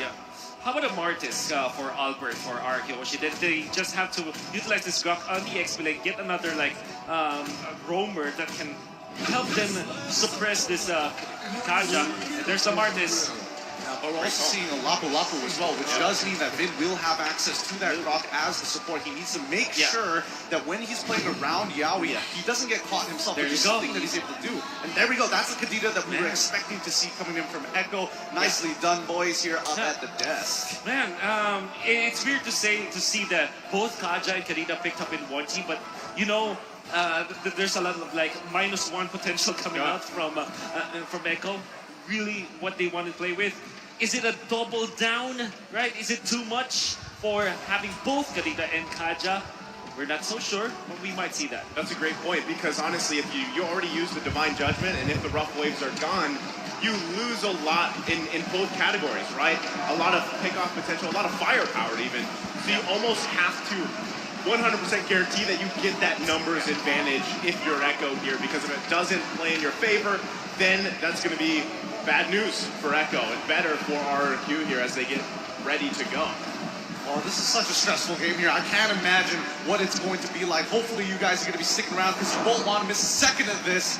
Let's jump right into it. Into the land of dawn we go. The last chance for Indonesia to make it to the grand finals. And it starts now. We're going to see Vin is going to be controlling that Grok. So this is a roam Grok, and then the Lapu Lapu will be the ones to fight against the Yu Zhang. We've seen it before. The Lapu Lapu can win against the Yu Zhang.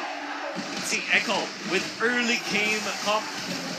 Can they actually close this one out before RRQ scales? I personally think that they absolutely can, but it really depends on that momentum at the end of the day. What Vin is he's holding back the waves again.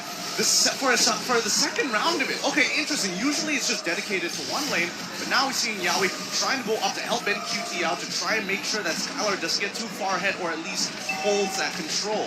Yeah, I mean, you're relying a lot, once again, here for Skylar to just kind of pop off mid to late game. That's going to be crucial for them. And at the same time, RRQ's got to avoid all those picks that Echo's going to be looking for. And if anything, the fact that you have two Petrifies to work against, you've got to really be conscious of that, right? In those lockdown moments, because, I mean, even here, Sanford are going to be just fine. But again, going back to the point, especially when objectives are being contested, the angles from Sanford with the Black Dragon form and even looking out for Sanji is always something the teams going against a Kadita have to work for. It's a constant, pretty much mind game for both of these teams. See the focus coming out from RRQ Hoshi. Make sure that the laning stage is good for their side. Even when they're not really putting a lot of effort into the gold lane, the fact that they're controlling the minion wave so that it will be in the favor of Skylar, that's already them saying we want to make sure that the laning stage is ours. All right, well, first turtle now up here. You're going to see everybody in position for this as it's crucial for their momentum. Carl Teasy going to start it up. Yep, Black Dragon Form already jumping into the back line. Carl Teasy in trouble as R7's already done it, but he secures it, and Lapu enjoys first blood. Albert now trying to get on out of the situation, and finally Yawi hits level 4. Divine Judgment has already been connected, and they have to back off. It's a 2-for-1 trade. Massive win coming out from Echo despite them losing to Carl TC. They got 2 kills afterwards, and then the turtle. They gave so much XP as well to Echo. That means that Echo will be in a very comfortable spot. We said the laning stage, the early game should be for Echo, and that's what they are now getting. Oh, Skylar now losing his flicker as well. Purple buff under threat by Yawi. He doesn't have his all, but Kadita on the opposite side of the map looking to make sure they hold and playing for EXP. He just took it. That's the worst feeling in the world. Truly, losing your purple buff this early on, man. Yeah, tough situation there. I mean, you know, Yawi... Oh, Wildcard already connected onto Benny QT. He's trying to get on out of there. Yawi unable to punish for the time, it being Albert is there. So now the rest of Echo is going to start backing off, and a majority of Echo's numbers on the bottom side of the map. We're seeing R7 actually committing to this fight, forcing out. Didn't see that petrify. He's still good. Rack number 1, internal secure, but I want to say top lane. You saw Vin commit the wild charge. Want to go for Benecutie? They didn't even force the Purify onto Benecutie because they missed that wild charge. It wasn't able to knock that up. Oh, the combination was clean. Sanford sets it up. Sanji knocks it out of the park. And here comes Albert. Can he turn this around? Black Dragon Form and get on out of there to ensure that the Decimate doesn't pick him off. You know you're happy when you're playing the Yuzhong and you can just do that, right? You play it a little bit dangerous, a little risky, and you just go ahead and pop the Dragon Form and fly off on the map. Works great, but at the same time, you notice Yawi spending a lot of time here on the top side. The focus is Skylar. Vin's there to help him up, but right now, numbers advantage should be even out. Albert also getting wind of this, just in the area, just in case. Now Turtle's up here. You're going to see both teams swing into position, and once again, does Echo secure this next objective? Well, let's find out here. Watchman comes through with the Tonos. Well, fights Yawi flickers forward, finds one, instantly taken out Miyuchi straight away. Skylar can't do much about it, and Albert finds one, getting chained into 2, yes he can. Benny QT with the Salmon Force gets on out there, doesn't want to be a part of that. Beautiful start for Echo. You saw that they were able to snag Skylar. That was one great ultimate coming up from Yawi, then Sanji with the damage. However, Albert finding the opening, he kind of conceded the turtle control for them to take more kills. That's the reason why they have taken some gold away from Echo, and despite them losing that turtle fight, it kind of felt like RQ is starting to feel that they can equalize this game. RQ knows that they have a disadvantage when it comes to those areas of objective takes, those neutral objectives, right? Especially because you can't expect to just get Carl Teasy out of there. He's playing the Barracks for a reason. So if you can actually just stay alive, no one goes down, convert into kills, especially on, let's say, Skylar Albert, you're going to profit big time. Hold on. Oh, he doesn't land the ult. He manages to flicker out just in time there, but Sanji is in position. Do they know that he's even there? Albert, he might be in some trouble. Full combination. No, he doesn't commit to it. Sanji decides to walk away. Wild charge connects onto Benny QT. Snipe comes through. Benny QT still alive. And Yawi making sure he has vision. Carl TZ to back him up to ensure no dives are going to happen, but Sanji is creeping up back into the Tri-Bros here. Do they know? Is he going to find his connection? No, sees Albert. It's just not worth his time. Even we're seeing Benny QT just holding on to that lane, and Sanford walking up mid. War of attrition. It's a battle for territories now for both teams. They just want to make sure that there's no team that will have the advantage up top where the gold laners are. And this is massive focus for both teams. They know what the win conditions are. Whoever gets the better farm in the gold lane will have a better shot in the mid game. Well, something doesn't seem right here. Bottom side actually getting fully doled on, and that's what we want to see. R7 goes down. They command the map, and now the turtle is in full control over Echo as the reinforcements are on their way. Cartesi is playing it as slow as he can. Soon he'll have to pop the Daytona as well. But now he finds it. Once again, Clay flickers on out there, but Sanford should be able to find the kill. Lands onto 2. Albert is on his way outside against the knock-up, and Vin, unable to do anything, must walk away. You see what's going on here, right? It's all angles that you have to watch out for if you're RRQ here. It's either Sanford come from the backside, Sanji popping out of nowhere, and it's tough for RQ to handle right now. They're trying to constantly catch their breath but at this time it's already fallen apart. You're almost 4K ahead here for Echo. Yeah. You saw like Yawi in the first turtle fight, he went from the right side. This time he went from the left side, catching RQ off guard. But my oh my, Echo with a wonderful smart outplay or outwit of RQ during the turtle fight. That second turtle, they delayed the take of the turtle so that they will have the advantage in the team fight. And topside already crushed, as well as mid-tier 1. Sanford here, knowing that he can disrespect the space. He has a level lead, and I think, Skylar, with the rest of RRQ, might be in some trouble here as the rest of Echo pulls their attention and resources down to the bottom side of the map. Bin has to walk on up, but Carl TZ and as well as Yawi start taking the space into the bottom side jungle here. They have to move away. They cannot do anything about this. Oh man, you can already see it. Look at the pressure, right? I mean, knowing that Yawi's there on that Kaja, Sanji and Sanford were waiting patiently too. They just completely press RQ off that tier 1 and they're able to secure themselves some more space on the map here, Wolf. Yeah, massive map control from Echo. Even Carl TZ just running around 1v5. Oh, he gets knocked up here. Full combination onto Carl TZ so far. He now uses it. Daytona's welcome. Decimate lands, but it doesn't matter as Sanji finds his own target into Clay. They trade 1 for 1 for now jungler for mid lane. Skylar's just amazing. I mean, all throughout the day, right? You saw him perform in their series against Onyx Esports. Now he's performing once again. Despite him dying once, you saw how masterful he is with a sniper as well, dealing out the damage against Carl TZ. But definitely we said, Carl TZ, way too brave. 1v5, not gonna work out for him. Well, honestly, as of right now, I feel like Echo, and especially when we're looking at Carl TZ, now that he's switched his role, he's not looking to hard carry this game. He's looking to be the foundation for the rest of his team members to actually step up. And Sanford Yawi is looking really good, but Sanji in particular, just the control that he has. Well, that's what I'm saying. At this point, Carl TZ, especially when he plays these utility-type junglers, he's more of that, it seems like the shot caller and just is that vision for the team, for everybody else to shine here. And sometimes we see those moments even for RRQ, but right now, again, with momentum being a big thing in most of these games, Echo having control here, it's going to be really tough for RRQ to contest this first Lord. You also got a glimpse of the item. Skylar, I think, only has VOD unless he picked up a second one, but able to get the top side turret some more space, but Sanford's up there, and the fight ensues. It's 4v4, the top side, hopefully we don't see, the solo kill already connects onto Skylar. Ready QT now zoning out the rest of them. Nothing that RRQ can really do now that Sanford's coming back to make the numbers in their favor. 4v5 doesn't seem ideal, but it's instantly we're seeing the Divine Judgment lock down 1. 5 members against 3. Sanford now getting in front of Albert as Yawi is disrespecting R7, trying to make something happen here. The Bravest Warrior gets locked up. Albert gets locked down, but he still manages to get on out. Sanford is still alive, but now the backline is done for. R7 is the next to fall. A 2-for-1 trade, maybe even one more. Benny QT unable to find it. What a play coming up from Carl TZ, just snagging one of the members of RRQ to save his teammates as well. And he even utilized the Daytona's welcome onto his opponent so that they'll land the double stun.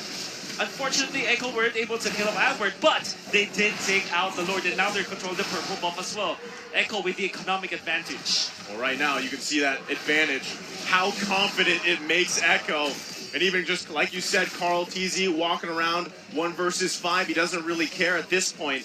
So, I mean, Wolf, what does RRQ need to do to get back into this game? It's 5K ahead for Echo. Well, they have to concede the control on the map control now for Echo. Just utilize Albert or maybe R7 to kind of stick push the waves and allow for Skylar and Clay to just farm the incoming waves. So it's going to be totally defensive now for RRQ. Echo's power spike is literally right now mid-game. They have to respect that. Yep, Sanford coming in. Yawi finds the catch once again. Good spatial awareness, and the outer turret will fall as Echo now with a 5-man pushing into the inhibitors against 4. RRQ playing hyper defensively. Albert has to clear these waves so far. But we see on the bot side, even Carl TZ doesn't mind, proxies a wave, and that's going to be every single outer turret, very systematic coming out of Echo.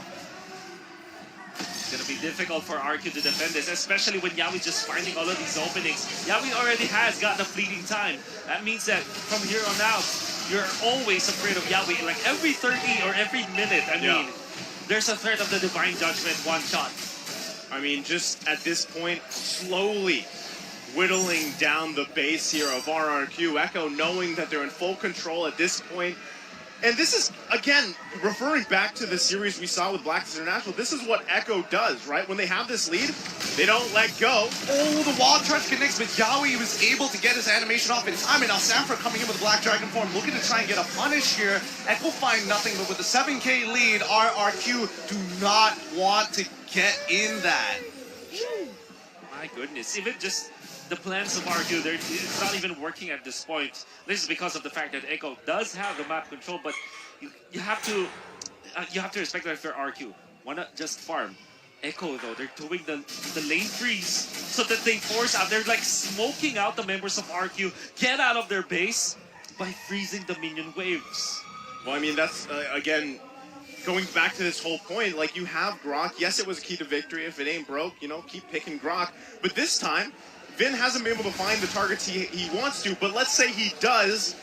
What damage do you have to throw at Echo right now? You know, I think Clay and Skylar both have a couple items, but it's still hard to get through that front line, and even if you do, you've got every other angle to worry about, right? And Sanji so far, 6-0-3, rocking the Petrify here, can most likely one combo everybody from RQ, except maybe Vin and Albert, right? R7 is even in quite a bit of danger with this Lapu Lapu pick. So now, next Lord up here, Echo. Oh, Vin, he fights two, and the real one manipulation comes on down. They find one pick, like you were talking about, Sanji. No time to react in time, and now our RQ are in position to maybe hit a Lord here. Let's see how they play out, because Albert might be in some trouble. Yawi is again threatening him with the Divine Retribution. Maltese getting zoned out for now, but he's really far ahead of the team. Yawi once again looking at Albert's positioning. Albert making sure that he doesn't get locked down for the time being. R7 looking for something against Sanford here, but the same goes for Albert. He's got to be so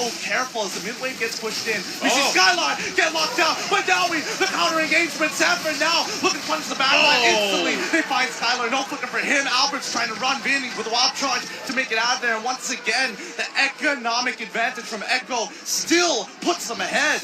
Definitely agree with you, Gideon. It's just the items that allowed Echo to really just hammer through like a bantering ram against RQ Oshi, but also the dive potential. Even after they were able to take out Sanji, there's still Yawi, there's still Sanford. So many heroes that can go to the backlines, and Skylar only does have one dash and one flicker. It wasn't enough to keep himself alive during that skirmish. Echo now wins the economic battle.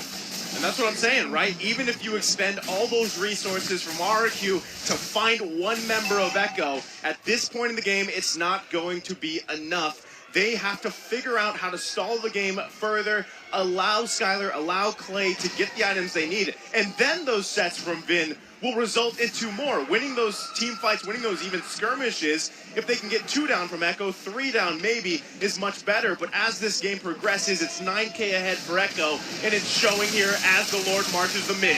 This is going to be a guaranteed inhibitor, but topside is collapsing at the same time. R7 is trying to slow it down, but now the engagement happens, and immediately Sanford with the Black Dragon Ball with the help from Xammin force the back line getting attacked by R7, but it really doesn't matter here as the Child Residue keeps Sanford alive. Immediately, we see Skylar fall once again, and that is going to be that. Wait, hold on, Yawi, they're trapped. They're locked in there. They can't seem to be getting out of here with the barrier already down. Yeah, then QT jumps into Sanford once again to finally turn this fight around. We're phasing through everybody, and R7 is just looking helplessly. R7 tries with the Bravest Warrior, but the rest of them are looking to end this game. Maltese is walking backwards with Sanji as well. Doesn't want to jump in. It's too threatening as Divine Judgment comes on through. Knockup connects. Rough Wave's not going to be committed. Daytona's welcome. Throws him against the turn stuck, and that is going to be game number 1 for Echo.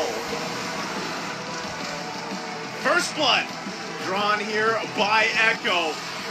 And again, a very strong fashion. We've seen it before in previous series. RRQ struggling to hold on in this game 1. Honestly, GG well played to Echo. That was just a slow burner, but you could just feel the suffocation coming out from RRQ.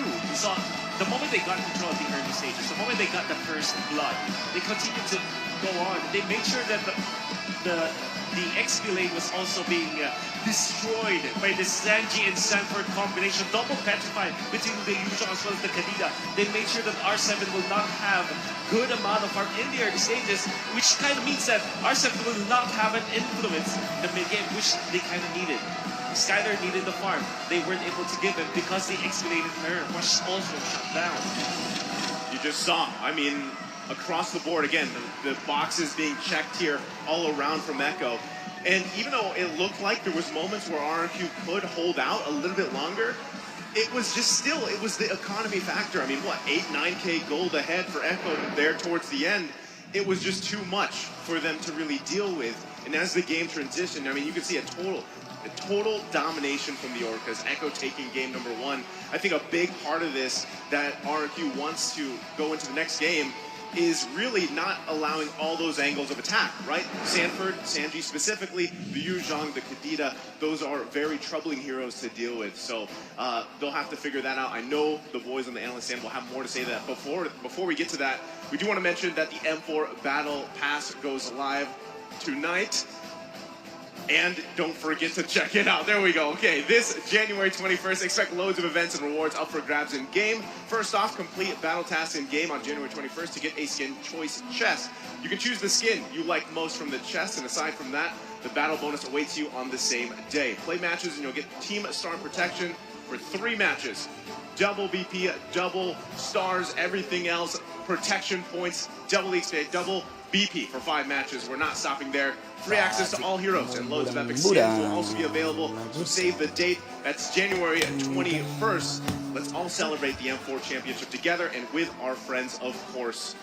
I know you got the timer up there again, but you're crushing it. You're crushing it. You're shaving off like 3 to 4 seconds every single time. I blind read it. Yeah, don't worry, I got you covered. Well, we're going to throw it over to the analyst stand and see what they have to say about that game number 1. Ooh, welcome back to the analyst stand. What a game won by Echo Esports. That was pure domination. Now, I want to start off from the draft, Mirko. You know, what do y'all think? What do you think about what happened with our draft last game? Honestly, I think it was just a great draft by Echo, right? The response from the Yi first pick, instantly to Akanja Yuzong, that back line, so much pressure, so much threat, and you can see that the Yi Beatrix combination that they used to go up against on Esports that worked so well just did not have any impact this game.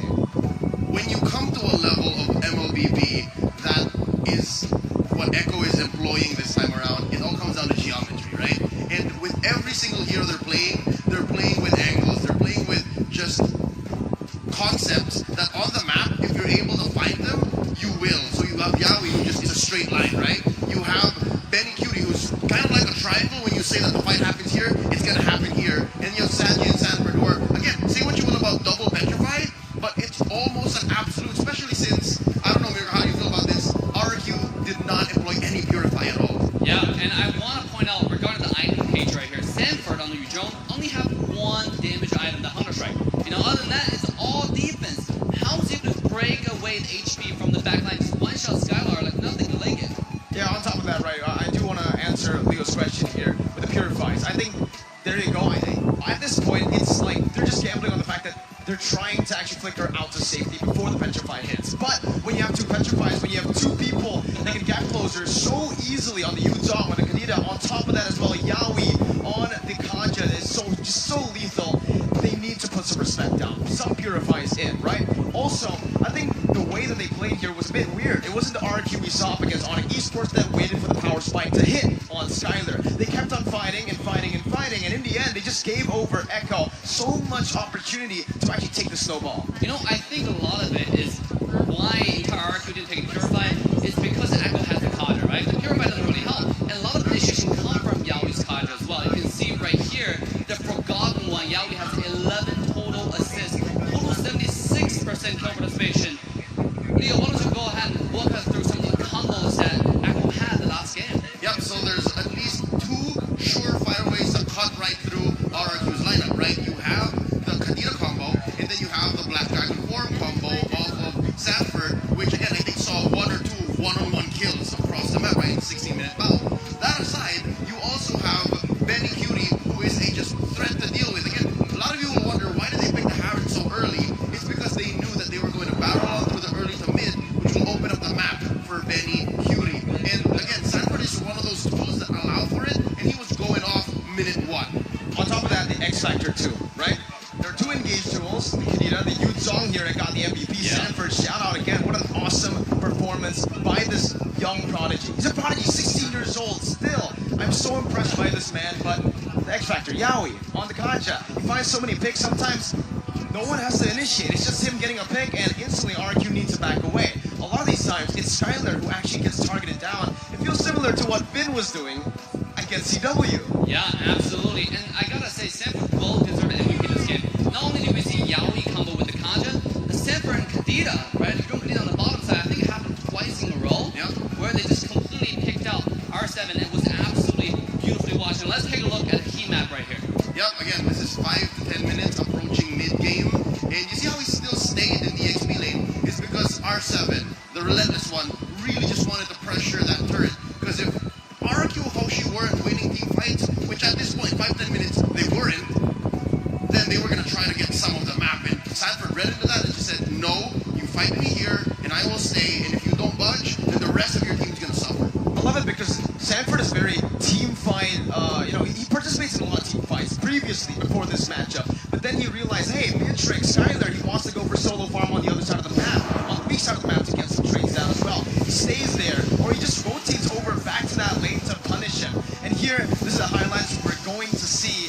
This is what I'm talking about, right? Early on, neutral objective takes. RQ are contesting every single one of them, and they do not respect the kill pressure that Echo has around the XP lane. They gotta respect this because Echo, look at their compositions. They have a lot of magic. If they get Sanford going, RQ, what are they gonna do, right? If they go for physical defense or magical defense, it's not really gonna work. Go ahead. That's the point. Yeah, regarding Sanford though, this Hujo is finding so much macro plays, right? Like bottom lane, getting a pick, go to top side, and got a solo one-on-one against Skylar, right? This guy is everywhere in the team fight. I think he has one of the highest team fight participation, 71.3%. The highest was 76%. I mean, when you have a silent that has one of the highest kill participation, it's GGWP. Yeah, this is an MVP that is both setup and payoff. He was buying time in the mid game, and then in the late game, just started to dominate. Every single time he went with a Black Dragon form, it was for offense. And sometimes you wouldn't even need the Petrify. To add to the reason why I think RQ needed to respect the CCs, because there wasn't just a suppress, wasn't just a divine judgment. There were knockups, there were displacements, there were slows, and it's that overload I think that gave Echo game 1. So with that being said, the next game is about to start, so we're going to quickly throw it back to our caster's desk. Thank you very much, gentlemen. And I think Mirko put it a great way, right? The kill pressure from Echo in that game 1 was massive. And so hopefully RQ has an answer for it heading into game 2. Again, if you're just joining us, it's me, Nice, on the desk here with Gideon and Wolf. How are we feeling, guys? Honestly, that game 1 already, it's starting to look like RRQ kind of gave a little too much respect here. I'm expecting to see them be really disrespectful, really get that momentum on that side, and bring this all the way to 5 games. Maybe, I don't know, things could be a sweep. It's a little hard to tell with teams at this level. I guess part of it is that they're letting Echo play the game. Play the game their way. I call it macro Echo. They're both playing the game here, Wolf. Yeah, they surely are. But the team that's playing their game, really their identity, the macro economics, was definitely Echo. Well, speaking of economics, you can think about the M4 pass as your in-game economics because it's available now. Complete all active tasks and you'll reach level 75 at ease and for free. Log in now, exclusive rewards like Matrix, like Chaser, Matrix, Stellar Brilliance, and the M4 Matrix figurine are awaiting for you, and you can even see the figurine on our desk. Don't forget the hashtags, hashtag Mobile Legends Bang Bang, hashtag MOBBM4, and hashtag Dare to Be Great. Both these teams, that's exactly what they're doing, right? They're daring to be great to get to the grand finals here. And I know, again, RRQ, they're going to adjust to this, right? This is a big L for them. Learn, by the way, not lose. It's a big learning process for them going into this next matchup. Yeah, I think, they really need to start adjusting the way that they're thinking about the game, and especially with Echo, because the way Echo played previously in game number 1, a lot of divide and conquer, right? And that's where we see the maximum efficiency. Efficiency equals profit, and that's what we want to see coming out from this next game for RRQ. That's economics, right? Like, definitely, I like what there's a term that you used earlier on before game number 2. It was the sloper that we saw from Echo, because that's what we felt, right? Small details that we saw from Echo, the way that they're taking a little bit of gold, like from the jungle, then eventually when they saw that there's a little bit of movement up top, they utilized 2 of their heroes to pick off the bottom laner, which was as R7. So they know that they are parts of the map that they're not really that weak. They can defend at least. So they don't force their heroes in there. Instead, they take away weak spots from RQ. And then eventually that piled up together. They had to win like weak external fights. Eventually they got the economic advantage. They overwhelmed their opponents with items. Well, that's the thing, right? We talked about this back in the draft, how that lineup from Echo specifically was the purpose there is to get that numbers advantage. You get -1 from RQ, and then honestly at that point you saw, because Carl TZ was such a big dinosaur, such a big obstacle to get past, if you're only 4, you're down 1 member, how are you supposed to contest? How are you supposed to get there? And you even saw from that recap, right? Skylar wasn't able to do any damage because a lot of the times he was trying to look behind his back. Where is Sanford and Sanji coming from? So very tough situation to be in here, and I'm sure we'll see the adjustments in the draft.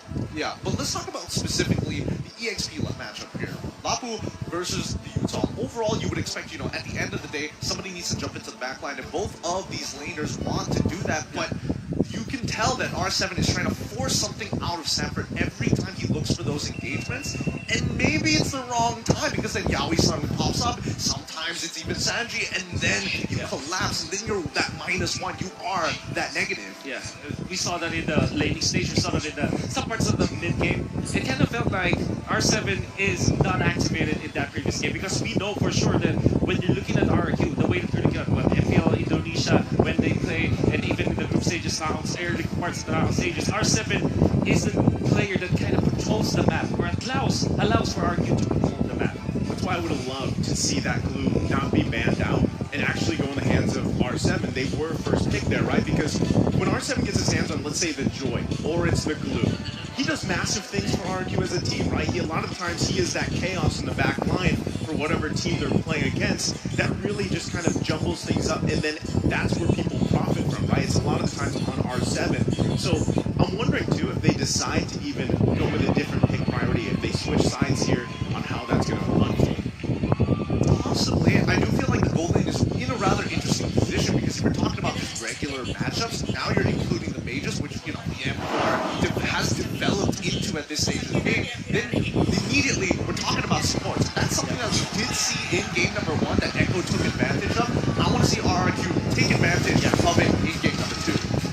For the Eve, it's a Clay special, but maybe against a team like Echo where you want to take control of the tempo. Maybe you don't go for those passive type of heroes. Maybe we give Clay a proactive hero in the middle, maybe a Farsa perhaps, or a Lilia, right? So that they can dictate the tempo themselves. We'll see. So far, the Fredrin, the 1-1, the Glue, these 3 heroes that we said that will be constantly banned in this game. I think you ban out the carry as well if you're RQ. Don't give Benecutie that comfortable hero. I would say that's what it's looking like, right? You kind of have that decision. They don't. So this is, I would say 99% going to be a carry here. Yeah. Right? Let's expect it. It's carry. Okay, it's carry. So this is Eve and Yuzhong. If you're RQ Hoshi, hopefully they are very comfortable with them. They are, but they are 2 great heroes. To counter that out. There you go. Wow, called it right on the dot. Eve and as well as Yuzhong here.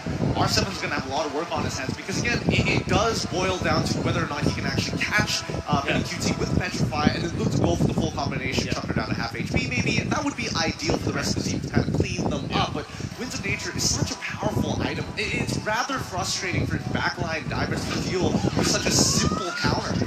Oh, Cho. On top of that, Echo can get their hands on this Cho pick, which we know does wonders in the hands of Yaoi, but also the Grok is there. Their quick response on the other side, it's RQ taking up the dig. I mean, in the presence of what? Two of the greatest crowd control heroes out there, the Cho and the Grok, pick up the dig and then you're fine. Does it look like an RQ Hoshi hero, though? That's the question. Because again, they want to be aggressive. Unless they utilize this Diggy in an aggressive manner. I think they absolutely can. And now that they know that Grok is probably, he could go, he's most likely going to go to the EXP lane, I would assume at this point, but I'm going to hold my breath for a second, because based on what we're seeing that's being banned here from RRQ, I wouldn't be too surprised if they do decide to ban out the Lilia, and then really minimize what Sanji can play. He might have to just default to the Kagura. That's right. But then again, for RQ Hoshi, what they will have problems about is that their marksman full hero pool will be diminished. Now, the Fanny man late into the game be surprising. Are we seeing a Claude or maybe a Leslie back from Echo? Well, it's a Claude, man. So what's left for Skylar then? Unless we see something new like we did in a couple previous days, right? Where we saw Melissa, Moscon. You have those options because a lot is banned out here. So really it's kind of up to what position you want to allow Skylar to be in, right? When you have this thing, when you have this Eve, you have to play around that and allow your gold lane to shine, especially across from you as a carry who has been dominating in terms of marksman picks, gold lane picks, and you know how much she's going to be shredding those initiators. Well, here we go, the next lock-in coming in from RRQ. It's going to be Karina. Okay, I like it. At least Karina can get on top of the carry. Finally. Okay, they're shaking things up. I was expecting the Barons too. Hilda as well as the Valentina. I'm surprised that RRQ didn't pick it for themselves, the Valentina in particular, but nicely done. I think Echo, this is looking like a really solid draft. Yeah, is this a Cho jungle or a ground jungle? Most likely. Unless they decide to flex the Cho, right? But I think it's a Cho jungle myself.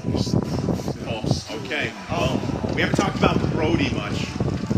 I would say that it's rather 50-50 in terms of Brody alone, right? You really need to be able to scale up. You really need to be able to get your marks off and then the torn apart memories. The damage can be great, but still, like what we saw, you could say the same thing about Beatrix last game. Damage can be phenomenal, but if you can't actually get in range, you can't get the targets you need to, that's where it struggles. I guess for the side of RRQ Hoshi, they now have to play the RRQ Hoshi way where they are very aggressive.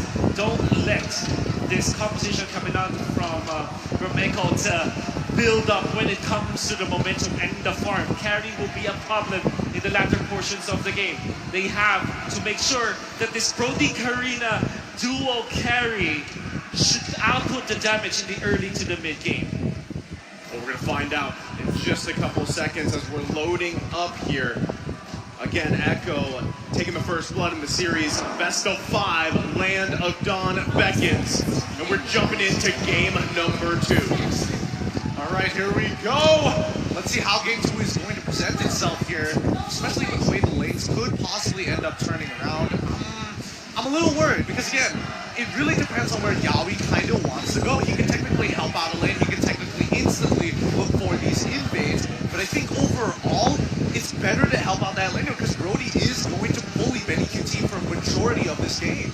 Yeah, how do you feel about that, Wolf? I mean, especially with those matchups, even Cardinal TZ on this Cho, are they going to get that much value out of it, or are they going to be relying more so on Yaoi to just cause havoc? Yeah, I think that Cardinal TZ is more like he's going to be the frontliner. This Cho will not be like a sniping Cho with those flickers because this is a retribution Cho. So you're kind of first in, and then Sanford and Yaoi will be the ones to kind of give up, find the better targets. For example, Yaoi can just skip the front lines, get to the back lines, find Clay, and pressure those back lines for RRQ Hoshi instead of like Cho looking for the better targets. Oh, but up outside, R7 might be in a little bit of trouble. He gets full hit by the power nation called TZ. He's going to hit 4 off of this. R7 might want to get out of there for now, but Albert on the opposite side of the map already just hitting his level 4, just power farming his way. Let's see how Echo is going to respond as Turtle's coming up in 30 seconds. Yeah, Albert farming quite quickly here, expected with jungle envelope. Yup, and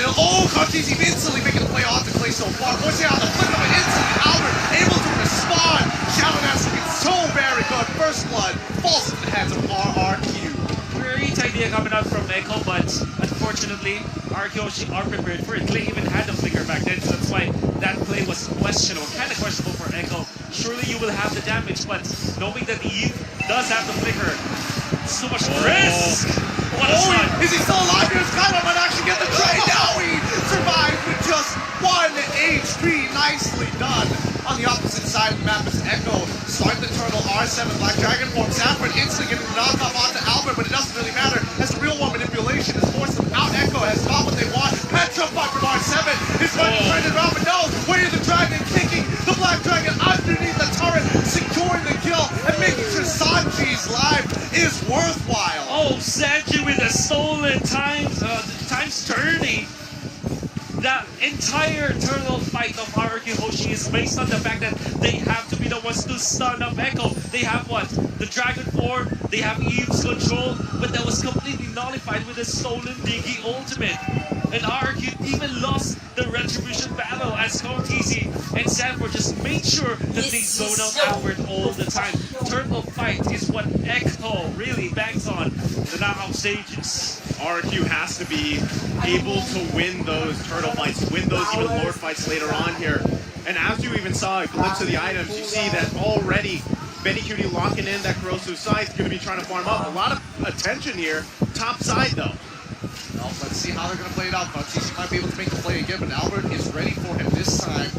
4v4 up on this top side, and Turtle coming up in 47 seconds. Looks like nothing's going to happen for the time being. Wait, Yaoi? No, they back off here.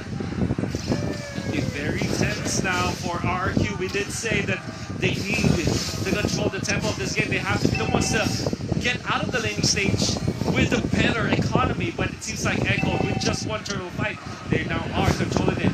It's not over though. RQ Hoshi, if they find no pinning, come the second turtle of the game, maybe they can snowball out of that. But otherwise, Echo will just take over the game. Speaking of snowball, RQ ranked first in damage dealt permitted? I wasn't expecting that, honestly. I wasn't either, but even when we got a look at that little hexagon graph thing, I mean, you could, in the stats, you could see that they love those team fights, and even the fact that the journey they've had up to this point, this matchup with Echo, they've had to go against some of those more aggressive teams on the way, right? And so they've kind of adopted this playstyle for RQ, whether it's that scrappy, aggressive playstyle, or even that utility, kind of objective based. Now that's the thing, this is the fight for them. And still, a lot of this focus here on these neutral objectives early on. Turtle, quite low. Yep, so low. Real world manipulation is already up. The time journey is spent by both sides. Black Dragon form is in. R7 is waiting for the opportunity to jump on in for the Petrify. 5-1 instantly comboing with Albert. Shadow Execution's looking so very nice right now. TZ still has his retribution, looking for an opportunity. Reverse time is going to send him back, but it doesn't matter. They find that turtle. That's exactly what they have to do, right? RQ, if they can grab a kill, great, but if you can at least get those objectives where you start getting that favor in your advantage, allow yourself to allow Skylar, hell, even Clay, to come online faster this game. That's best case scenario. Let's see how this all goes. Items being picked up here, Wolf. We didn't say that RQ Hoshi needed to control that single turtle. They have to take it. We put a lot of emphasis in that, and that's exactly what they did. That's why now they have the equalize. They now have the advantage. And this is off of Vin's usage of the ultimate as well as Clay. The angle that he utilized, the real world manipulation, put Sanford in a very bad spot because Sanford had to use the wild charge. Surely was able to attack Clay, but of course Clay would not be stunned up, would not be able, his ultimate would not be cancelled because of that. And as a result, you have Echo not having a frontliner already, with him being taken out by RQ. This is a difficult thing for Sanji to decide, right? When you're running this Valentina, you've got great three options across from you, right? Do you take the Time's Journey, the real world manipulation, or maybe even that Black Dragon form? And that's tough, but now you can see RQ, knowing this minor advantage they built themselves, they're going to keep pressing the issue here. Now they have one turret down as well. They can work around with that space, but still, this also allows Skylar to continue to farm up with somewhat of a safety measure. And if Vin continues to protect Skylar, this is the best thing that can happen for him right now in this portion of the game. I think the most part of it, right? Bottom side, R7's going to be careful here. If he jumps on forward, Benny QT is going to kill him. So now they're dividing and conquering. 3 on top side, 2 on bottom. Sanford finds an angle for a flicker wild charge, which almost resulted into a kill. R7 is still alive. Black Dragon wants to get on out of there as Tier 1 falls. Tier 2 is the next to drop. I was just about to say, there was a lot of focus on Margoshi up top lane. If R7 keeps himself alive and defend the turret up down bottom, that will be a favorable hit for RQ Hoshi. And boy oh boy, R7, he did not fail us. Even with the flicker usage coming out from Echo, he's able to get out of there. With real world manipulation already used in the mid lane, this turtle will go over to RRQ Hoshi, now developing a lead for themselves. Is this the momentum? Is this a turnaround? Clay has some time to Benny QT already. Sanford with Power Nature fights the wild charge. No, instantly uses his ult to get him out of there, but it's timed out, and now he's getting kicked out backwards. By the way, the Dragon, Yaoi is able to secure the kill, but TZ is able to get the trade. Yaoi's next, should be the next involved. Doesn't pick him up. Skylar, no! He hit the tower twice! That is a there for RQ. I mean, they found a couple setups and everything else, but they couldn't capitalize to make it even further in their favor, Wolf. A very scrappy fight from both teams you saw. However, Benedict did not scrappy himself, finding Clay even after the flicker. Because of the fact that Clay kind of reacted a split second later than he should, he was taken out by the projectiles coming out from Benedict. Eventually, Carl TZ wanted to go for mid. Yeah, surely they did for some time, surely as well as the flicker, but then they exchanged for a kill. And Carl TZ dying twice already in this game. That's not good for Echo. Ooh, damage coming in from Skylar as well. Yeah, picking up right there, that moment before he popped that 24-hour memory, he picked up the Malefic Ward. You can see it, right? Skylar's in a comfortable position now, has the items that he needs on this Brody, can continue to put pressure wherever he decides to be. You see Vin and Clay parking themselves a lot of times around him, because if anyone gets trapped in that death box, it's going to be tough for them to deal with. But still at this point, RQ now a little bit of a comfortable lead to work with. Can they transition to this into a first Lord pickup? Well, they should. It's imperative for the side of RRQ Hoshi to take care of that Lord again. Echo does have good scaling, but RQ Hoshi, they do have a big advantage already. You can see Enfield Skylar now with his power spike. At 9 minutes in, it's the mid game. We know that the weapon master Brody is gonna back up a punch. Something that RQ is utilizing right now. No! He gets that! No way he gets that! But now, with no shattered memories here, MOOnTv may have a little bit of difficulty in getting on in. It's been forced to put her on out of here as Sanford is able to get some good damage for the time being. But that's going to be Lauren. Time journey already being used, but instantly dying over to Saji. And Saji ends up getting traded back. Skylark is kicked, and now with him dead, his hospital to keep on going forward. He doesn't care anymore, but Albert is running all crazy. They find it a 3-for-2 trade in favor of RRQ. How did Skylar survive that? What a play there. And also a misstep by Echo. They couldn't capitalize on that kill. Benny Cutie was out of that fight. And now it's RRQ driving down with his momentum. Well, the way that he survived there was great. And he didn't panic. Also, I would like to credit, he dodged the Guardian's Barrier. This is high-end drive drop with a lot of attack items. That's why even the Guardian's Barrier would have taken him off. Instead of fully backing down, he actually stopped for a bit so that he will not be hit by the Guardian's Barrier materializing in front of him. Skylar is wrapped. Oh, they're going so far right now. The momentum, MOOnTv getting a good kick off the Diggy so far, but here comes Black Dragon 1 to zone them up. MOOnTv is stuck, he's trapped, he's dead! And now the rest of the team is going to be hitting on to the inhibitor. The Lord is already down for the real world manipulation. Looking to turn it around, time journey to get his team out of there. RRQ have got what they want, and now they back off. And now it's RRQ's time to play with this momentum in their favor, and they're doing exactly that. Wolf, what is this last couple minutes here transition? It's only 11 minutes in the game. How's